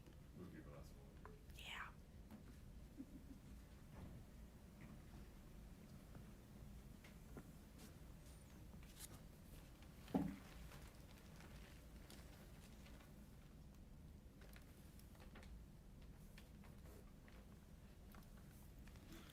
So, we see multiple items in that one package, is that correct? Yes. And if we could put the video back up on the screen.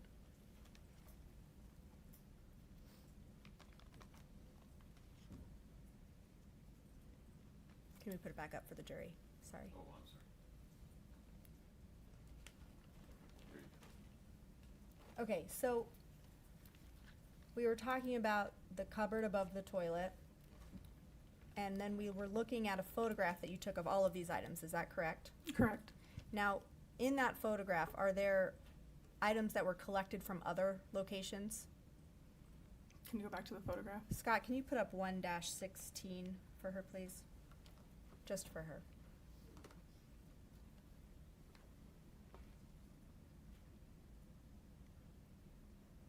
What are you referring to on the photograph? So, are there items that are in that same photograph and that are in that same package that were not collected in that cupboard? There's a baggie and looks like a prescription box that are kind of out of focus. And those items were not collected in that cupboard? Correct. But which items were collected from that cupboard? The 3 dank gummies, the 2 chocolate brownies, the Helix Twist, and the 2 small baggies of gummies. The clear baggies were located somewhere else, is that right? I don't recall on that. I believe they were located in the same area.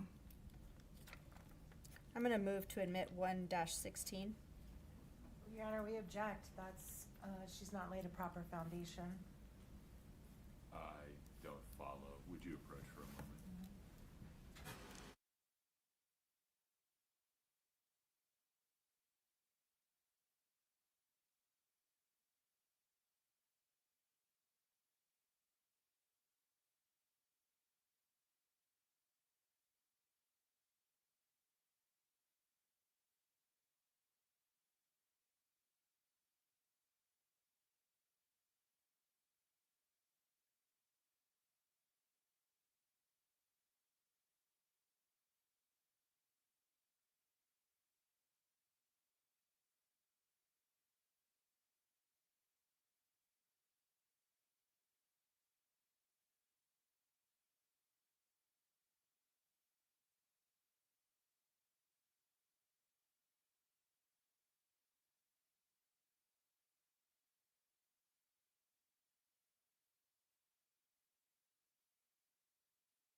Okay, so let's see. Pause for one moment. The state's moving to admit the photograph that is State's Exhibit 1-16. Yes. No objection. Okay. 1-16 is coming in. Would you like me to publish it? Yes, please. Okay. Chelsea, do you need a moment to get organized, or do you need me? She might need Are some we, space. are we done with this one for now? Yes, you can Okay. put that to the side. 'cause Yeah, it just give me is- 1 second, please. Yes, take your time. Do we have a wipe? Yep. I think she's asking for, you have to just. Like a- Something like that, yeah.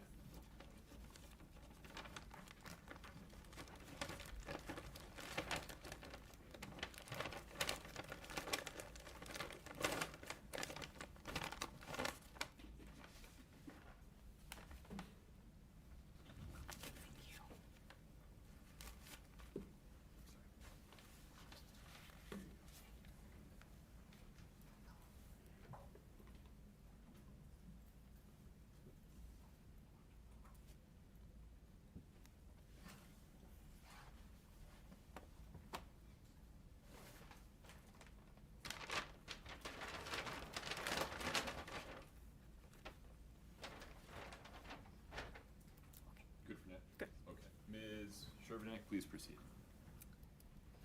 So, after these items were located, you photographed them, Correct. and what happened with them next? Were they booked into evidence? Correct. Scott, if you could put the video back up, or Your Honor, however order that works. And you can let the scan play forward. Were there items of significance that were located in the closet? Yes. All right, if we could pause it there, please. If you could take Exhibit 9-12, please.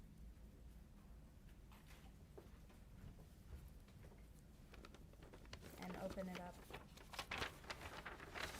Do you recognize this? Yes. What is it? It's a pack of gummies that were located in the master closet. In this location that you've indicated here? Yes. Okay.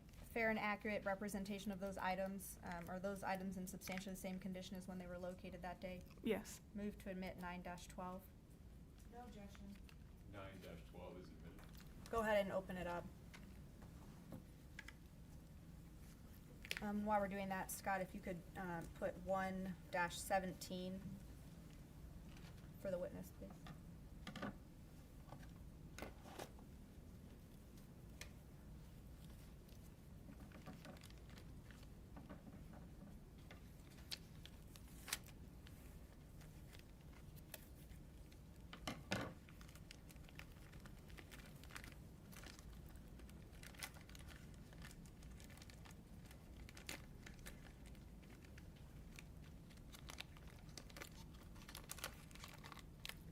And then, do you see Exhibit 117 on your screen? Yes. What is that? It's an overall photograph I took of the master closet showing a mid-range of the item that was collected.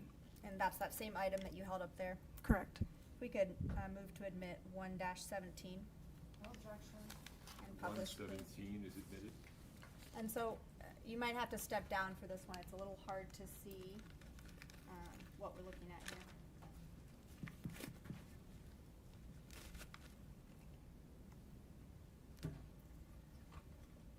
Point out for the jury what we're looking at here.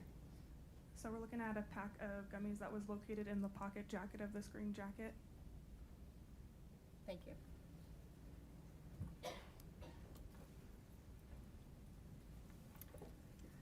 If we could have the scan exhibit, please.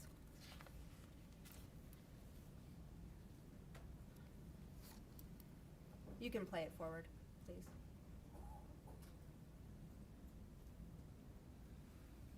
Was the kitchen also searched?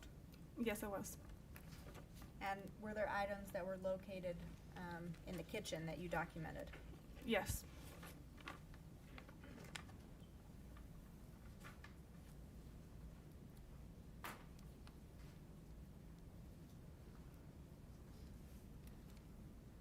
And And I've been asking you about items of significance. The items you're looking for, those are items that were in the search warrant, correct? Correct. Meaning that the search warrant told you what you were supposed to look for. Yes. All right. If we could go forward just a small, there we go. All right, we could pause it there.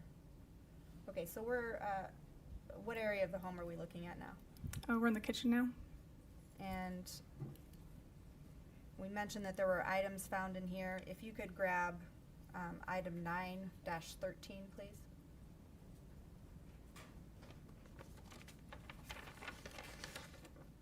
Do you recognize this item? Yes. What is it? It's a package of gummies that was located. And those gummies that you have there, fair and accurate representation of what was collected on that day? Yes. Move to admit 9-13. No objection. 9-13 is admitted. And looking on our scan here, we see a couple of different indicators. Where were these gummies located? It's going to be that orange dot where right above the refrigerator in that cabinet. So the higher up dot? Yes. Okay. If we could show the witness exhibit 1-18, please. Do you see it? What is that? It's a photograph I took of the item. And is that a fair and accurate representation of where the item was located that day? Yes. I'll move to admit 1-18. No objection. And publish, please. 1-18 is admitted. And then go ahead and open up exhibit 9-13.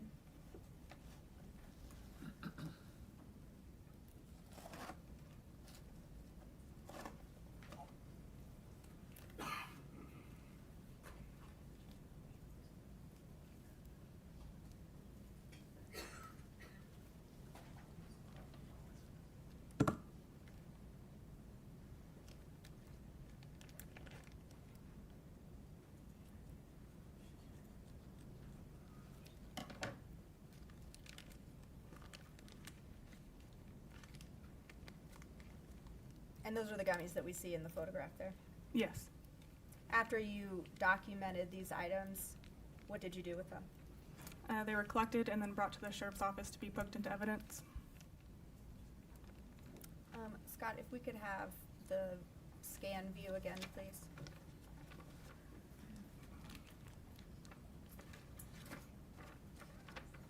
And you can play it forward. Okay, you can pause it there. Thank you. So we see a few other indicators of items that were located there. Was there an item that was collected from the kitchen counter? Yes. If you could grab exhibit 9-10, please.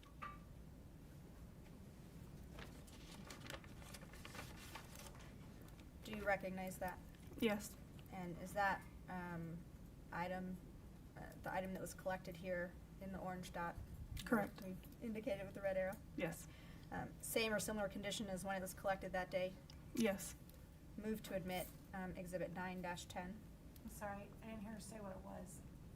Oh, I'm sorry. You're right. What is that? It's a set of tweezers and a small piece of plastic. Ms. Nestor, 9-10? No objection. 9-10 is admitted. Where, describe for the jury what, you can open it up and just let the jury see it. They can see through the bag, I think. What is this item? It's a pair of tweezers that was located inside of a jacket pocket that was laying on the kitchen counter. And so the jacket was on the counter, tweezers were where? Inside of a pocket. The pocket of the jacket. Correct. What kind of jacket was it? It was a woman's fitted black, medium size Under Armour jacket. After you collected that item, what did you do with it?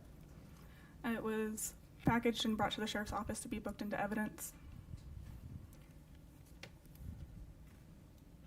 All of these items that we've just talked about, after they were collected, were they sent to the state crime lab?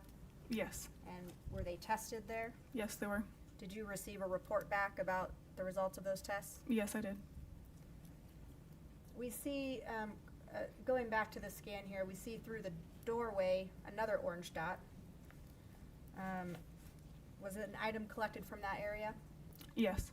Scott, if you could show the witness exhibit 4-16, please. Do you recognize this? Yes. Was this an item that was collected from that same search warrant date? Yes. Fair and accurate representation of the document that you collected that day? Yes. I'll move to admit 4-16. Your Honor, we object on 401, 403, 404B.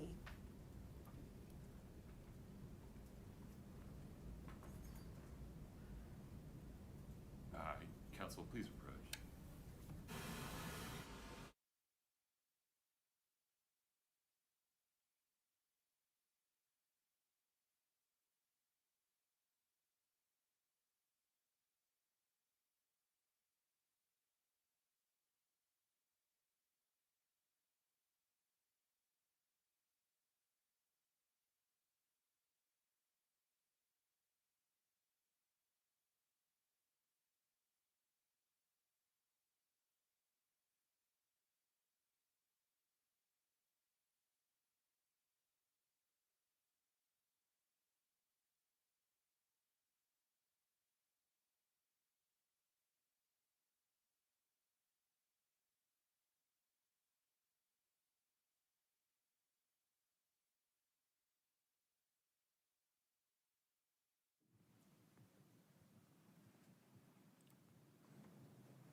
So we're going to pause on admitting or publishing 416, but you may have some more questions about it.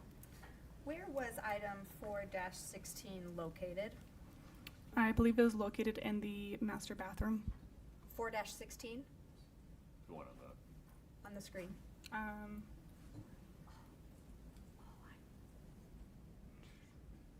if you don't recall, that's okay. I don't recall this one. Okay, no problem. Well, let's put up the scan that we were looking at of the home. one moment. Do you see the orange dot kind of through the doorway from the kitchen? Yes. Do you know if there was a black backpack located where that orange dot is? Yes. Do you know if this document was located in that black backpack? Yes. What else? Did you look in that backpack? I believe I just helped document what was inside. What was inside? Several documents, as well as prescription medication and Kouri Richins' name.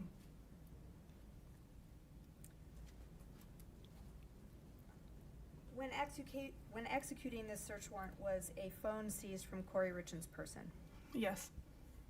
If you could take exhibit 9-2, please.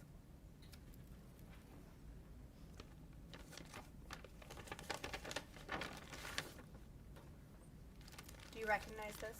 Yes. What is it? It's the phone that was taken off of Kouri Richins that day that was booked into evidence. Same or similar condition as when it was located that day or seized that day? Yes. Move to admit exhibit 9-2. Your Honor, at this time, we renew our motion to suppress that was made earlier about the phone. We renew it at this time. Okay. Your motion is denied for the same reasons previously stated by the court. 9-2 is admitted. After item 9-2 was seized and collected, what did you do with it? It was booked into the Summit County Sheriff's Office. So we just talked about a lot of items that were collected. Remind the jury, what date were those items collected? On April 13th of 2022. So, and you were on scene when Eric died, and some time had passed, is that correct? Yes. Was the house at 282 Willow Court searched on May 8th of 2023? Yes, it was. Were you present for that search? Yes. Again, was that search of the home pursuant to a search warrant? Yes. Scott, if we could show the witness exhibit 1-15 D3, D like Delta.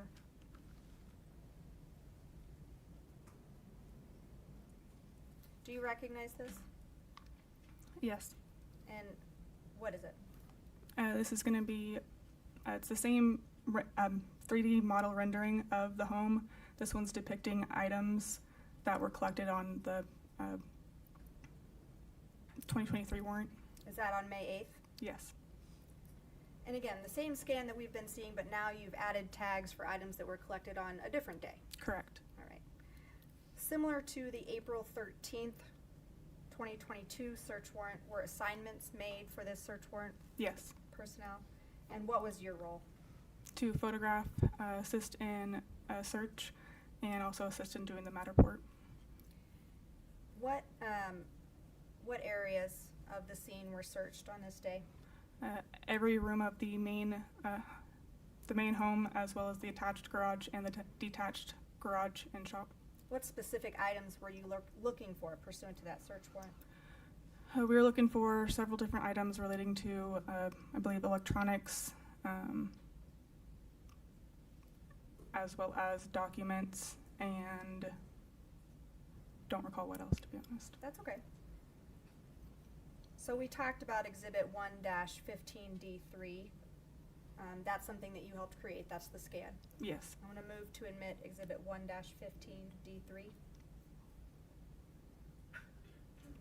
Okay, 1-15D is in dog 3. Okay, Right. and just to clarify, I'm sorry, Your Honor, may I speak with Ms. Chevron? So this is just adding on the tags from the 8th? It's not, I mean, iterative, it is iterative, but it's not in addition to. They're just the tags from that day. Perfect. No objection. 1-15D3 is admitted. Would you like us to publish? Yes, please.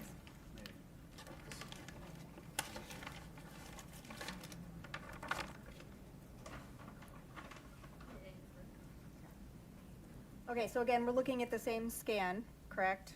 Yes. And you have included tags for a different date that the house was searched. Yes. Scott, you can play the scan, please. And you mentioned that the whole house was searched again, Yes. and that included the bedroom. Yes. You were looking for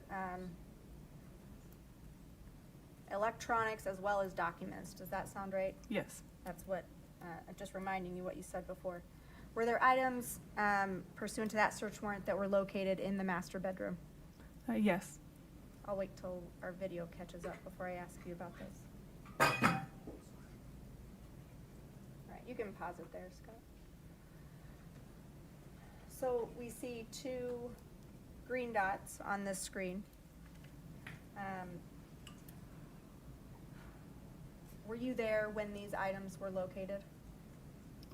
Not when they were located. I believe I was in a different room. Okay, but you were the person that collected them? Yes.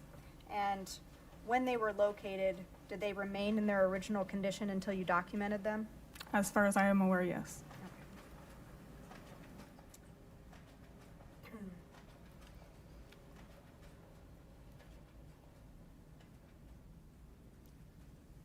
Take item 9-15 and go ahead and open it up. What is that? It's an orange notebook.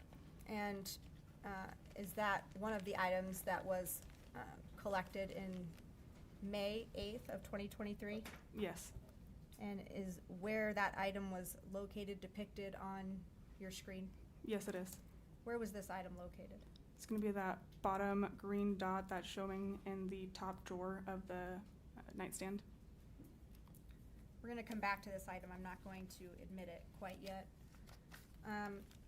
So we see another green dot. Do you know what was located, where that is indicated? Yes, it's a blue iPhone that was located inside the top drawer. If you could grab Exhibit 9-4, please.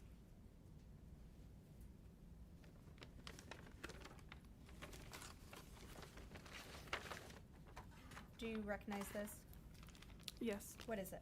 It's the blue iPhone that was collected from that drawer that day. It's in the same or similar condition to when it was, as it was collected on May 8th, 2023? Yes. Move to admit 9-4. 9-15, right? The is correct. Okay.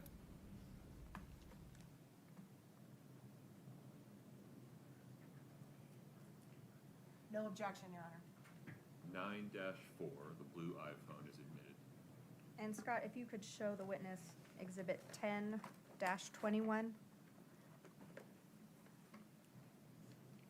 Do you recognize this? Yes. What is it?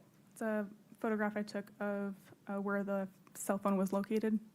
Fair and accurate representation of where it was located that day. Yes. Move to admit 10-21 No objection. and publish. 10-21 is admitted. Publish, please. So we see, zoom back out for us. So we see a phone sitting on top of the dresser. Is that the phone that was collected? That's a tablet. Okay, and so where, we'll have Scott zoom in, where is the phone that you collected, that you just showed us? To the right of the, I believe is a pair of sweatpants.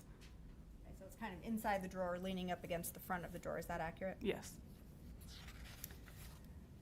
You mentioned that the detached office was also searched on that day? Yes. Scott, if we could have Exhibit 1-15D7, D like Delta.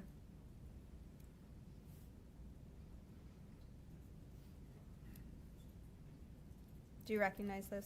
Yes. What is it? This is the rendering of the detached garage and shop. The same virtual scan, just of a different area of the home, is that right? Yes. I'm going to move to admit 1-15D7. I'm so sorry. This is a new Matterport 115D7? Is that right? Yes. Okay, no objection. 115D7 is admitted. Okay, and you can play that forward, Scott. And so, was the office also searched for documents? Yes, it was. And similar to the other one, did you indicate on this virtual scan if there was a document that was collected Yeah. on May 8th? Yes.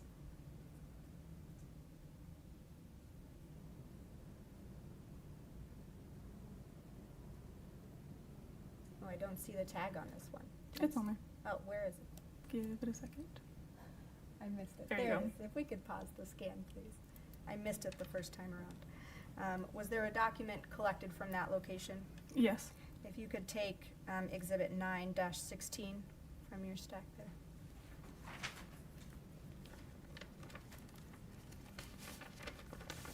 Do you recognize this? Yes. All right, and is that the item that was collected from there? Yes. Okay, we're not going to admit it this time. We'll come back to that document. Pursuant to this search warrant was, or not to this search warrant, but on that same date was a phone seized from Kouri Richins' person. Yes. If you could take Exhibit 9-3, please.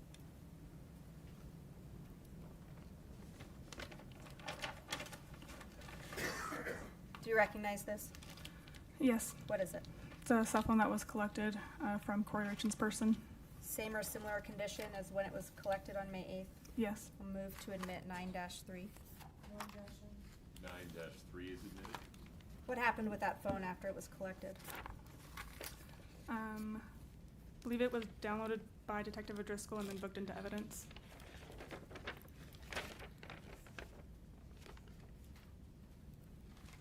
Was there a search made of the 282 Willow Court home on November 7th of 2024? Yes. Scott, if we could have Exhibit 1-15D5.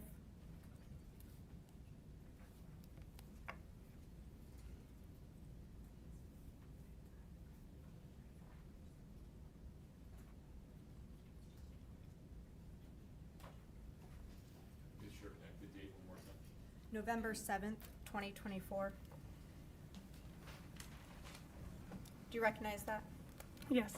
Same as all the other scans we've been looking at? Correct. You put different tags on there for items that were located on that day? Correct. Similar to the two other search warrants we talked about, were assignments made on that day? Yes. And what was your role? To photograph and assist in document and search. Same as the other searches? Yep. Okay. Again, what areas of the home were searched? The entirety of the home, as well as the attached garage and the detached garage and shop. I don't think I've moved to admit 115D5 yet. I'll do that now. Is that just Ken? Yes. Yes. Any objection? This one from November 7th, I'm so sorry, I'm trying to keep up. November 7th, the Matterport is 115D5. Correct. No objection. 115D5 is admitted and published. Go ahead and play it, Scott. What items were being, specific items you were looking for this day? Excuse me. Handwritten documents. Did you locate any of those? I assisted in photographing them. Document? Yeah. Okay, you could pause it there. We see purple circle on the screen there. Was a document located from that location on that day? Yes. Take exhibit 9-17.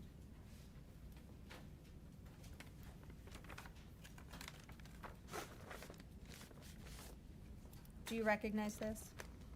Yes. And is that the item, what is it? It's a handwritten document of what appears to be a timeline. It was located inside that the kitchen cabinet. Fair and accurate representation of the document that was collected on that day? Yes. Okay, we'll come back to that one.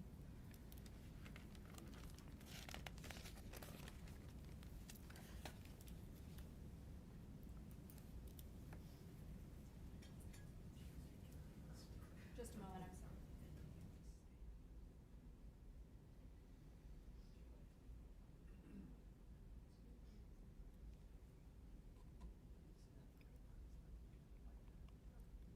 I'm looking for exhibit 8-49, it's a binder. There's one up here. There is one up here? Ah, yes.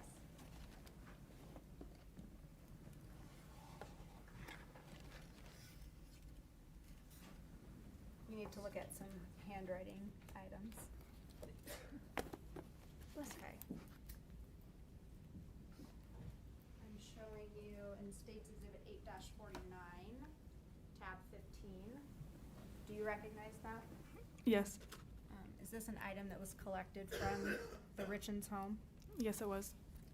Was that collected during that November 7th, 2024 search warrant? Yes. And did you collect this item Yes, I did. and book it into evidence? Yes. You took photographs of it? Correct. If you could turn to tab 16, please. The tab we were just on was K15. K15? Yes. Okay. Do you recognize this? Yes. What is it? It's coupons with handwriting on them, like this Christmas was- coupons. I'm sorry, I should let you finish. You're fine. Finish what you were saying before I ask my question. It appears to be like Christmas coupons that are handwritten. Another item that was collected from the Willow Court home? Yes. Did you take photographs of this item? I took photographs, yes. And did you book it into evidence? I did not. I believe Evidence Tech Matter booked that one in. Okay, but it was booked into the evidence room? Yes. Okay. I want to talk about a few other items that were collected. Did you collect other electronics in particular? For not collect, but I'm sorry, I should use more precise words. Did you book into evidence other electronics for this case? Yes. If you could grab exhibit 9-6, please.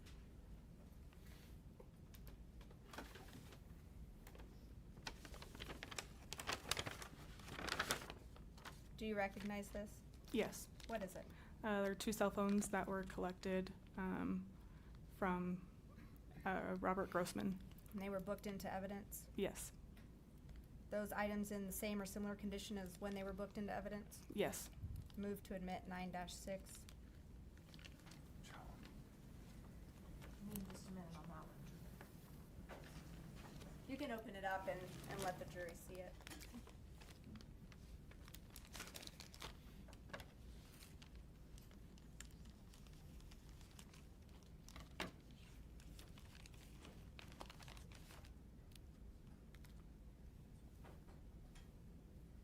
Your Honor, we object to improper proper foundation. This individual can't testify who got those phones, that they came from Mr. Grossman. My understanding is they were just brought to her, and that's insufficient. We object. Well, she can testify that these two phones were booked into evidence. Right, So sure. we can admit 9-6 as these two phones, right? No. We need a foundation laid of how, the chain of custody of those two phones. Who got them and who brought them to her before they can come in. Didn't she just testify that they were, forgive me, I may have misheard the testimony. May we approach? Yes, of course.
Exhibit 9-6, two cell phones, identified, not yet admitted.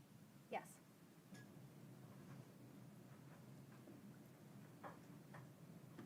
If you could grab Exhibit 9-18, please, and 9-19.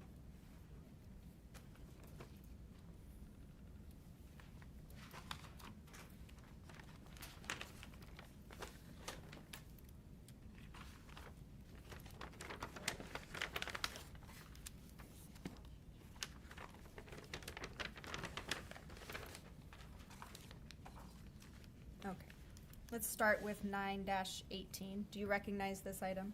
Yes. What is it? It's a photo that, sorry, it is a phone that was collected during a search warrant of Lauber's residence. What kind of phone is it? Just the model or the make of it? It's a Samsung. Okay, and is that phone the same or similar condition as when you booked it into evidence? Yes. And I'll treat this one the same as 9-6. And if you, go ahead and show it to the jury. Oh, I'm sorry, I haven't entered it yet, I'm sorry. If you could take Exhibit 9-19, please.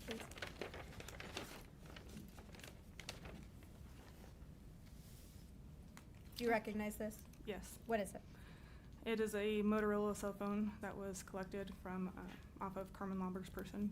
Okay, is that, was that phone booked into evidence? Yes, it was. Okay.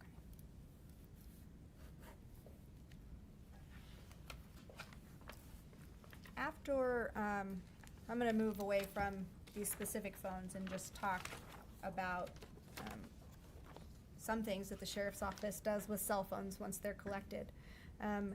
When cell phones are, after cell phones are booked into evidence, does the sheriff's office have the capability to download a cell phone? We currently do. What about in 2022? Did the sheriff's office have that capability in 2022? No, we did not. If the sheriff's office or an investigator in the sheriff's office wanted to get a download of someone's cell phone in 2022, how did that happen? It was brought down to the RCFL. What is the RCFL? It's a regional forensics, computer forensic institution. And so the downloads of the phones weren't done in-house at that time? Correct. And at some point, did that change? Yes. When was that? Early of 2023. What happened in early 2023 as it relates to cell phone downloads at the sheriff's office? We obtained a program called Celebrate. What is Celebrate? It is a cell phone download program. Are you certified to use Celebrite? Yes. Okay. How, not the technology part, but how physically, if you were going to download a cell phone, how would you do that? We'd obtain the item from evidence and essentially plug it into the program, and then the program basically tells us what to do on the next steps, and it kind of breaks into the phone. So kind of a plug and play type of thing. Correct.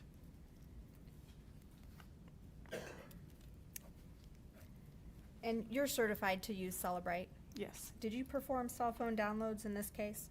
Yes. Which cell phone did you download in this case?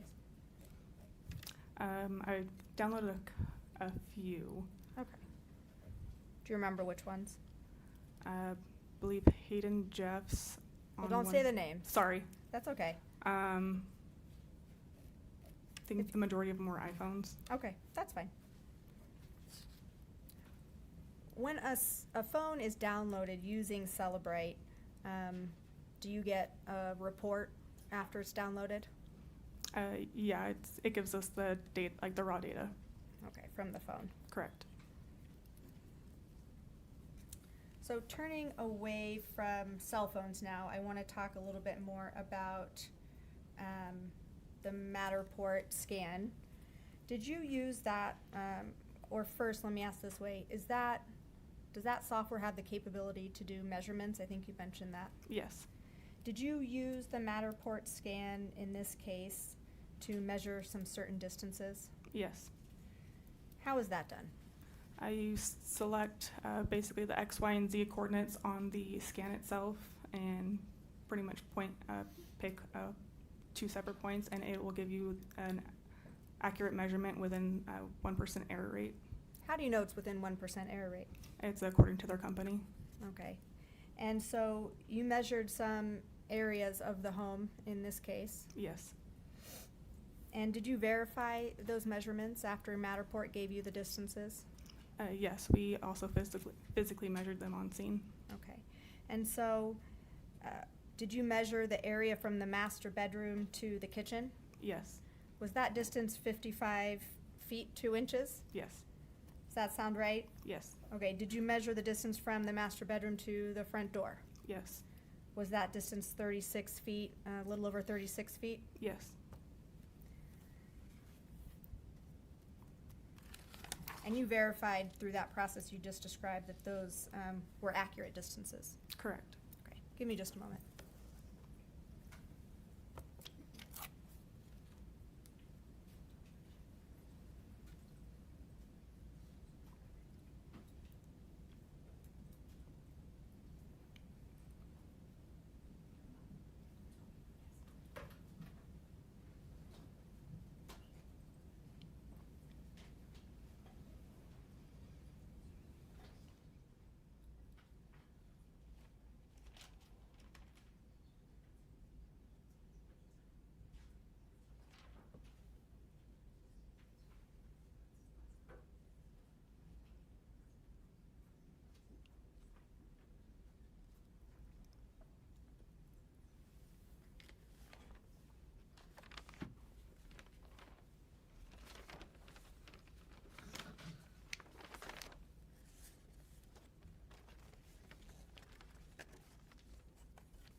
Just a couple more questions for you. I want to go back to the Celebrate program and the cell phone downloads. Did you do a download for Kouri's blue iPhone in this case? I assisted Detective O'Driscoll in the download. What do you mean you assisted? Describe that process. He started the download. It gave him an error, and then I assisted in doing some troubleshooting and starting the process of the download. And so were you able to get a successful download of that blue iPhone? Yeah, I was able to obtain the PIN code and then Detective O'Driscoll finished it and obtained a download. And just to be sure, let's show the jury which item we're talking about so we don't get the phones confused. We're talking about Exhibit 9-4.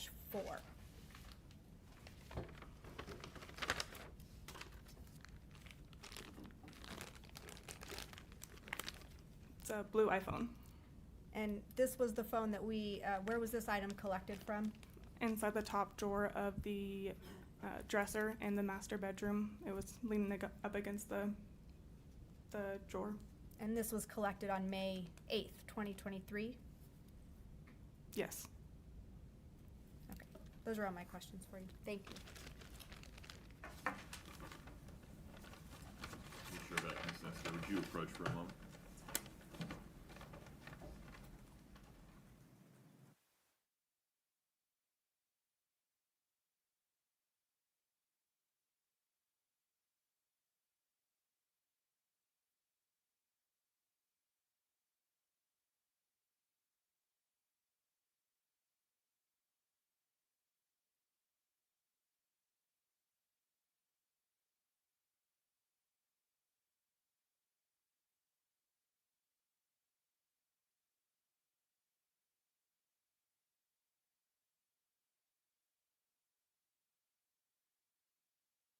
If you'd sit tight for just a moment. Ladies and gentlemen, we're going to stop the presentation of evidence for today at this point. We'll pick up cross-examination of Ms. Gibson tomorrow morning. I'm required to give you these instructions at the end of every day, and frankly, I should be doing it at the end of every or before every break, so please just humor me. Do not talk about this case with anyone. Do not let anyone else talk about it to you. This is off limits. You have to affirmatively avoid listening to, watching, or reading anything about the case. And do not take any actions to gain any information. So no research, no internet searches, no social media interactions about the case at all. Please travel safely. See you tomorrow morning, ready to go at 8:30. Please rise for the jury.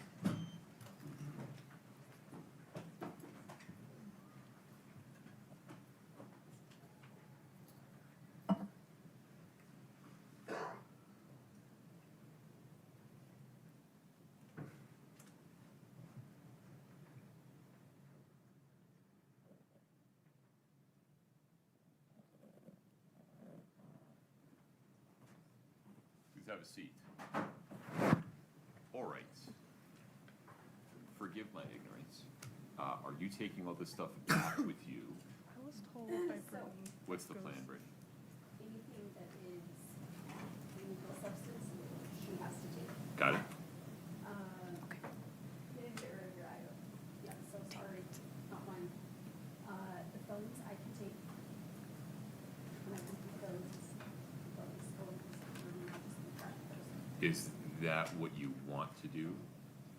we want to do what is supposed to be done. Okay, sounds good. So, let's be specific. We'll do this by number. Let's just do this on the record. Chelsea, if you would separate for us 9-5, that's the green iPhone. 9-2,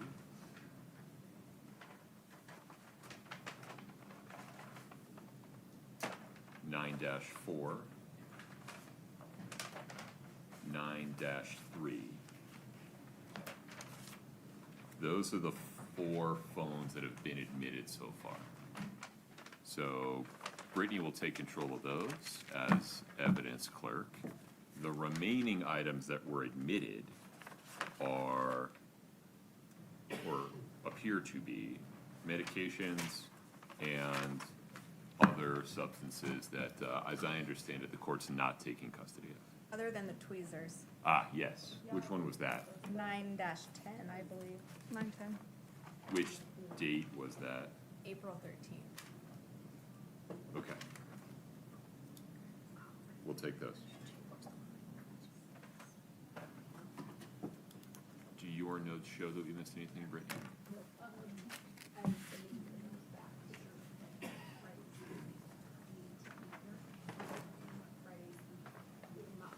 Got it. Yep, thank you.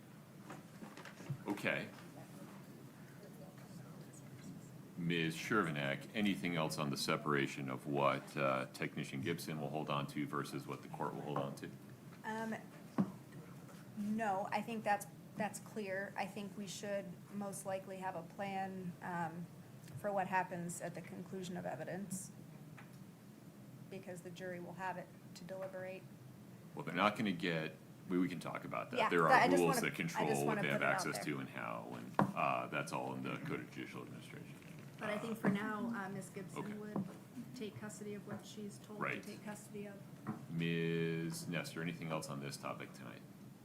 Okay, Do I need to bring back all of this? yes. Okay. And also remember, you are proverbially still on the stand, so do not confer with anybody about your testimony. Got it.